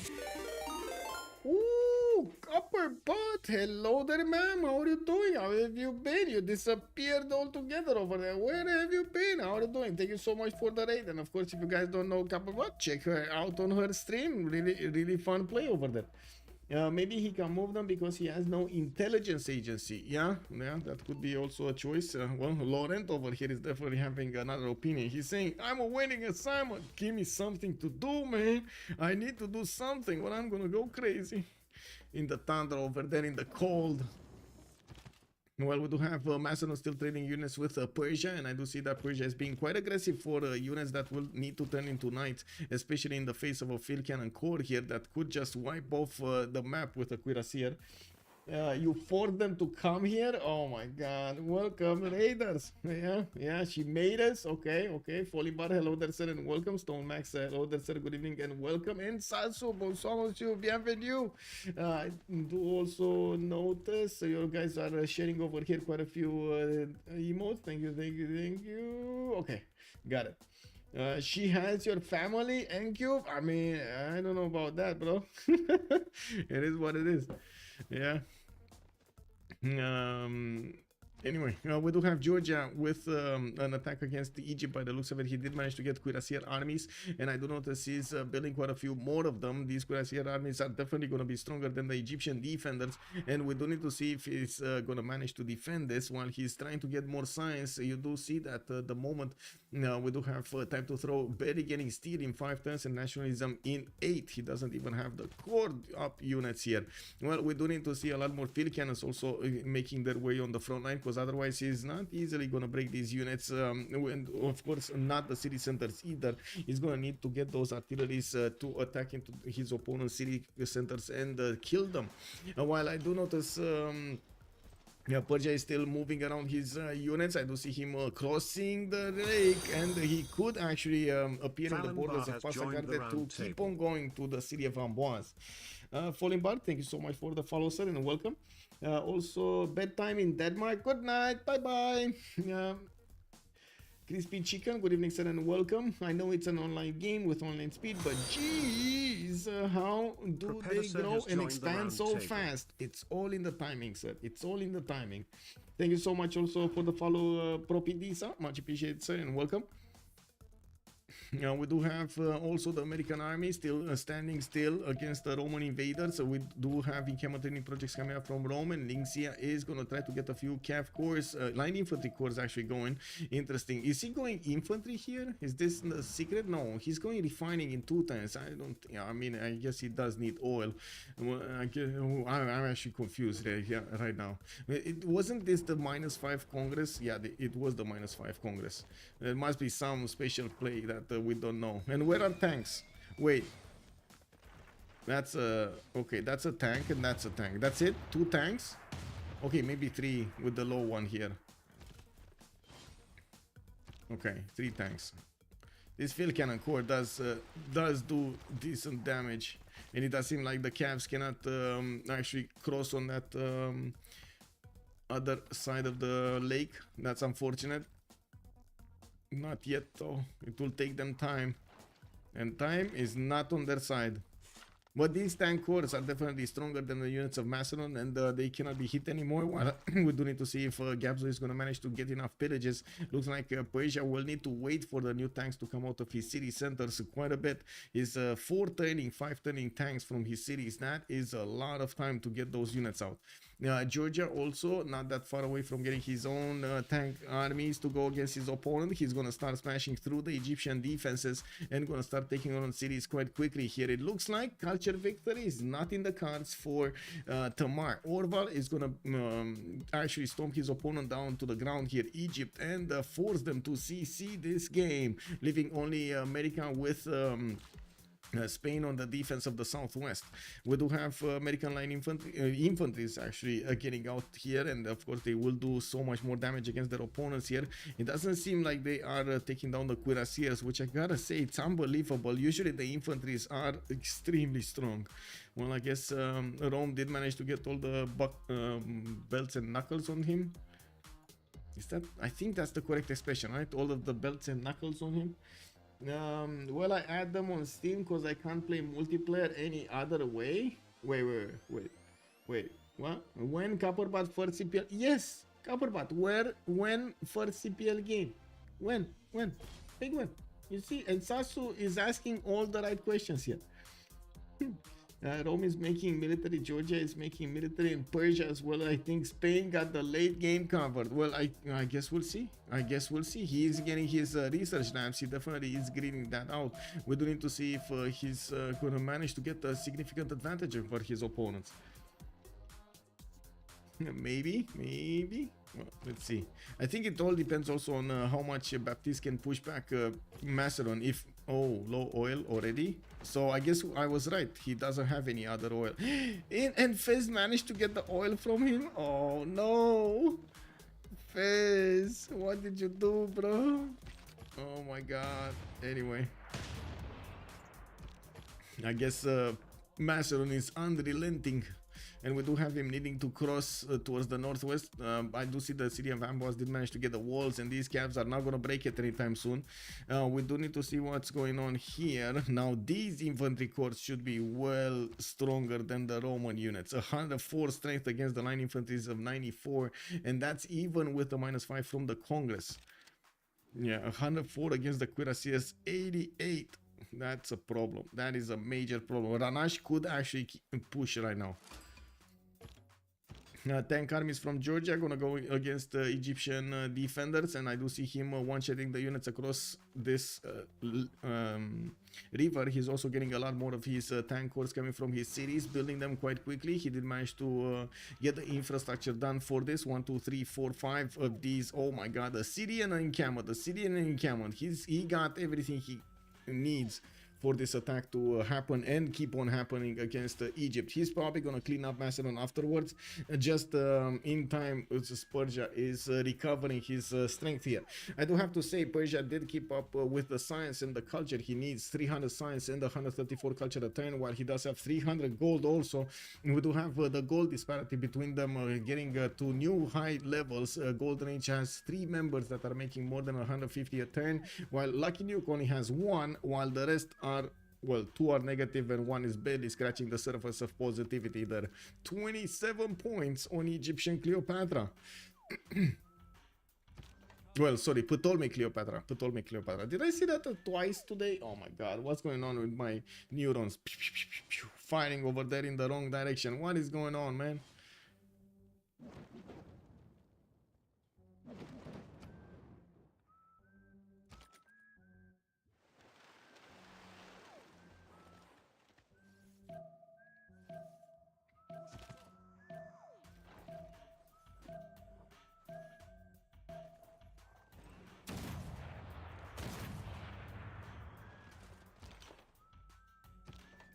Oh, that's a bit too close for comfort. The level 2 field cannon is very, very valuable, Gabzu. You don't want to lose that. Yeah, there we go.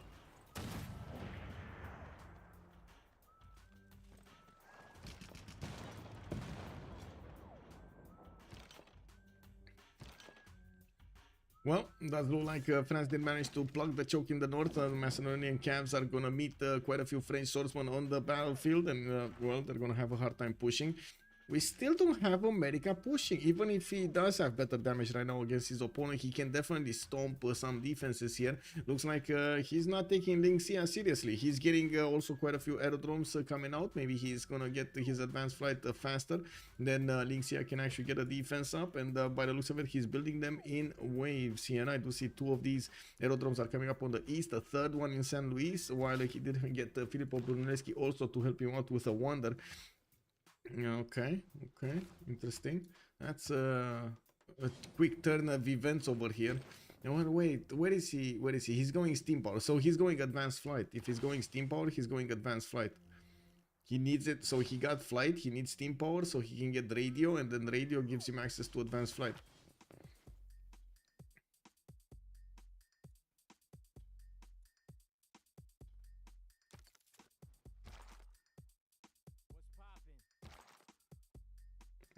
Okay.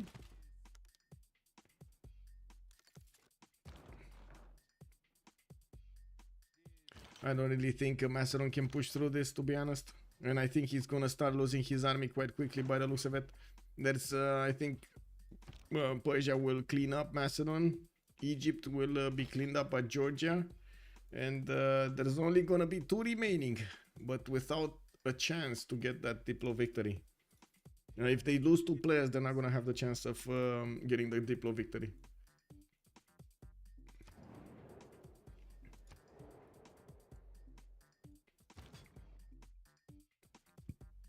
Yeah, Georgia here is just from a few tens away from getting cities. He's gonna just delete the units of Egypt and start taking cities quite quickly. Time to throw did manage to get his steel walls. No, he didn't. Oh my god, he doesn't even have steel walls. He's going for refining in 2. Oh my god. Okay, that's so unfortunate. So slow in timing.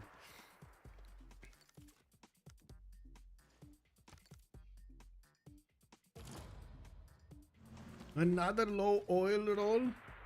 Wait, doesn't he have military academies everywhere? How is he low on oil? Oh, he doesn't have military academies everywhere. I see. Did I?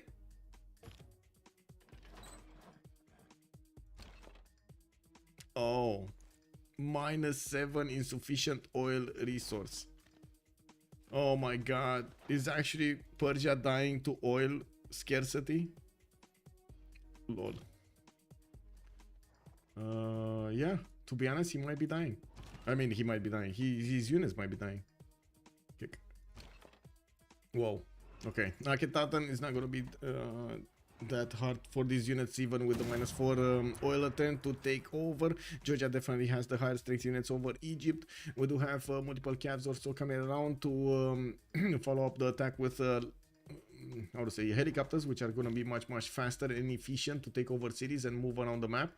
Now we do have a lot of pillages that also need to be done, and I don't see a settler coming up in 2 turns from Rocket Death. He might be looking to send a safety settler somewhere, maybe on the other side of the map. Now we do need to see also if Rome is going to get pushed, or if he's going to realize that he needs a defense against the planes here. Lynxia is going for sanitation, and by the looks of it, that option gives him access to, of course, go for research labs, go towards the technology for research labs, which is not going to be the same tech that he needs to defend himself. If he's... Oh my... He's gonna be desynced, and we might actually see Ranash with a window of opportunity of maybe 4 to 7 turns, between 4 to 7 turns, to actually get the bombers in faster than Rome can actually react and get even his steel walls. This is gonna be a major problem if Rome has that here. The bombers are gonna take out his cities, and the fighters are gonna make quick work of his units. And there are so many of these aerodromes coming and being put down by America. I guess it's a matter of science here. Can he get to advanced flight quickly enough before Rome gets to research labs and goes back to getting steel walls and everything else, refining, combustion, and so on. Mike MC Loving, good evening, sir, and welcome. Good luck, have fun. Yeah, thank you, thank you. Can Macedonia afford to upgrade his tanks? No, no, that's a big no. They barely have probably 1 upgrade or something like that. So, no. I also don't think he had enough time to build his own military academies. But he has oil. Look, 1 tile of oil, 2 tiles of oils. Oil. No more? That's it? 2 tiles? Okay. 2 tiles. I guess 2 tiles is better than no tile. Yeah, but it looks like Persia is stabilizing. Definitely stabilizing. He's Gabzo is also 10 turns away from combustion nationalism coming up next turn. He's gonna get the core ability, and by the looks of it, Macedon is getting as many cuirassiers as he possibly can. The problem is the gold. They just cannot get enough gold for him. First city center is gonna fall here. Egypt is gonna lose Akhenaten quite quickly. Artillery corps are making their appearance to attack into the steel wall cities of Egypt and take those defenses down, while his tanks are taking care of the units. Half of the army of Egypt is already taken down. While there are some resupplies coming in here, it doesn't look like he's gonna manage to withstand the attack. So many settlers coming. Oh my god, is this a desperation move here, having so many cities coming out? Maybe one of them is gonna make it to safety land. Okay, Akhenaten has been taken down. We do have Georgia moving his army towards the city of Necken, and we do need to see if he's gonna have more units rejoining the fight, joining the fight on the front line, and finishing up his military academies for the oil per turn. While in his empire, I don't actually see oil anywhere. Oh, I see an oil tile here that, well, it will mess up everything with the farms around, but I guess it will be more oil. More oil? No more oil? No more oil. Oh, an oil tile here southeast of Zugdini. He needs a builder there.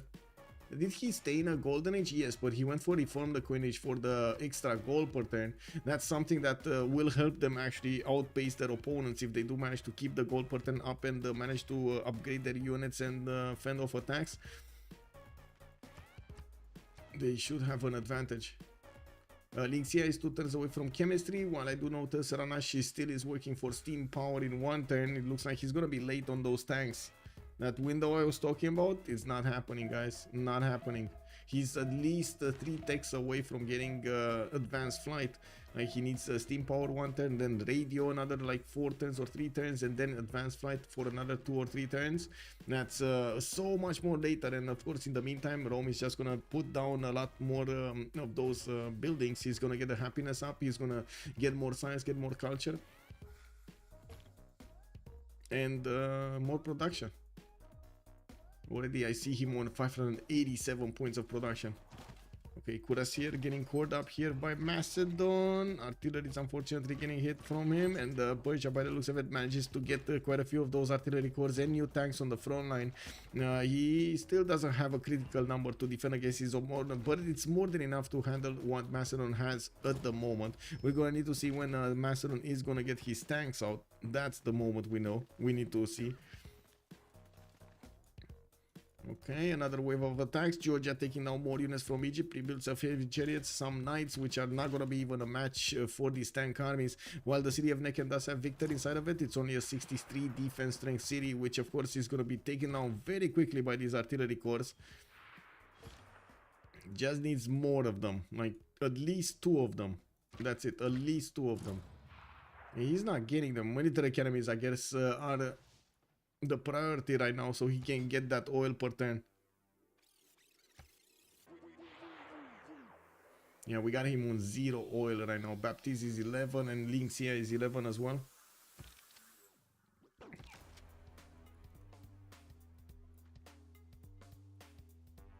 Oh, Persia not standing around, moving in for the kill. Macedon is starting to bleed units over here, and even if he's getting new units on the front line, he still needs quite a few more turns to get combustion. If he doesn't manage to kill off units and acquire the science with that, he's gonna rely on the building of units. And as you can see, the cuirassiers do take quite a bit of time, even if they do have a good return on their science. It takes them so long to get out of the cities here being trained. But does he know what oil is? Yes, yes, he does. He does. With a name like Golden Age, you better not miss a Golden Age. I gotta say, yes, DB3. I totally agree with that. Also, don't you need plastic for the oil in the water? Plastic technology. Didn't they change that with BBG? Didn't they change that to not require plastic for the oil well? Wait, what is? Give me a second. Refining. It's a refining. Wait, this is oil well. Wait. I think it's rig, right? Oil rig. Maybe I missed. Wait, oil. Offshore oil rig. Yes. Refining. They moved this also. It's a refining. I was remembering something, but I wasn't really sure. But anyway, we don't really have many more units from Egypt. Looks like his cities are gonna fall to the concentrated power of the Georgian tank corps, and we do need to see if these artilleries are gonna be sufficient to take down those cities in good enough time. I'd also notice he's gonna also get more oil per turn. While Persia is breaking through the defenses of Macedon, he's also gonna go through the pre-builds of Macedon, and that's gonna be quite a problem. Not that they have enough gold to upgrade them, but still they would have had a chance to upgrade them. That's also another advantage here. Since they still have France in the game, these cities can be liberated, and those are like 400 points that they could get from liberating the cities of France back to him. That would put them definitely in the race, back in the race to contest those diplomatic points. We do have Persia also managing to get these tanks in the front line, but waiting for the last moves or something. He's not attacking anything right now. Okay, west side, no movement. We got aerodromes building these biplanes, getting as many out as possible, at least 2 of them that I can see, and getting these hangars going. He needs to get some airports for those, if he wants to go full spam air units. He's gonna need as many of those airports as possible for the aluminium that comes from them. What I do notice, he's using Gustav Eiffel to get the Ruhr Valley in the city of St. Louis. We do have only 4 more turns until the next era switches, and I do notice that Linxia is gonna have to pick up the pace here to get the golden age. While I do notice Orval is also 2 points out from getting a golden age, she's probably gonna get it. We do have Gabsu going dark. Jeru is again going heroic. I do see Ranash is going dark. Time to throw is going dark.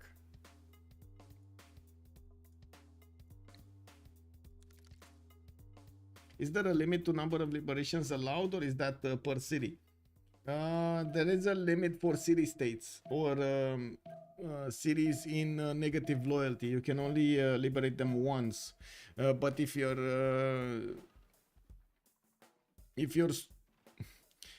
okay, if you allow the city to be taken multiple times while you are contesting it and you're not raising it, that's kind of on you feeding the points to your opponent.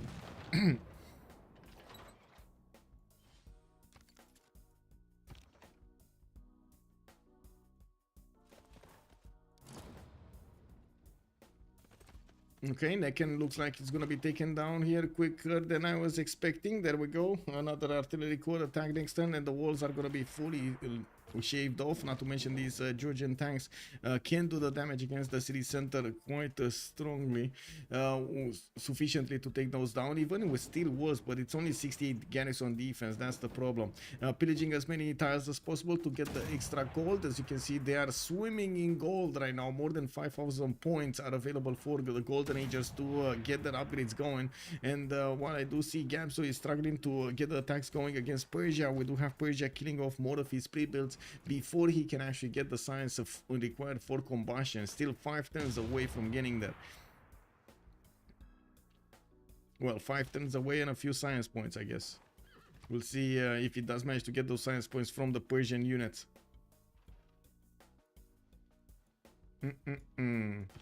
Okay. Well, Georgia has so many pillages there. So many pillages.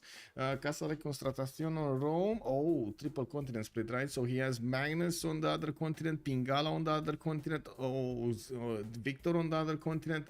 This is going to be massive.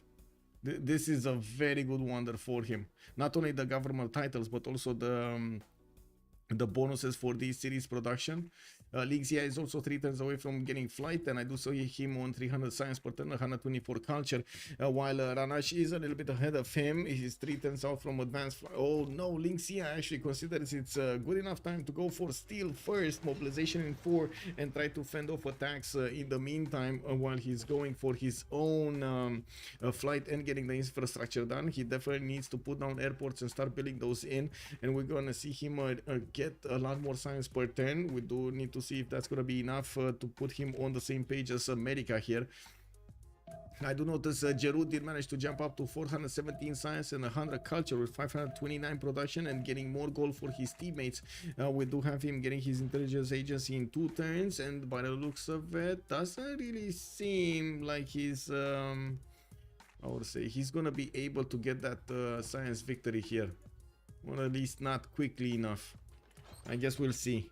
His allies are definitely dying. That's the problem, right? He's gonna lose Egypt and he's gonna lose Macedon. It is just a matter of time. There might be a chance that Macedon can come back. If he has enough gold and he can upgrade enough tanks, he might actually come back into this. But looking at how much Persia does, how much damage he does, and not allowing Gabzu to actually get those extra science points, well, that is a bit of a problem. Just a tiny bit of a problem.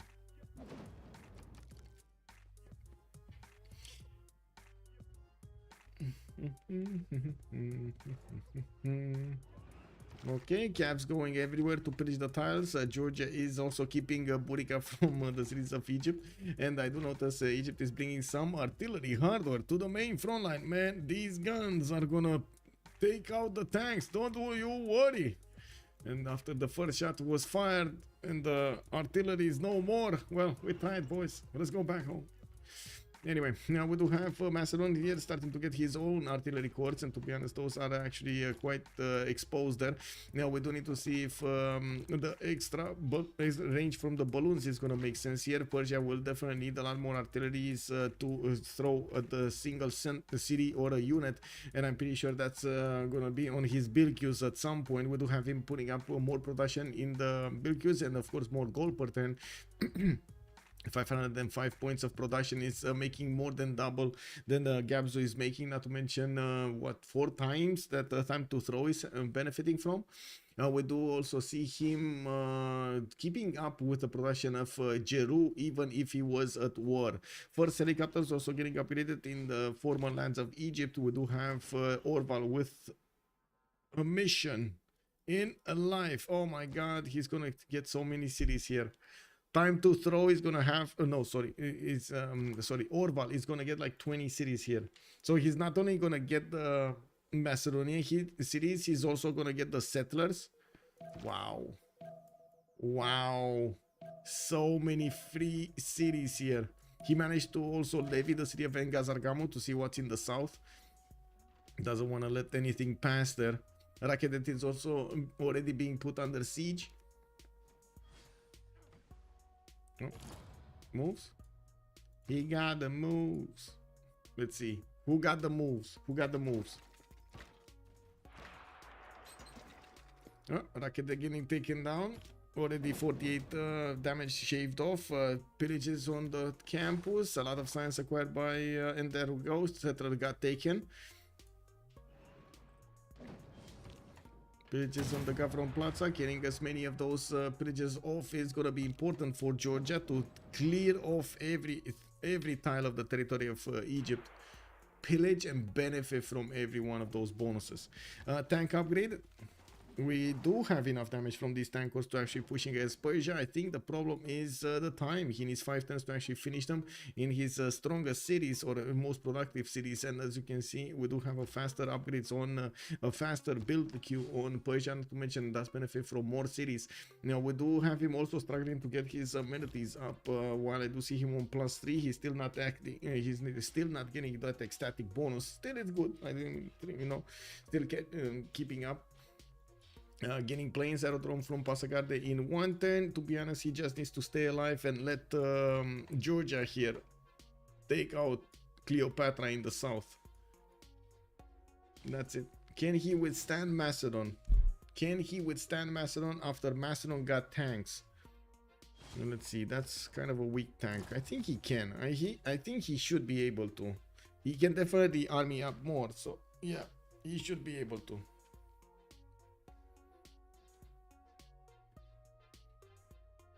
Yeah, Baptiste is also going to be first on fascism, even though he's not really close right now because he's still on mass media.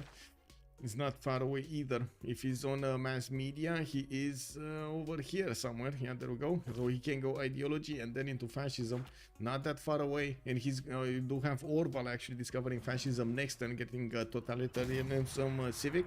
While he's going to get that extra +5. And that is going to flex on his opponent so much.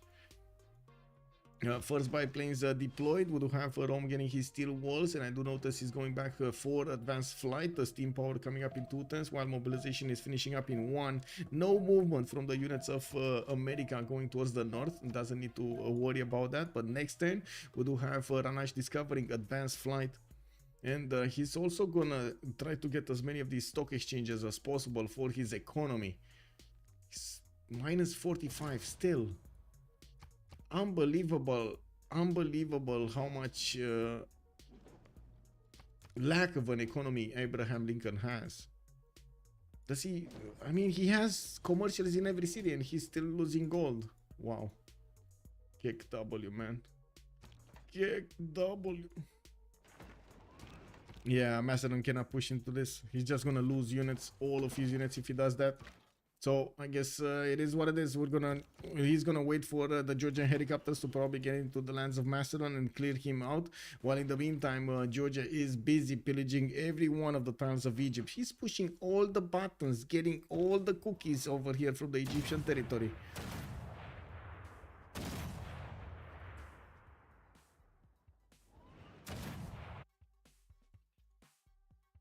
Okay, capital city of Egypt has been taken down. We do have 4 more cities that need to be taken down, while of course an Egyptian settler is scrambling to go into the south. That is still going to be taken by Georgia. That's not really an escape city. We do need to see if this one will ever finish. 14 turns does seem like an eternity when you have so many tanks bearing down on your empire. And of course the camps of Georgia are going to start to position towards the north, needing to upgrade themselves in that border city of Neken. While I do see the Persian units are just making a wall of defense against these Macedonian units. We do have the Persian artillery with the option to attack from afar. And it does seem like the artillery corps are doing quite a few holes in the Macedonian tanks. They're able to trade. They're actually able to do the damage. Very nice. That is very nice. That is very nice. If only he would have had like another 2 more, he would have killed so many tanks here. Okay, fighter got upgraded. Fighter not really doing enough, but he can pick off a few units here, or at least try to damage them. More science available for Lingxia, 662 production with 439 science and 143 culture. I do have to say Jeru finally did manage to get more than 100 culture a turn, while I do notice we're 1 turn away from getting the World Congress. We do have Golden Age for Olval, Heroic Age for Jeru, Heroic Age for Ranash, and a Dark Age for Time to Throw. We're gonna come back in 2 minutes after the World Congress is gonna pass and the players are gonna make their choices, and we're gonna need to see what is happening in the next part of the game.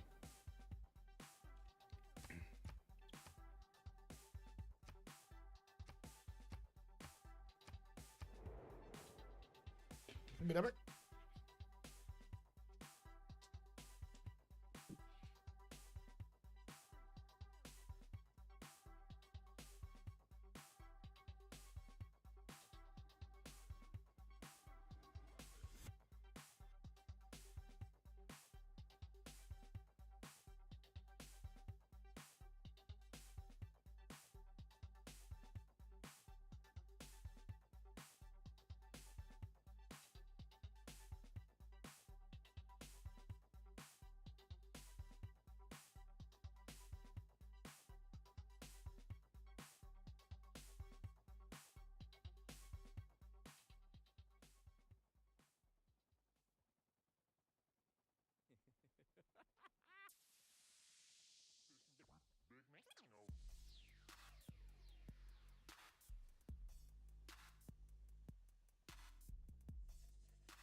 Oh man. Peekaboo.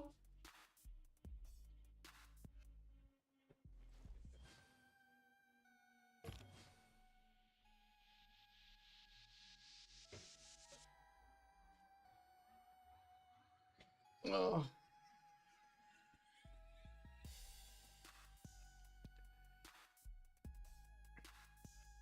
Whoa, whoa, whoa, whoa, whoa. What's going on? What's going on?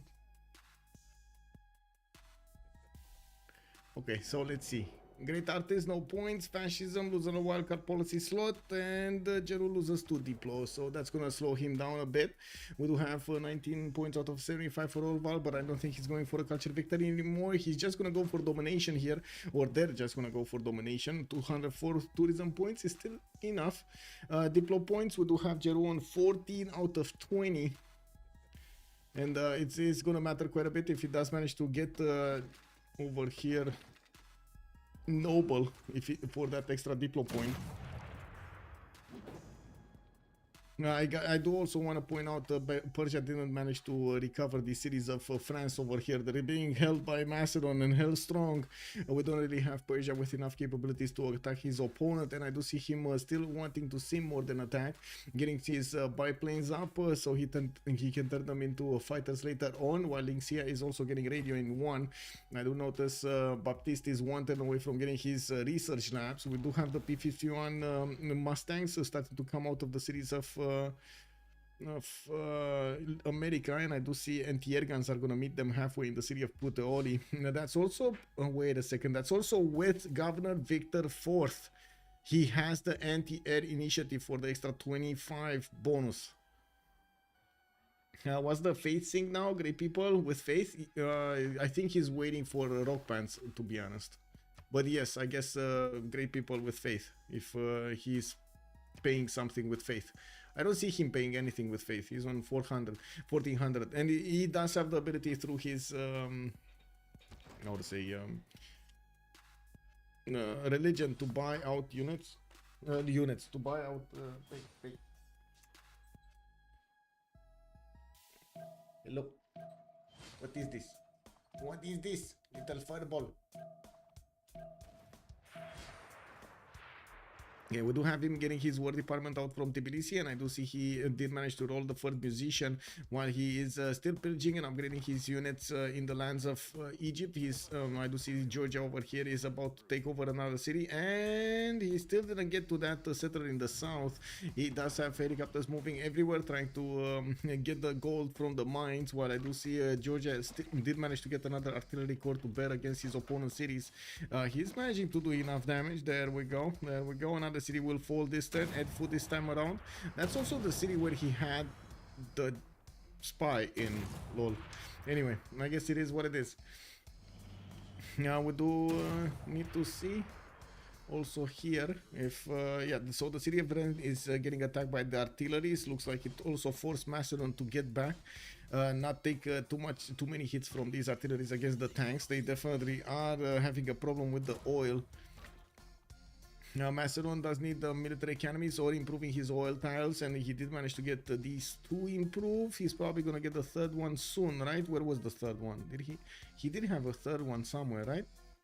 Was it? No. Okay, well, he has 2 of them, I guess, plus 6 oil. Iwano getting attacked by the tank armies. It's gonna go down. That leaves the 2 remaining cities with a possible 3rd one in the south. It does look like the Cleopatra's fate is sealed. We do have the first spaceports coming around here, getting built in the lands of Spain, while I do notice he's also getting a Big Ben. I do notice he's going for more fighters to defend himself against a possible attack. We do need to see if anybody's gonna get to nuke him, but by the looks of it, he's still gonna get a few projects out. Now we do need Georgia here to step up his game so he can get into the borders. If not, Spain might actually get that how to say space victory. We do have him right now with 596 production, 450 science, and 113 culture. Now he's in a reformed the Queen Age Golden Age, and he is doing quite a bit of how to say he's gonna build quite a few of these spaceports. Didn't finish all of them though, and he's getting a battleship armada. Okay, what does he want with an armada? He's the ally of Macedon, so I'm pretty sure he doesn't want Macedonian cities. Maybe he's thinking that he might get a liberation or do something on the coast with it. Anyway, it's still good for the defense, I guess. It's fine. Okay, no way these P-51s are actually gonna push through Roman defenders. Now we do have Roman fighters also starting to get out, and they're gonna equal match the strength of his opponents. War Department getting out from Georgia. He's about to take over another city from Egypt. Time to throw here. He's gonna lose Iwunu.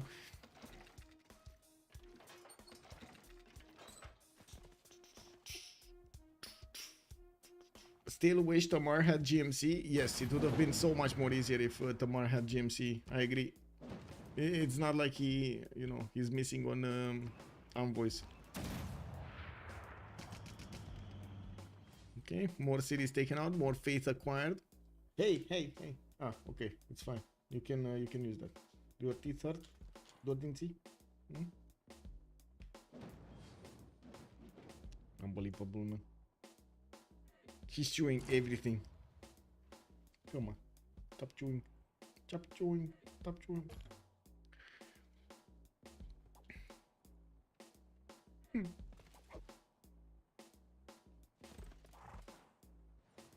You see? Directing the distraction. This is what I call it. Directing the distraction. You accept distraction will happen. You just direct it to something you can spare yourself of. It is what it is, man. It is what it is.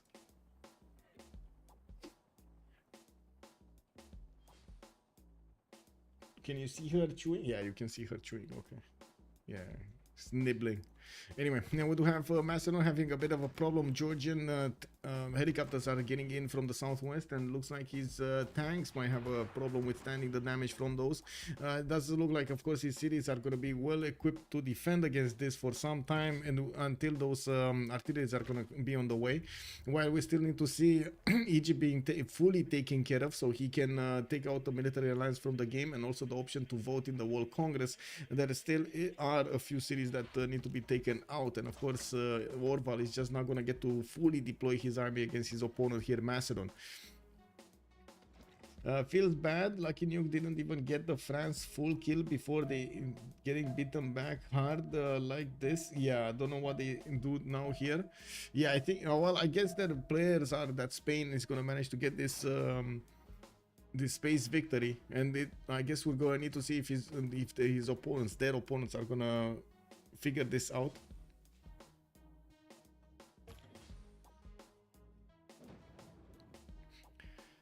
Orval just didn't acquire any more tourists. 21 out of 88 is very far, even if he did manage to get the musicians.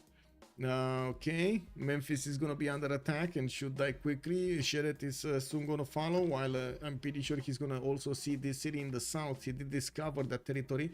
It's just a matter of that city settling. Yes.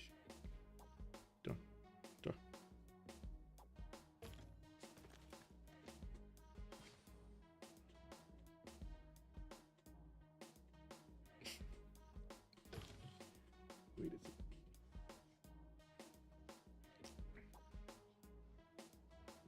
We do have also Georgia benefiting from more tiles from his opponent.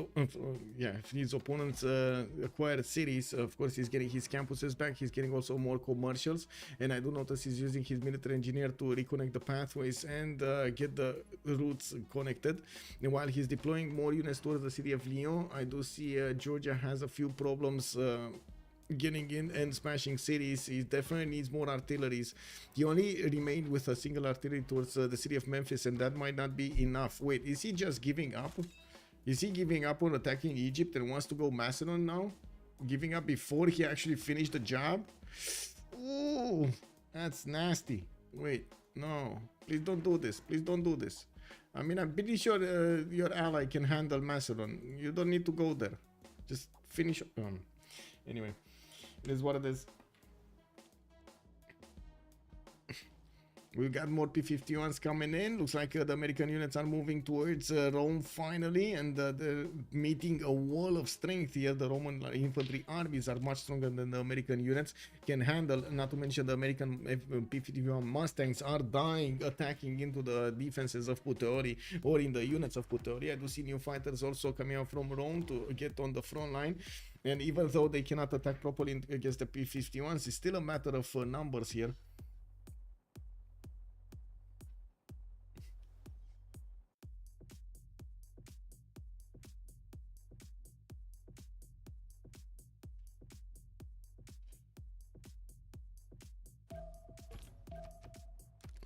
Okay. Let's see what's going on.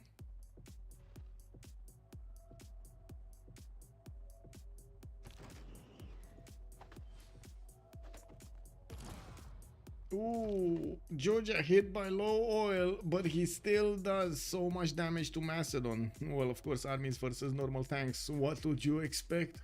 If Gabzo did manage to get the science for his troubles, he couldn't really get the culture for his troubles. The city of Ren is about to also be overrun here, lost its steel walls advantage, and I do notice, of course, the artilleries are gonna keep shelling that. Now, I'm a bit surprised we don't have a few more, like these two artillery armies here, but or corps, but I guess it is what it is. Now, we do have Memphis still left open, and Shedet is still left open. The tanks of Georgia need to get the pillages and get the damage done there, but it looks like he's not really interested anymore. He found a new toy to chew on. Now we do have Jeru also getting combined arms next turn, while Baptiste did manage to discover his advanced flight. He's also upgrading his fighters on the front line, giving him a much better attack maneuver against his opponent, keeping up the skies to delete his opponent's units. He's also getting bombers out from the big main cities, while I do notice he's gonna start chewing through the cities when he's gonna get those bombers. That looks like it's gonna be at the correct moment in time when Georgia is also gonna take care of the Macedonian army, or I should say, well, remaining units.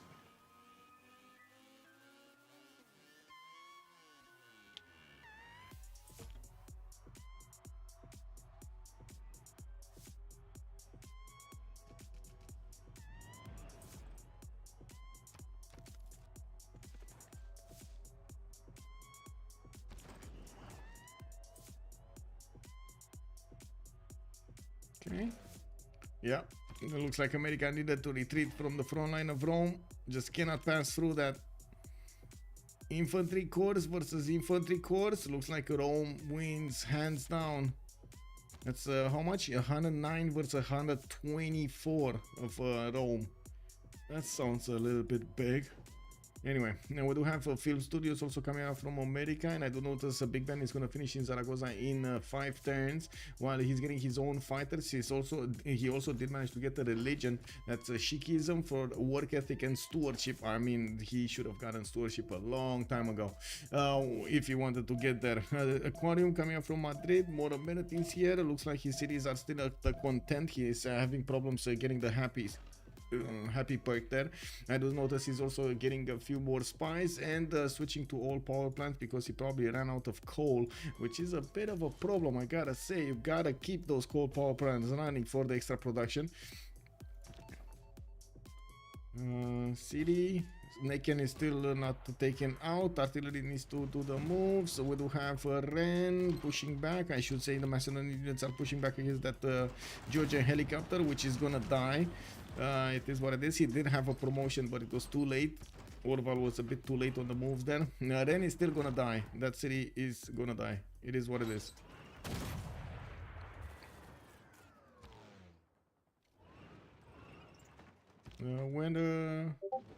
Where more fighters? Wait. Got pinged.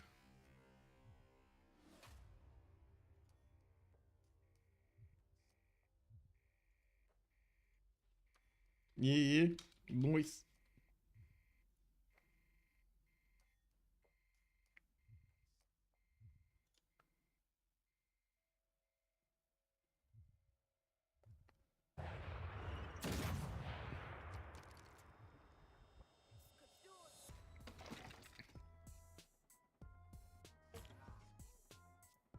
Okay, so let's see.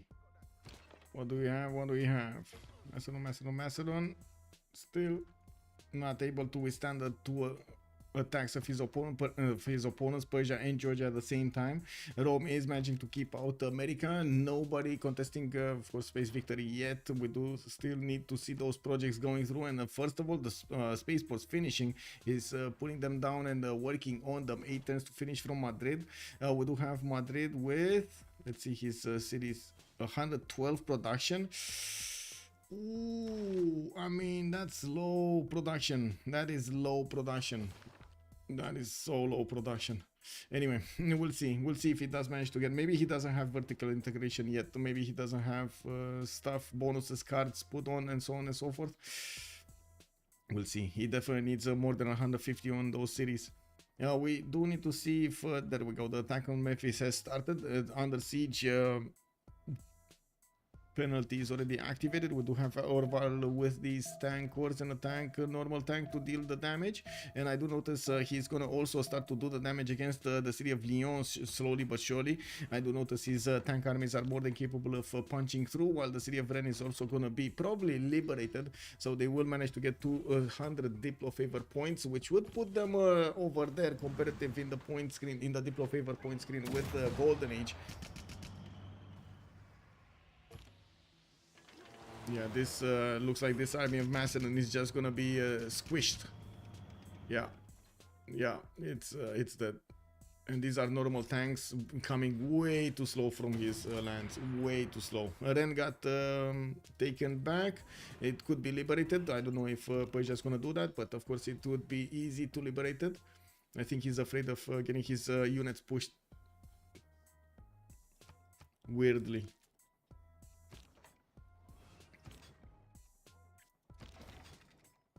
Oh, that's also a great general for Georgia. He did manage to acquire Dandara. Napoleon Bonaparte is on Macedon. And did Persia manage to get one? I don't see one. No. No, he didn't. Did not get one.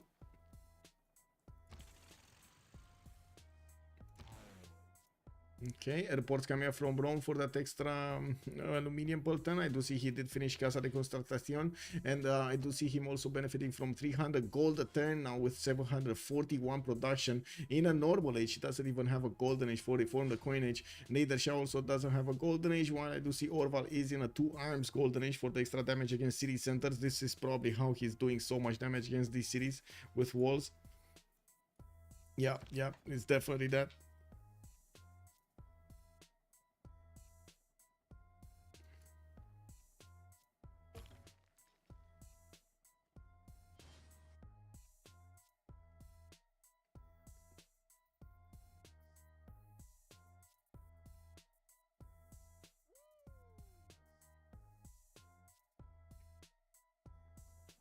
Okay. Artilleries from Macedon just getting back into the city centers. I do notice Persia did deploy one single tank to defend the city of Amboise. Looking at Georgian May production, he's going for a lot more helicopters to come out of his cities, while he did fend off the attack of America from his west. I do see him just putting a few helicopters there for good measure, but he cannot really punch through the infantry corps or armies, of course, of America. We do have him with quite a few new writers, and still has musicians to work their magic, but still prefers to actually take down his opponents much faster than he is. Oh, there we go. That's the liberation on Ren. Of course, that city could just die right now. The tank corps of Macedon should be able to take it back and raise it to the ground. It's gonna be very awkward if it doesn't get to click on the raise button. Oh my god, Persia would have handled that so nicely. But anyway, it is what it is. Persia just needs to take care of the remaining tank corps of Macedon and then move forward towards the main cities. It does seem like Rouen is gonna be a bit of a pain, but I'm pretty sure the bombers coming out next time from Passagarda are gonna make quick work of that defense. And of course, he does have artilleries that could also do the damage. Lyon is also recovered. More Diplo favor acquired here. Actually, yeah, more Diplo favor on Golden Age. Yeah, Golden Age. They have so much more Diplo favor. And they still can get more. Another 200 points from Paris and Rouen. Okay, this city in the south got taken. Georgia is moving his army towards the north, and it looks like he's leaving the city of Shedet here. We do have a few tanks from Macedon on that coastline next to Armagh. Okay, let's see. Spaceports coming in. We do have military engineers building up the railroads everywhere. More spaceports, and he did deploy a few fighters towards the northeast. Northeast. While I do see he is gonna need to meet these anti-air guns in the cities of Rome. He can't really push in there.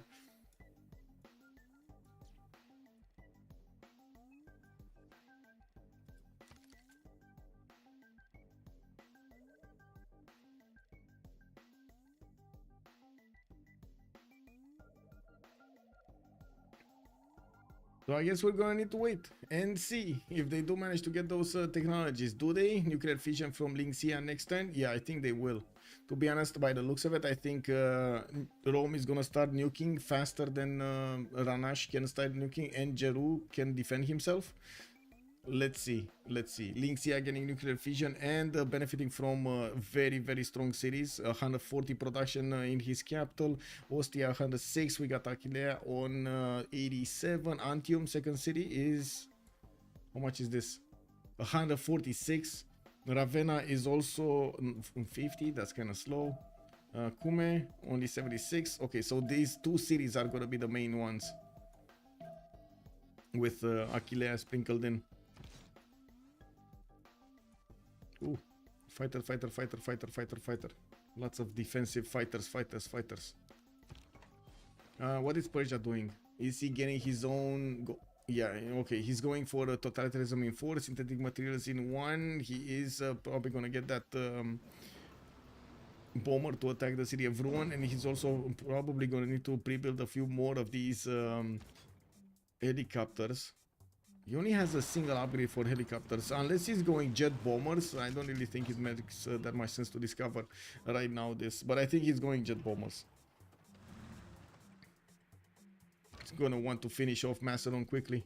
There is a safety settler from Macedon going towards the east side. Yes, Egypt still didn't set... Oh. Wait, what? What's this city doing? Oh my god, Egypt got away, guys. I just noticed. I couldn't see it because of the map. But look at this. What is this city doing? Just chilling, having a party, having a bath over there in the with the igloos and the penguins. Oh my god, the 4 penguins, man. They got here.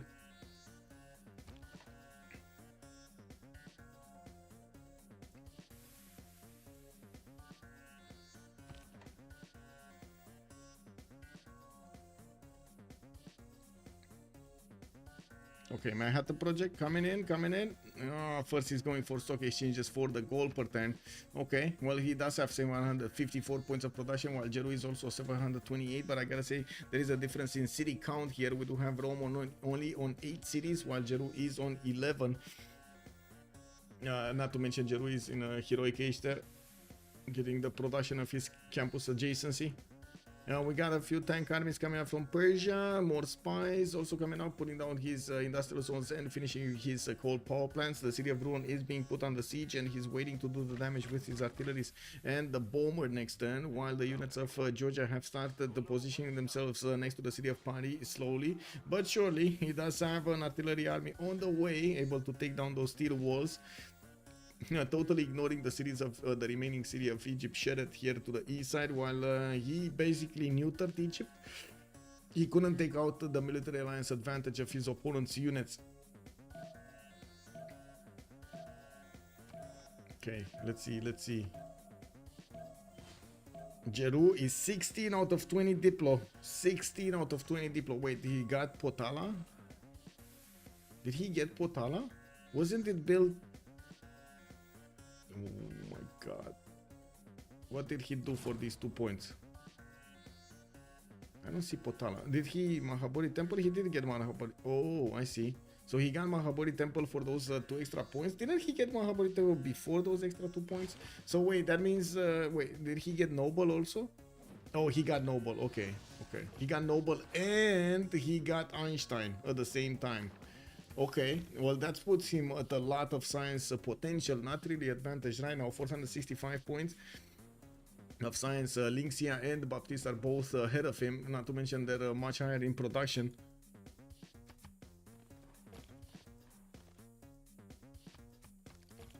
Let's see if Jeru pulls this off. Computers in 2, 10 scores 13 4.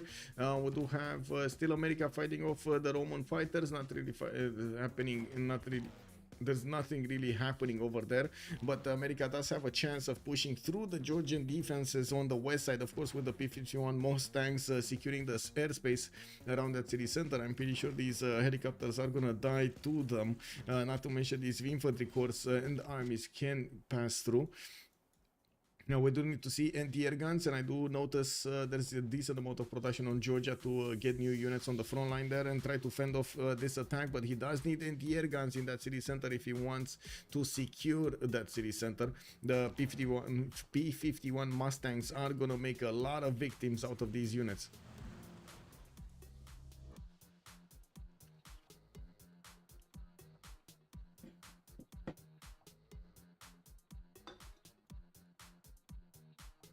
Oh, we got an armada from Jeru coming up here. What is this gonna do? Okay, I don't know what's this gonna do. Just sailing away. Wait, can he trade? Oh, maybe he can trade with Troas, right? He's opening up the land to trade with Troas. No, they already know. They already know. It's fine.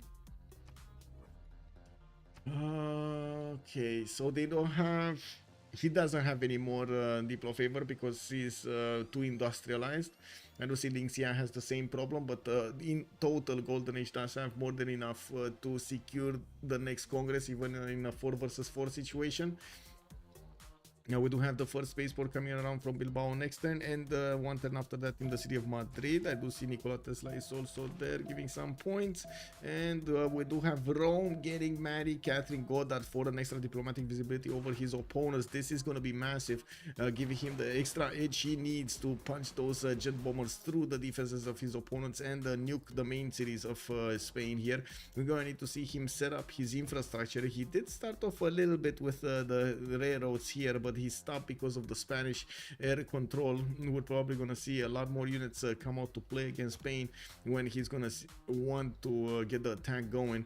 He also needs to set up his Manhattan project in his cities. Right now he's working on lasers and fascism coming out in 3 turns from him.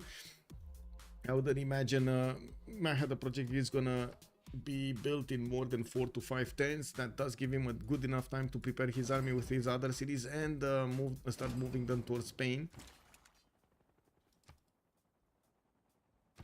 Okay, Georgia losing the strength of these cities, but not really caring that much. These helicopters do manage to hold on the line, the infantries. Okay, and I do see more of them are on the way. There's another attack on the city of Paris. Rouen did get liberated. More Diplo favor points on Golden Age. Okay, still ignoring of the city of Shedet and also probably the city in the south, which is yeah, not doing anything. Why would they not liberate all of France's cities? They are. And get the Diplo favor. They are liberating everything. Look, Rouen, they're getting it.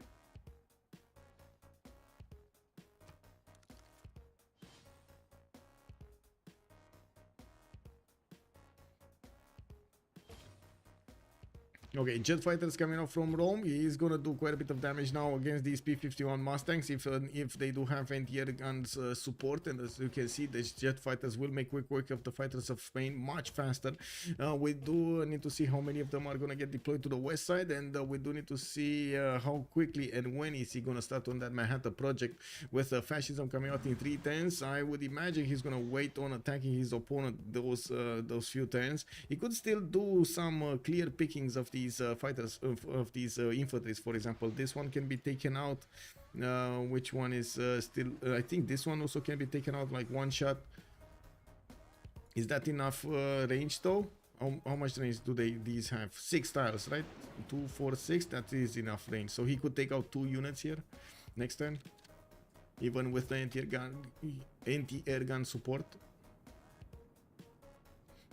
2 turning cav armies, oh my god, from the city of Ostia. We do have finishing up a stock exchange, and 5 turning Manhattan project in the city of Antium. I do notice coal power plants are gonna finish also next turn, and Lingxia is gonna get his synthetic materials also next turn for the upgrade for the helicopters. And while I do notice Georgia keeps on pillaging the lands of Macedon. Macedon has a big problem with oil, and as you can see, -5 insufficient oil does not help at all keeping up the damage against Persia. He's gonna start retreating and try to bunker down a little bit in the city of Methone. His initial settles while he's getting a few helicopters out of his cities to try to do some pillages, or maybe even take out some take back the city of France and raise it to the ground. Now we do have Georgia also recovering some health in the cities he acquired from Egypt. While I do notice Macedon here is keeping something back to if shedded, but not really doing anything. Anyway, now let's see. This one didn't die. No. We got jet fighter deployed to the west side. He's meeting all of these fighters on the front line here, but still, if he does manage to get more next to him, he's gonna manage to take out all of these Spanish units. Oh, and air gun defense started showing off his strength. Where? Oh, he's attacking to a 52. Oh my god, it was too late. Oh no, he did manage to do some damage here to a fighter. Did he take out a fighter? He probably caught a fighter out of position. Or was that a bomber? That was a bomber that attacked into something.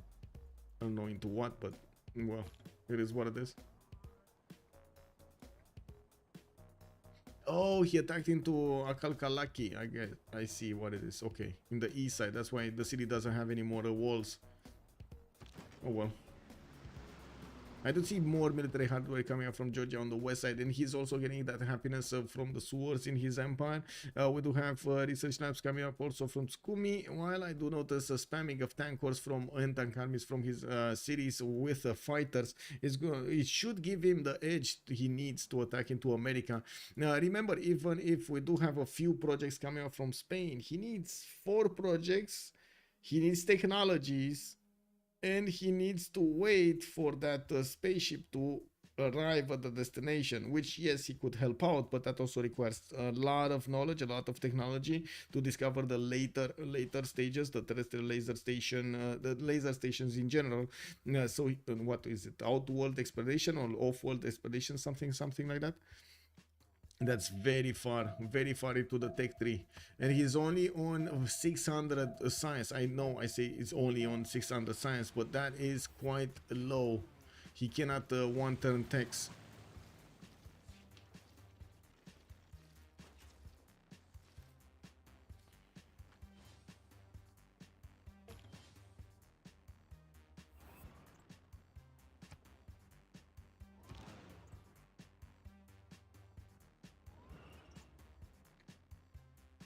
Oh, quite a few of these jet fighters of Rome are damaged. They're going to need to repair their health, and they do need to actually get back into their hangars to do that. While we do have him still needing to deploy more units on the west side, he's actually getting these military engineers there with the Cavs defenses. Maybe he will manage to keep on building up that road and keep going against his opponent while he is getting his helicopter armies from multiple cities. I do see Manhattan Project finishing up in 3 turns. It's going to be amazing. Also, we got Shah Jalan here for the extra production towards Wonders. Not really caring about that, to be honest. Or is it extra production? It's purchase production towards Wonder construction at a rate of 2 gold per 1 production. Well, that's expensive, bro. I guess they took all of the gold of Linxia to not be how to say incentivized to get that gold into a Wonder. I mean, who doesn't like Menashki Temple, right? You gotta pay for that, man. That is the best temple in the world. Mwah! Man, you haven't seen cheese coming up with the Menashki Temple as you're gonna see if you pay with gold for it, man. Oh, man, it is what it is.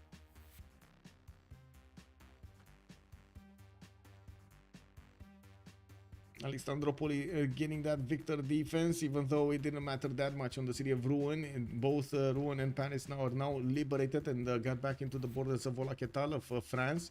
Eras talking about technologies over here. We do have Orval also discovering nuclear fission next turn, and he also has a decent amount of production to get that Manhattan quickly. Taking a look at how quickly he's building his tanks, I'm sure he's gonna get the nukes going. That's gonna be 2 civilizations attacking into 2 other civilizations that are right now being left relevant. Ranashi is 2 turns away from getting combined arms, which will give him access to nuclear fission technology, which of course needs to also be discovered. He's also going for mobilization in 6, and I do see that Jeru is going for his satellites and mobilization. We don't really see Manhattan Project getting out of the cities of Spain right now, but I do notice he did manage to get his jet fighters in the north. That's pretty good. That's pretty good.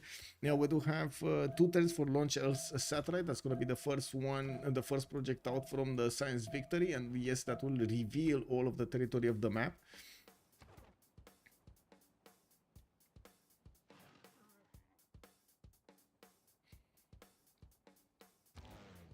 Yeah, Persia needs to get some airstrips here so he can move his bombers. And also I see Persia going for not only nukes in 2 turns, but he's going for a spaceport in 7. So a third nation, 3 nations that can get nukes against their opponents. 3 nations getting nukes.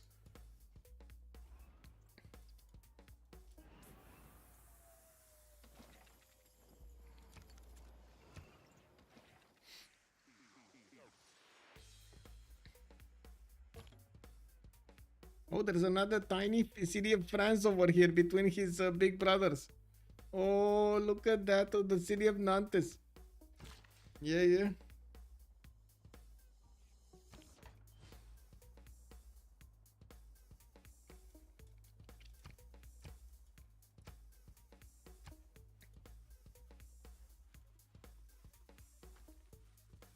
Okay, no more units from oh, I see. Wait, is Spain okay? He's getting privateers, but it's not like he's gonna do that much damage unless these cities are gonna be taken. I guess they will be taken. The biggest question is, can he actually get some submarines, nuclear submarines, to delete the units of his opponents? I don't think so, right? He won't have nukes in time. Well, I guess he does need to get a defense going on land rather than anything else. He does have a missile cruiser armadas coming from Valladolid and sending more units to the west side. Wait. Whoa. So first of all, yes, Armagh probably at some point might actually get liberated. So that's a city that he might, that's a big question mark over there. He might get to liberate it back. Yes, maybe he's gonna have the opportunity to do some damage against these cities, after they get taken by his opponent. But this is a major investment, by the way. This is a major investment of units and production to actually get there and secure that coast. Maybe it's just me, but I'm not sure if why is this an investment here. Is it to, I mean, Macedon did get a safety settler, right? Yeah, he's gonna get it to the north here in Cordoba. It's fine. So it is what it is. He's gonna lose his capitals. It's not like he can do anything about it, nor France can actually move a muscle to do anything about it. Gold per turn here, while Giroud did manage to get 567 gold, and I do see him on 828 production. That's pretty good right now. We do have him also with I would say 611 science points. Not bad, but might not be good enough. Let's see. Maybe I'm not a believer right now. Let's see if he makes me a believer. Is it me or Macedon should have done a lot more chops? I mean, he did have 2 more chops. That's about it. Because these flat tiles, you don't really want to chop. You want to get some lumber mills later on. He had 2 more chops. This and this. That's it. He did most of the chops he could. I guess those ones he just didn't get to.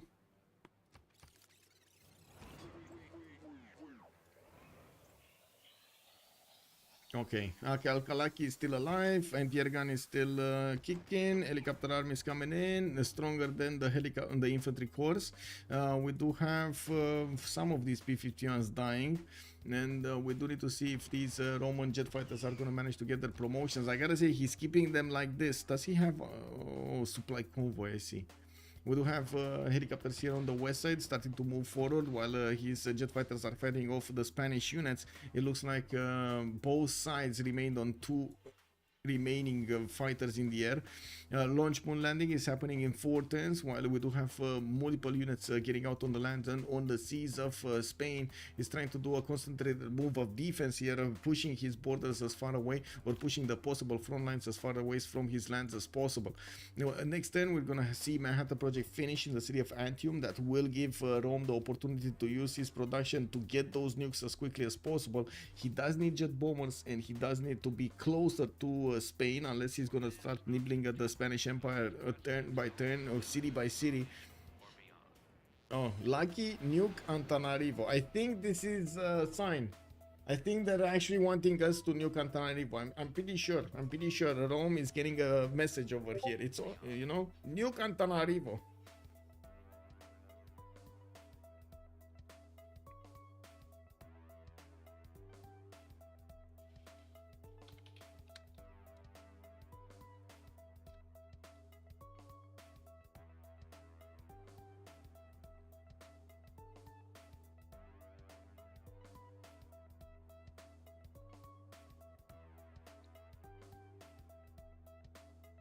No.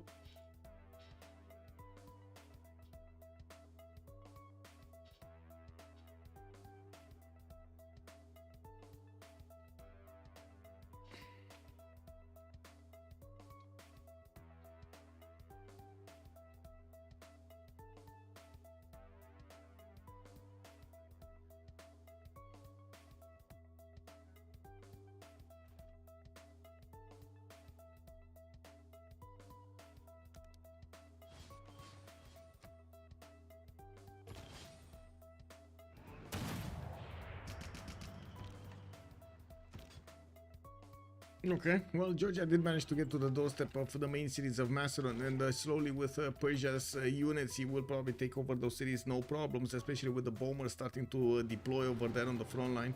It's just a matter of time until those steel walls are gonna buckle. Well, yeah, it is what it is. Looking at the southwest, we do need to see more fighters and more bombers also deployed from Georgia, getting them upgraded into jet fighters and finishing up the nukes.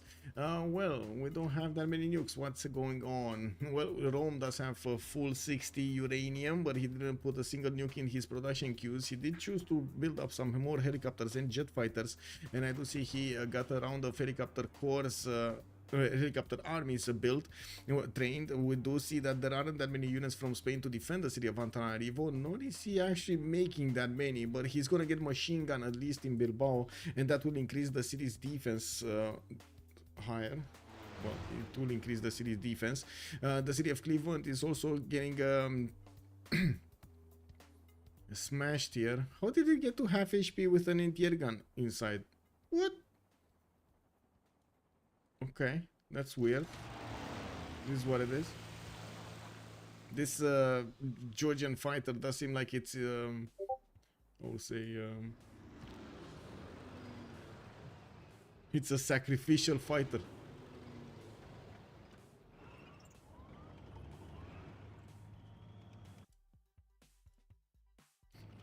Pastor Schlange, good evening, sir. Welcome, welcome. Also, good shoot. Bonsoir, monsieur. Bienvenue. Can you show number of texts on whom? On everybody? Okay. Well, 25 on France. Tamar is 58. Baptiste is 62 on Persia.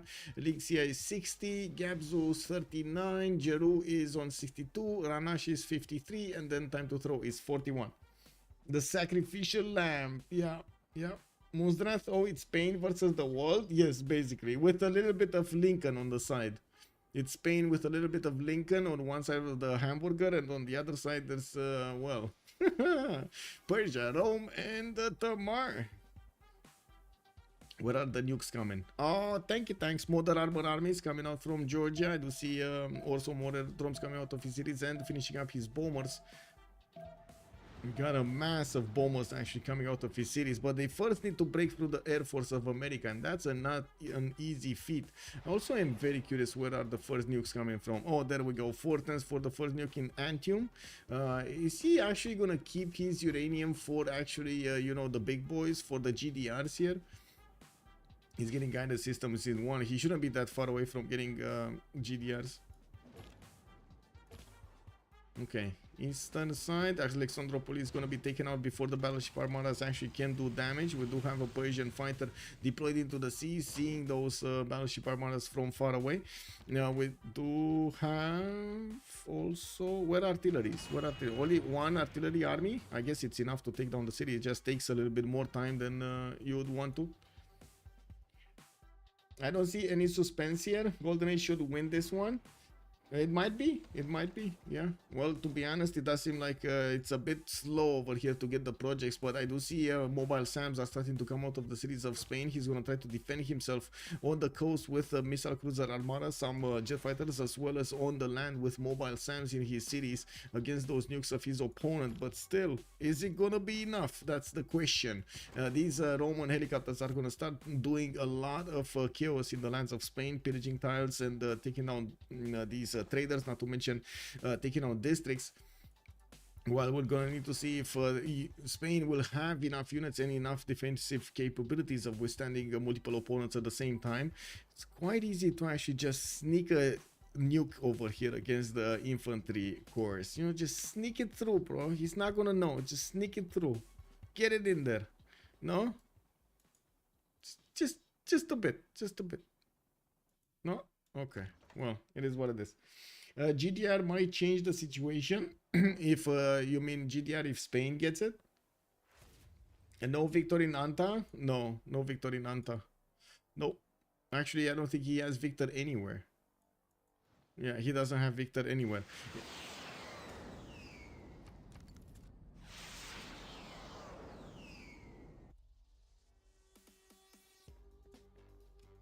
Okay, looks like jet fighters of Rome are managing to win the game against Spain, and yes, the helicopters are going to need to start arming up and going forward. They can definitely do the damage against the Spanish defenders. We do have 2 jet fighters deployed on the west side on the airstrip. I don't see any bomber getting there, but I guess we will see it being deployed. Ostia has one, another 2 coming out in... actually, yeah, another 2 are coming out in 2 turns. One next turn, one the turn thereafter.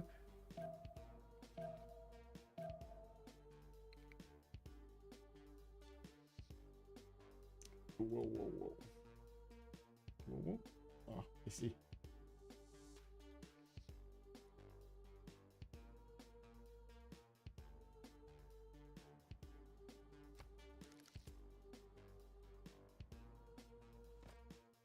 Okay, so Alexandropoli is on his last legs. Is this what's gonna happen? Looks like the Spanish destroyer Armada did go to the north there, and I do notice Persia's tanks are repositioning, starting to grab a hold on Alexandropoli's northern coast. Now we do have Macedon also moving out his artillery, so he doesn't lose them, but I do see he's still gonna lose the city regardless of what he's doing here.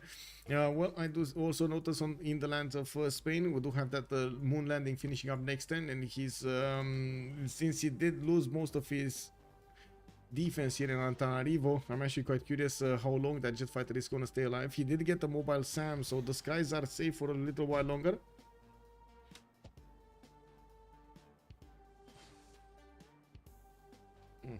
Athena jumping around.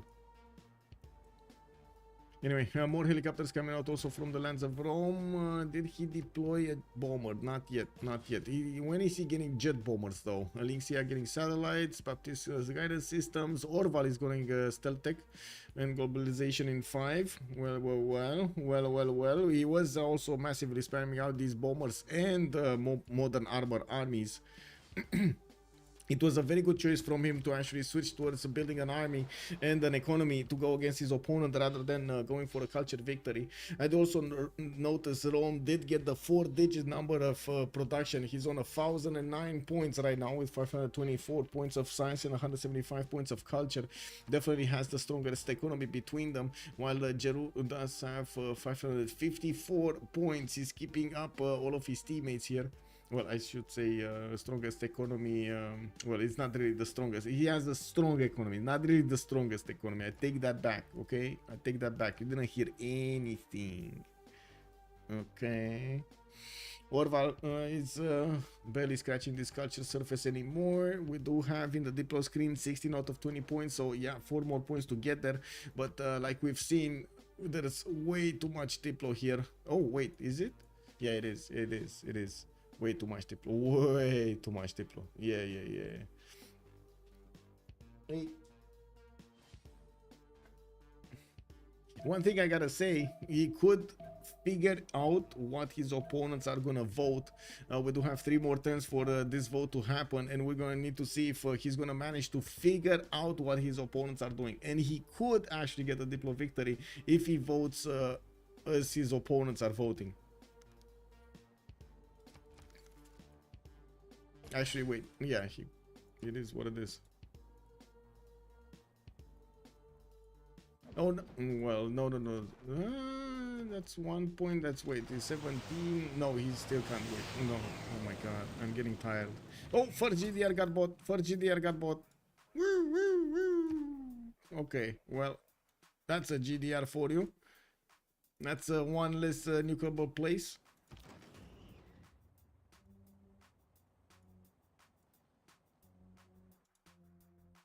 Have you ever cast a game that went to 150 turns? No.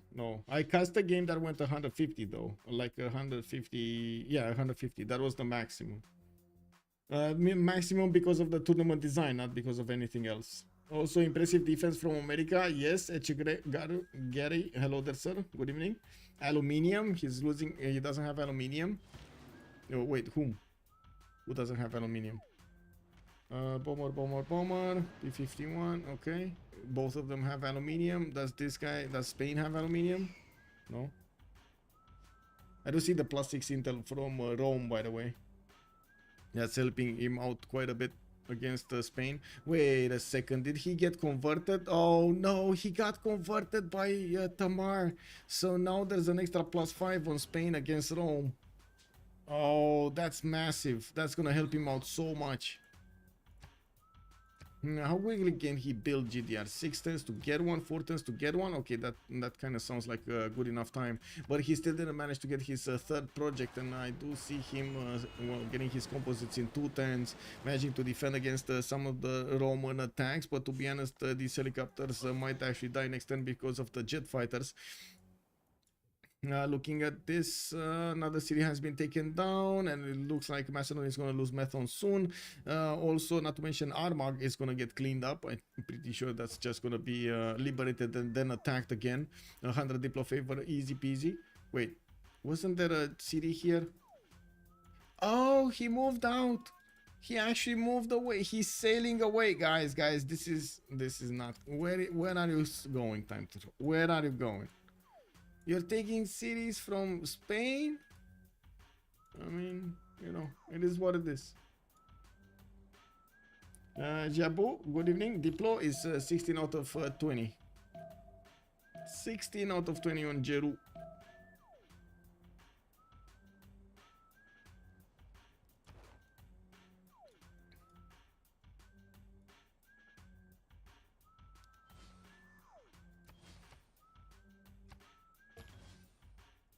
Yeah, I don't think he can actually win even without. Yeah, even if I'm trying to do some over there, create some tension. No, he's not gonna get the win. Even if he correctly predicts every one of the options his opponents are gonna go for, unless their opponents are gonna go for plus him, which is not gonna happen.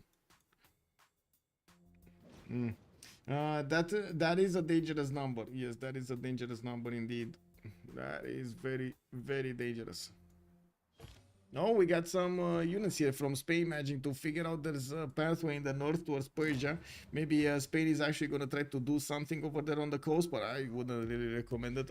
It is what it is. It's still going to force Persia to do some defense, and well, Spain at the moment will also require himself to defend him against Rome. Whoa, wait, he lost 2 turns of production in Bilbao? Wasn't he building it in 6 turns? Oh, okay, he got it back. It's fine. Cleveland losing majority of his strength here, but still has a sliver of the wall strength. We do have a tank model armor actually coming up from Georgia. He does need to upgrade most of the others, but he will start building a lot of them. Where did they go though? I'm pretty sure there were a lot of tank armies coming out. Where did they go?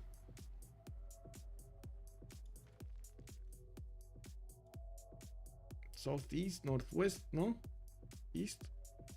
Okay, he got a few of here. He cleaned up Armagh. Maybe this is it. Maybe this is what he got. It is what it is. I don't see them anywhere else, so I guess that's where they are.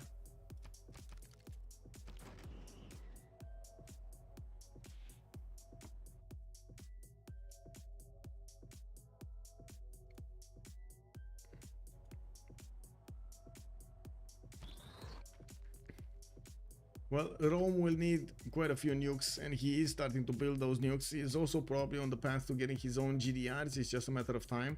While the same can be said about Nader Shah going for his nanotechnology and reform change next turn. KW finishing up the first spaceport, needs to catch up on the projects. There were already 2 projects done.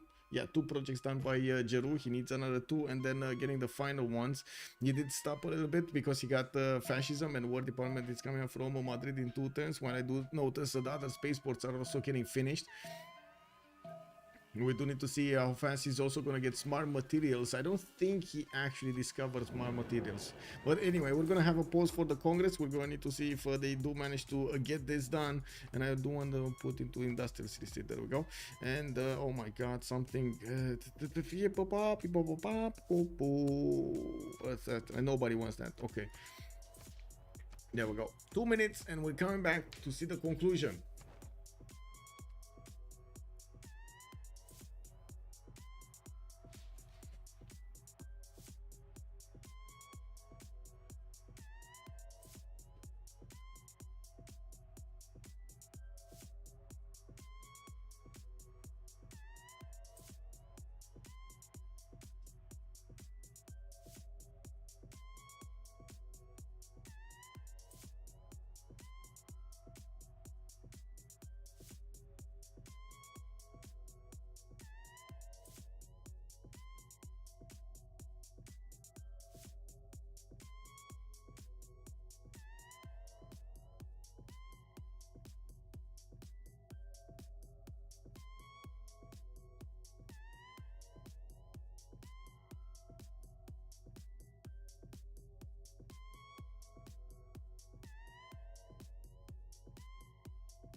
Uh-oh. Uh-oh. Wire's loose. Wire's loose. Oh, no. There we go. Okay, we got them back. Ooh, 12 turns to build a spaceport. That's not enough, sir. We do need to see what's going on over here in the northeast of his empire, because yes, we do need to see if the GDRs are going to be enough to deter Rome from attacking into him with nukes. We do have the first nuke coming out next turn, and we're going to need to see the destination. I'm pretty sure he does need to get his own GDRs, both Baptist and Lynx here on robotics in 2 turns. Philip II did get Toulouse to okay. I think his Diplo victory just went down the drain. Yeah, he's still on 16 out of 20, so he did manage to know 2 of those votes, but couldn't get the 3rd one. He just stayed there. It is what it is, unfortunately. Jet bombers also coming out from Georgia. Did he get his Manhattan project? I didn't see him get his Manhattan project. He just kept on building jet bombers. I didn't see him get his Manhattan project. And of course, I do have to say that he's gonna get the GDRs soon also. I'm pretty sure he's gonna go for his own GDRs. That's gonna be way too many GDRs than Spain can handle. He's just gonna be overwhelmed, unfortunately. Anyway, we're gonna get to see, first of all, America trying to fend off attacks over here with a big marginal line that he created in Cleveland and Washington. While I do see he's getting pushed by multiple helicopter armies. We do have also modern armor sprinkled around, while Orval did not get to upgrade these ones. I do have to say the second you upgrade them, you don't have a problem when it comes to the general. He has the general for the tank armies, doesn't have the general for the modern armor armies.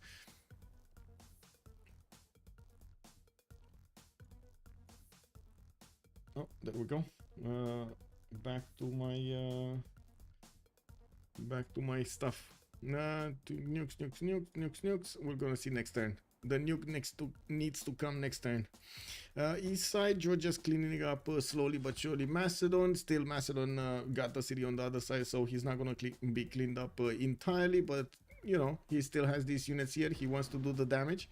Now we do have spaceports coming around. First project very slow from Susa in 5 turns. It does need the full production of Mashhad. What I do notice, the first nuke has been delivered. Oh, Tony Spitza is arriving in the city of America, and the capital has been taken down. Ranash loses Washington in one quick move of Rome. He found the one tile that it was left discovered by America. The one tile. So another nuke will be out this turn, right? So we're going to need to see another nuke deployed.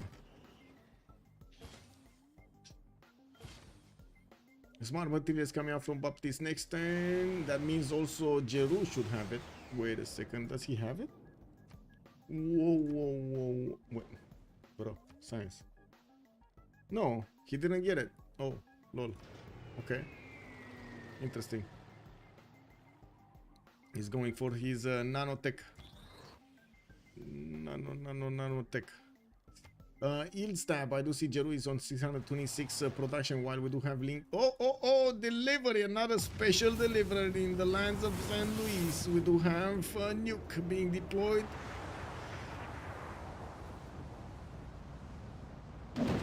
Yeah, I think I'm gonna clip that. Yeah, just the special delivery.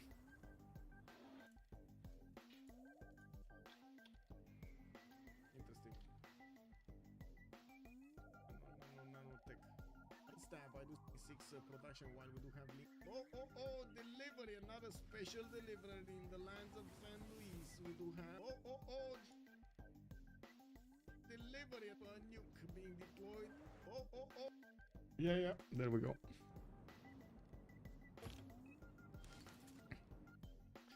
Okay, Ancestral Hall getting built by France. Oh, he has dreams of catching back. Okay, another city has been taken down. Macedon lost another one, and he's struggling to get new units anyway out of the box here. We do need to see how fast Georgia can actually take over the city of Cleveland. That has major advantages here with mechanized infantry already deployed. We do need to see the first. Wait, that's a bomber attack.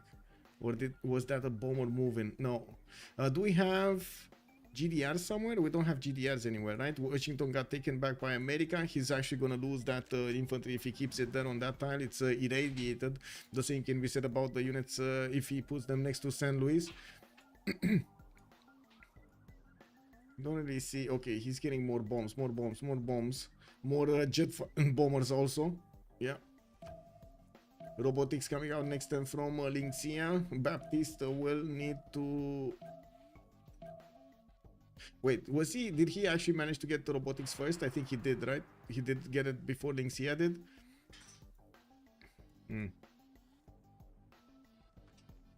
Where are the GDRs? He's not building them. He's going directly space. They probably did think that they will need to slow down as much as possible America and then push with their own projects if the game slows down too much. More GDRs coming out from Spain. He's gonna get another one in 2 turns, and I do see 7 turns here in the city of Cadiz. 3 turning Mars colony from the city of Madrid, while he is gonna need to get a lot more jet fighters. I do have to say, getting these mobile SAMs is gonna help him quite a bit, but it might not stop the nukes or the GDRs from taking over the cities, depending on how many of those are you gonna see. And I'm pretty sure we're gonna see a lot of them, like especially over here. I would say Georgia should start building them as soon as he gets the technology. Not to mention, okay, so Baptiste did not get the robotics faster. Okay, launch a satellite next turn. 2 turns for spaceport in the city of Mashhad. Was this cleaned up? No. This arrives to its destination. It's gonna be another safety settle. We got La Venta taken down. Wait, where was La Venta? Oh, I see. Just Rome casually getting a GDR there and one-shotting La Venta. well, you know, you gotta do what you gotta do. Oh, they could actually clean up entirely Macedon. If he gets GDR there, he could just take out the city. Yeah. Even like deploy a nuke over here on the antiquity site and then take over the city with a helicopter.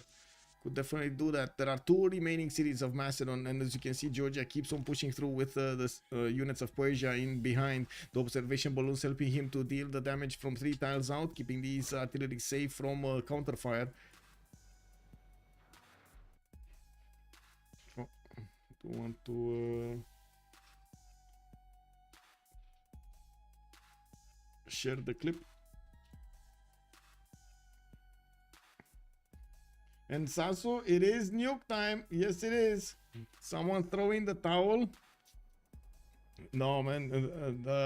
How to say? You know how in cartoons those characters are getting their how to say panties, their white panties, their whiteys off, and they're putting them on a stick and they're like waving them. This is what they need to do, you know.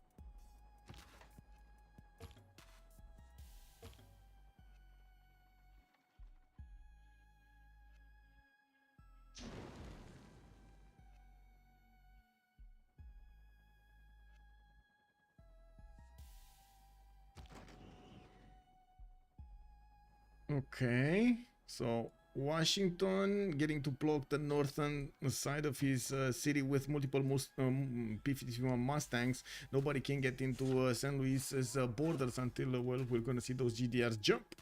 We do have also Georgia needing to clear off the units of America here, and it looks like he still has quite a few problems pushing in through those units. The infantries are a bit too high up in damage.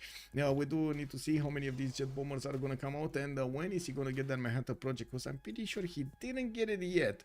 Now we also need to see how many of these GDRs will Rome have soon. He's starting to 4 tandem, 3 tandem, 5 tandem from his series, which is a pretty good amount of production here being delivered into that. He's also getting telecommunications. Oh, nuke. Nuke. Knock. Who's there? Nuke. And another one. Well, it is what it is. It was a good city, but it didn't last long. Well, we do have mobile SAMs also being delivered to the units on the west side. They're gonna try to defend themselves, fend off attacks from those jet fighters, actually making them quite disincentivized from attacking into those tiles. And we got the American P-51s also attacked by the jet fighters, and it looks like they might take both of them down. They did. Now we do need to see also if Georgia is going to manage to push now through Cleveland, since these units are cut off from the mainland. And we also see Georgia did manage to take out another city in the south here of Washington. I don't know how that was called, but that was the city center. Is the Diplo win out of the table? Yes, no, Jajaron. It's out of the table. It's still 16. He still has 16 out of 20 points. And looking at the score screen here, it's not like they don't have points. Can they withstand? I don't know if they can actually stay alive for another 17. Well, wait.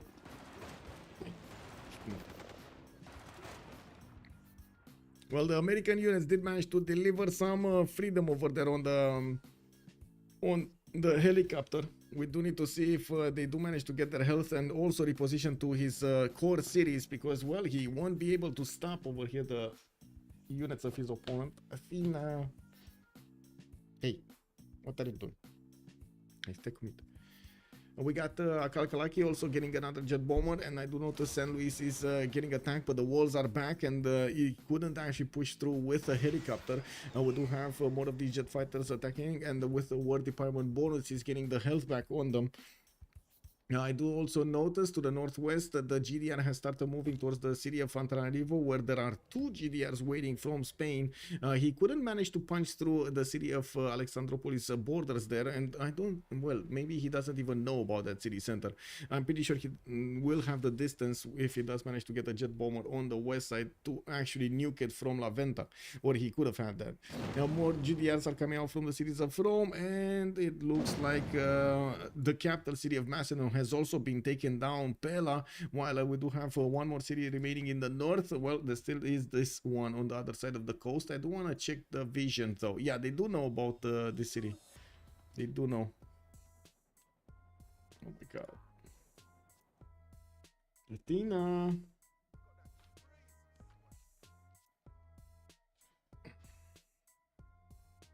Okay, let's see what's going on here. Washington got liberated again, but well, got taken back again by America, or was it Spain? Did Spain manage to get 100 points? Because that would be very valuable. They might have actually. They might have.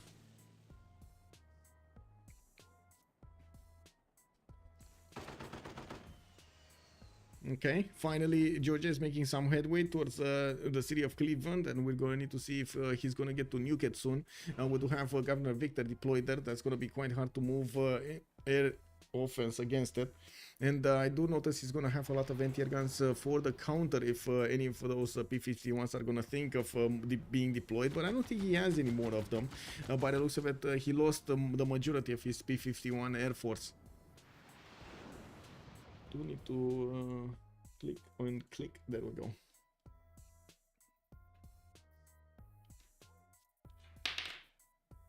Ce mă te la bățul?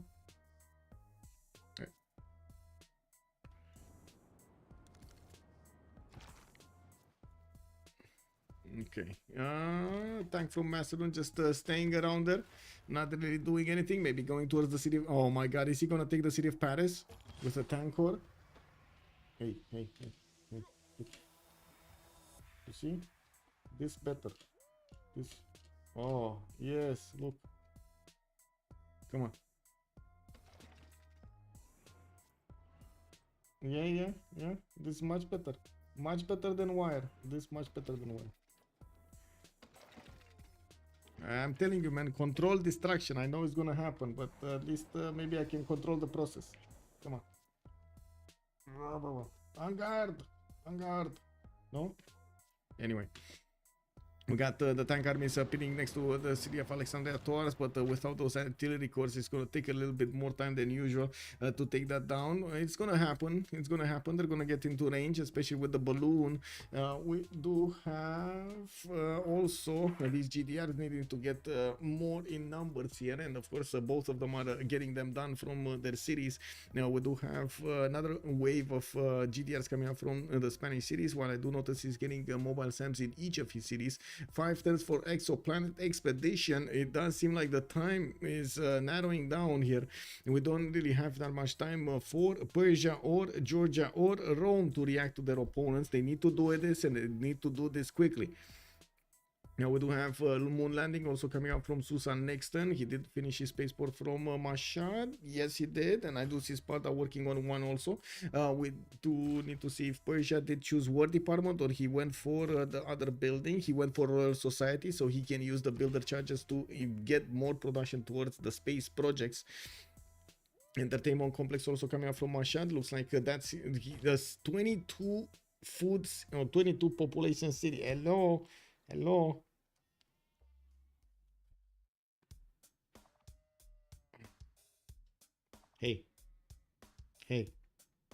Hey, Fatima. We got builders coming out from the other cities to try to get that production going, and it looks like we will need to move away, but my hand is stuck. I'm sorry, but my hand is stuck. Wait. Okay, there we go. I got my hand unstuck. Okay, the other hand is stuck now. Let's see. Bro. Infantry armies should be strong enough to withstand the tank armies. Yes, modern armors should be the ones dealing with that. Rome is starting to also move directly towards, with his army, towards the irradiated cities of America, and by the looks of it, some P-51s are still out or gonna come out from San Luis. There was a nuke that was not delivered in the city of San Luis. Finally, somehow, I don't know how, that nuke did not blow. How did it not blow? There's no defense here. How did it not blow? What happened? Kick. Like really, there's no defense. How did that not explode? Anyway, it is what it is.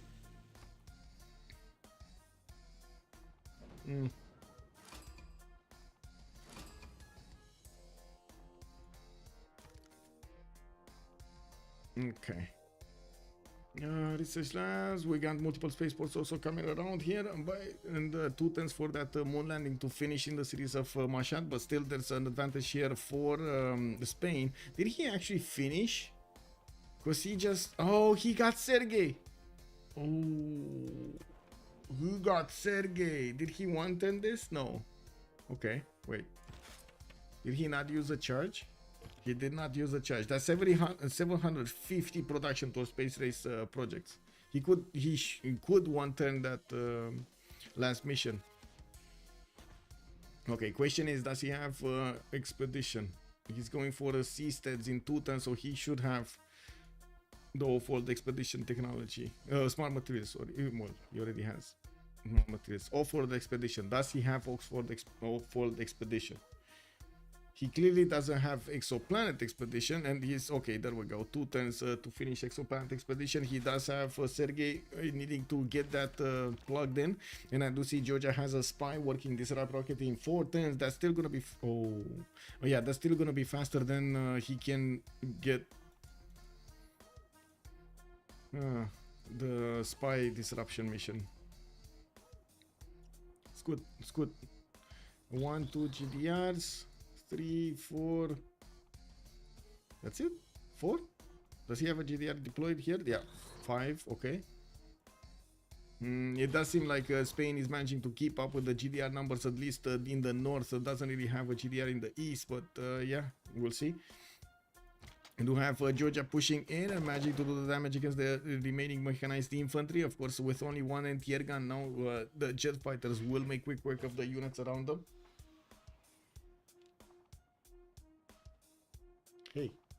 Hey.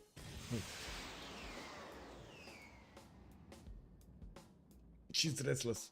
It is what it is. She needs to run somewhere.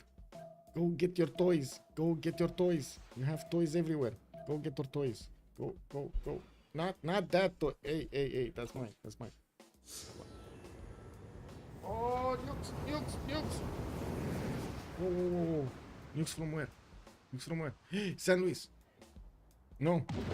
New Orleans. Oh, he's killing the fighters and the bombers. I see.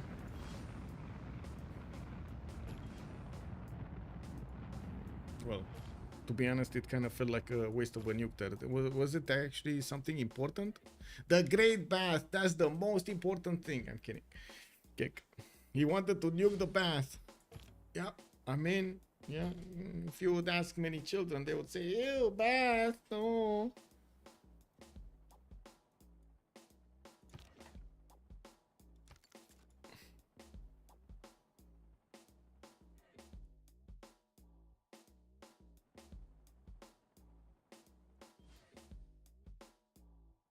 Okay, Alexandria Troas are gonna be taken. Looks like the tank corps should be able to take it here. They're probably a bit wary about the Spanish missile cruiser armada that could...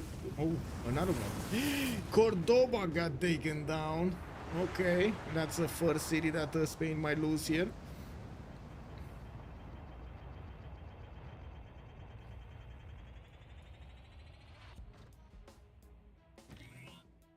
Okay, we do have him starting to do the damage against the last remaining city of Macedon, and I do notice he will have another city to deal with in the north. Gamzo did manage to get another settler there. Yeah, Smart Materials coming up in 2 turns from Linxia. Baptiste getting C stats. Also Jeru getting C stats, but still that's gonna put him on 17 out of 20. Oh, he's gonna be on 18 out of 20 points. Just gonna need 2 points more to get that win. Can he hold on another 13 turns? They need to kill him in the next 12 turns. If it goes to 13, it might be, well, it might be a bit problematic here with how much Diplo favor they have. It's very close. Ce faci acolo? Păi dă-te jos. My God. She's trying to get through the how to say, the support of the monitor and the support. There's like this big space and she's getting her head there and getting stuck, and then tries to use her paw to deliver some distraction. Okay, where nukes? Where nukes? New Orleans got nuked.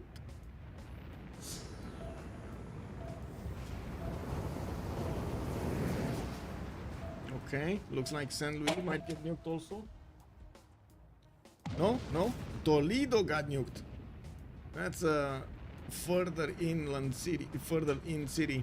I do see Spain is starting to put GDRs in his city so he can properly defend against the nukes. Of course, that still is going to be just a matter of time until we might see some big boy nukes and more of these GDRs coming out from Rome to start doing the damage. Now we do need to see how quickly these American cities are going to be taken. Of course, it repair the walls, so he's still going to need to sustain damage enough to take down the walls back. With so many of these jet bombers deployed, I'm pretty sure they should be able to do it quickly. Oh, city got taken. City got taken. Pella is the last remaining city. No, we got Dion also.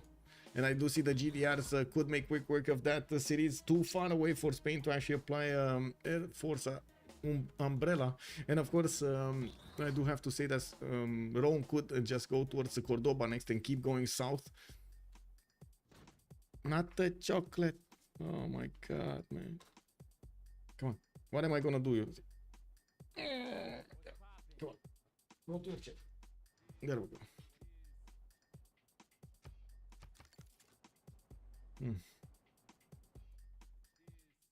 My screen. There we go. Can you nuke your own city to wipe out the enemy army in your land? Yes.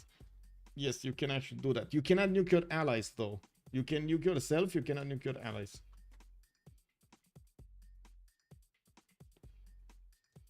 Bagă-mă capul înapoi.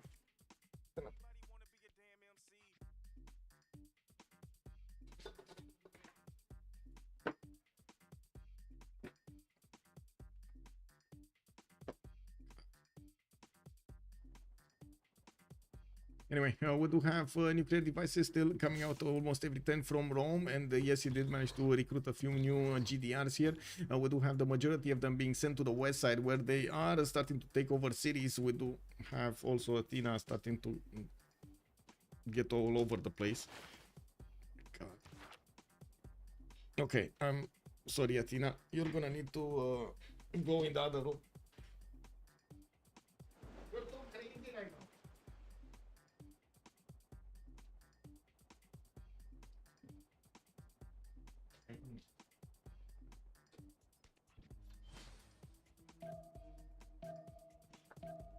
Okay, there we go. Sorry about that. Sorry about that.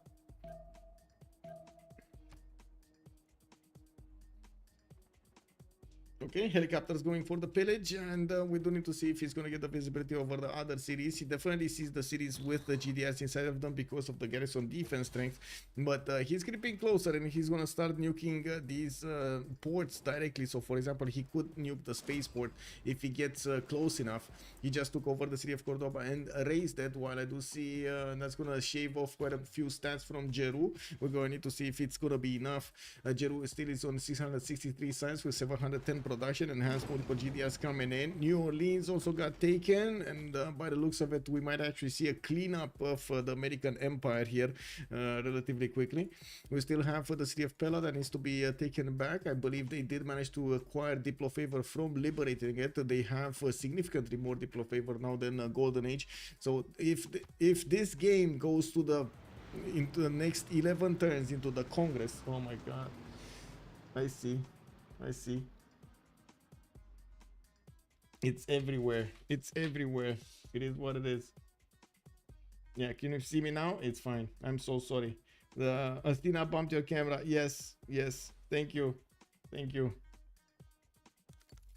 Astina does Astina things. Yep. Thank you. Good evening, sir. Brontron. Okay. What do we have here? Okay, Persia getting his exoplanet expedition in 3 turns. I didn't see the projects come out from Spain, even though I'm pretty sure he actually finished the last project. We do have him on 1 light year per turn. Jeru is gonna need to get those laser stations going, and he's I do notice well right now his cybernetics.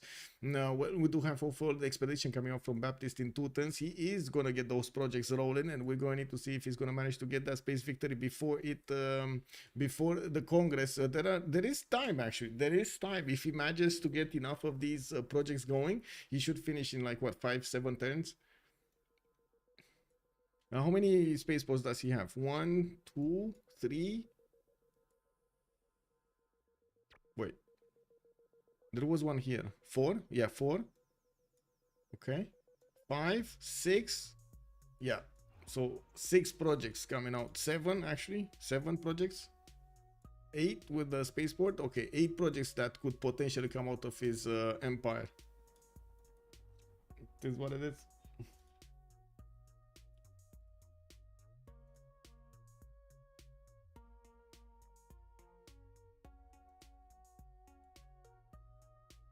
You wanna check something? Give me a second.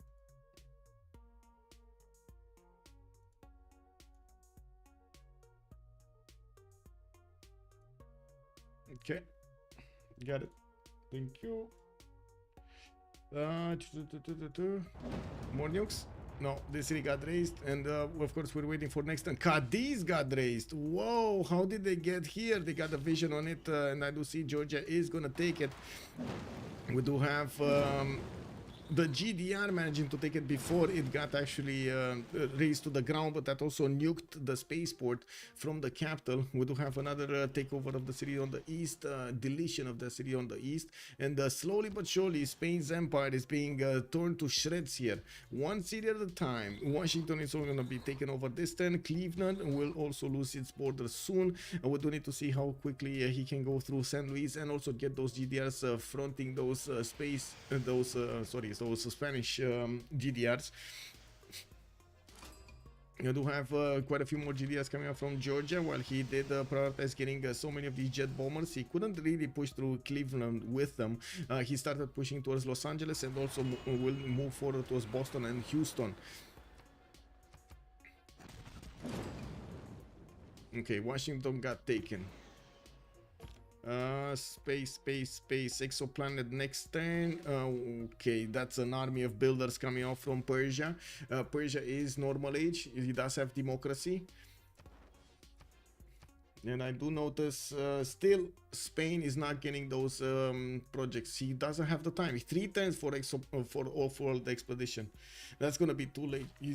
Persia is gonna have at least 2 turns over him, and of course, not to mention he has a problem with his spaceport needing to be repaired to start the projects. He only has 1, 2, 3 spaceports remaining. Oof, that's not enough. Yeah, 3 spaceports versus 8 spaceports.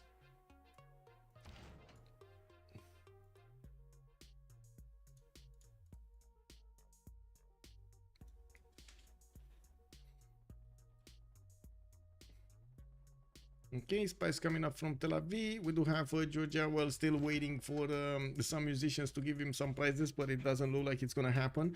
He did manage to get through the remaining units of America next to the city of Cleveland, and now following on the footsteps of the GDR, he has started the attack on the city center itself. We do have more GDRs appearing next to Antananarivo, while he's gonna need to slowly go through that defense. We do need to see if these will break down. John D875, thank you so much for the follow, sir, and welcome. Mastodon is finally dying. Is he? I mean, I don't know about that. Is he dying? Well, this city got taken down. Did he actually die here? Pella got taken down. Does he not have another city? Oh no, he's here. Oh my god. How did this city get here? How did this city get here? Like, did he take a city? Oh my god, and he took Paris also. Gabzu just keeps on staying alive. He has another settler with that. Oh my god, look at that. This is the resurgence of the great Macedonian Empire. One city at a time. Getting resurrected one city at a time. Oh my god, kitty hair all over my face. Kitty hair, kitty hair. Anyway. It is what it is. Where's the production on the projects? Projects. Baptiste should have finished off all the expedition. So right now, after he finished all of his spaceports, he should start putting down the project.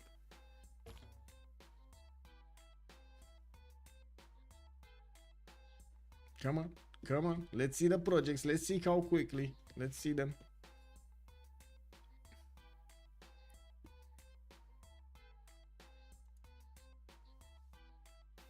Oh, there we go. One. He's going but slowly. Okay, he's going but slowly. We have anything here? Oh, Nuke in Barcelona. Okay. That's another city center that's gonna go down. Again, slowly working towards the main cities of Spain. Taking these fringe ones down first. The ones that do not have a GDR inside of them to protect them from nukes.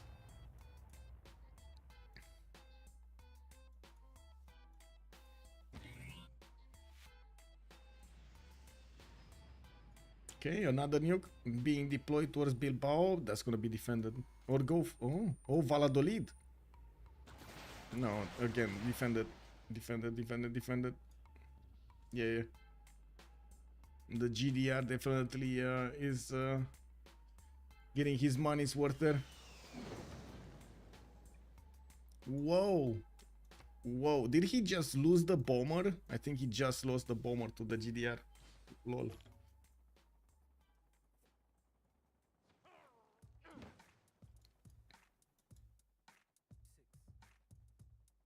Okay, spy in Tel Aviv, more nukes coming up from Antium Ravenna. We do have helicopter armies also coming up from Rome to get those fast units to attack into his opponents. And Baptiste just wait, what? Where did this bomb fall? On here, on Paris. Okay.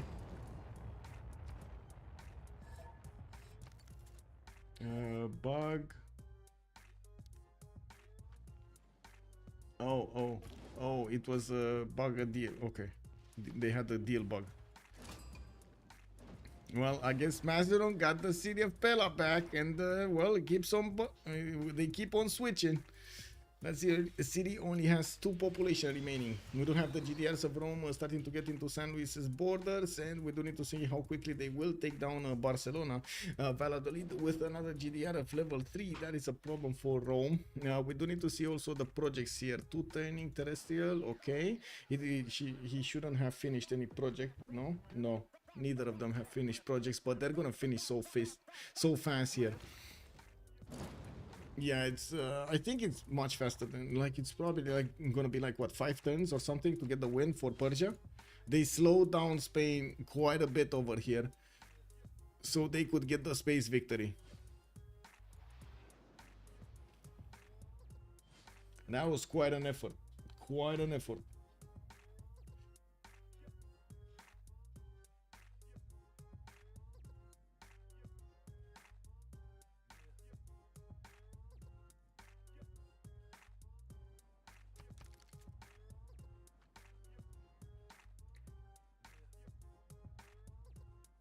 Okay, trying to get the spaceport back in 2 turns. We do have also Rome managing to get that city down to the north of Valladolid, and by the looks of it, he's gonna start getting his home on these spaceports to pillage them because they're not defended yet by these GDRs. I don't think they do enough damage against the city centers yet. They do need promotion for it. That's not happening right now. Okay, more nukes coming in every turn, every other turn from Rome, and I do see, of course, he has a lot of jet bombers to deploy them. San Luis is gonna lose his borders next turn. The GDR will make quick work of it, while they kind of ignore Cleveland here. Rome still is doing the damage with his GDR, but it's taking time to break through the steel wall with 117 defense on it. We do have also 1, 2, 3, 4 projects finishing up next turn with another wave in the turn thereafter. That's gonna wait, 1, 2, 3, 4, 5 projects finishing up next turn. That's gonna be 6 light years a turn here, and then he's gonna roll other projects and keep on going. This is quite fast. This is quite fast.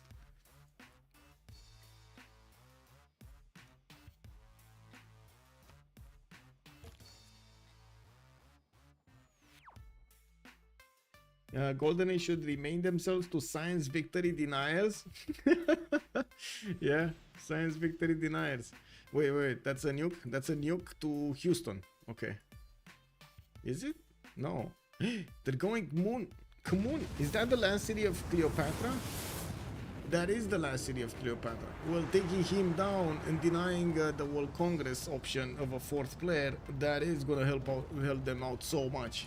And that's also the first player to be taken out from the game. Time to throw. Left the game. We got Golden Age here with a 4 versus 3 advantage. They said GG. And Golden Age gets the victory over the Lucky Nuke. We do have them with, oh my god, they actually, like, Macedon pulled off an amazing feat over there on the right side. We did have Catherine de Medici taking out so many tiles from Cleopatra, taking 2 cities as well, while he was dying, killed by Macedon at the same time. Unbelievable. We did have Spain trying to go for that science victory, while Rome couldn't really deal with the armies of America. They both traded punches until the end of the game, and still America stood there with quite a few remaining cities. They were focusing everything GDR versus GDR action. We got some nukes flying around. Amazing. We did have Golden Age get this victory on the board against the Lucky Nuke, and we do need to hear a little bit from them. I do want to say we're gonna be in the CivFR community, so that means they're gonna talk in French. It is much easier for them, and of course natural to talk in their mother language. So let's jump in, see what they have to say. I do have to say it is quite good to have the opinion. There are quite a few French viewers, so they will understand this. I will try to translate some, but to be honest, I don't always catch everything they're saying, so I don't really want to spread something differently. Then anyway, we're gonna jump in and see what they have to say. Let's go. Mais même, genre quand même, genre c'est... Enfin c'est un peu, je sais, ça me fait trop chier en fait, j'ai pas compris pourquoi ça m'a empêché de prendre la ville sous Espagne. Parce qu'il avait dire... Parce que j'ai des prods partout, et normalement, enfin, c'est m'est déjà arrivé en War de prendre une ville, d'avoir des prods ailleurs, et ça me fasse pas ça, tu vois. Enfin je comprends pas, pourquoi ça l'a fait là. GG well Mais played. Yeah, thanks. Thank you. The cast was okay. Oh yeah. Get some fun. I mean, amazing. You know, fully real Macedon going into next door neighbor, France dying but killing Cleopatra, then nukes flying all over the place. Oh yeah. yeah. You are so close though. Spain, man, Spain. It is what it is. Why did you remap the first one though? Why did you give up on big Macedon against 2 opponents? Because we didn't want him to get to target. Yeah, to target. Okay. The more target he does have, the more we used to their first pick. Okay. I think he could easily. Even in this game where Macedon is 1v1 France and it's our best matchup probably. even though he full raise. So I imagine think, 2 people. Yeah, I guess you're right. Yeah, I guess you're right.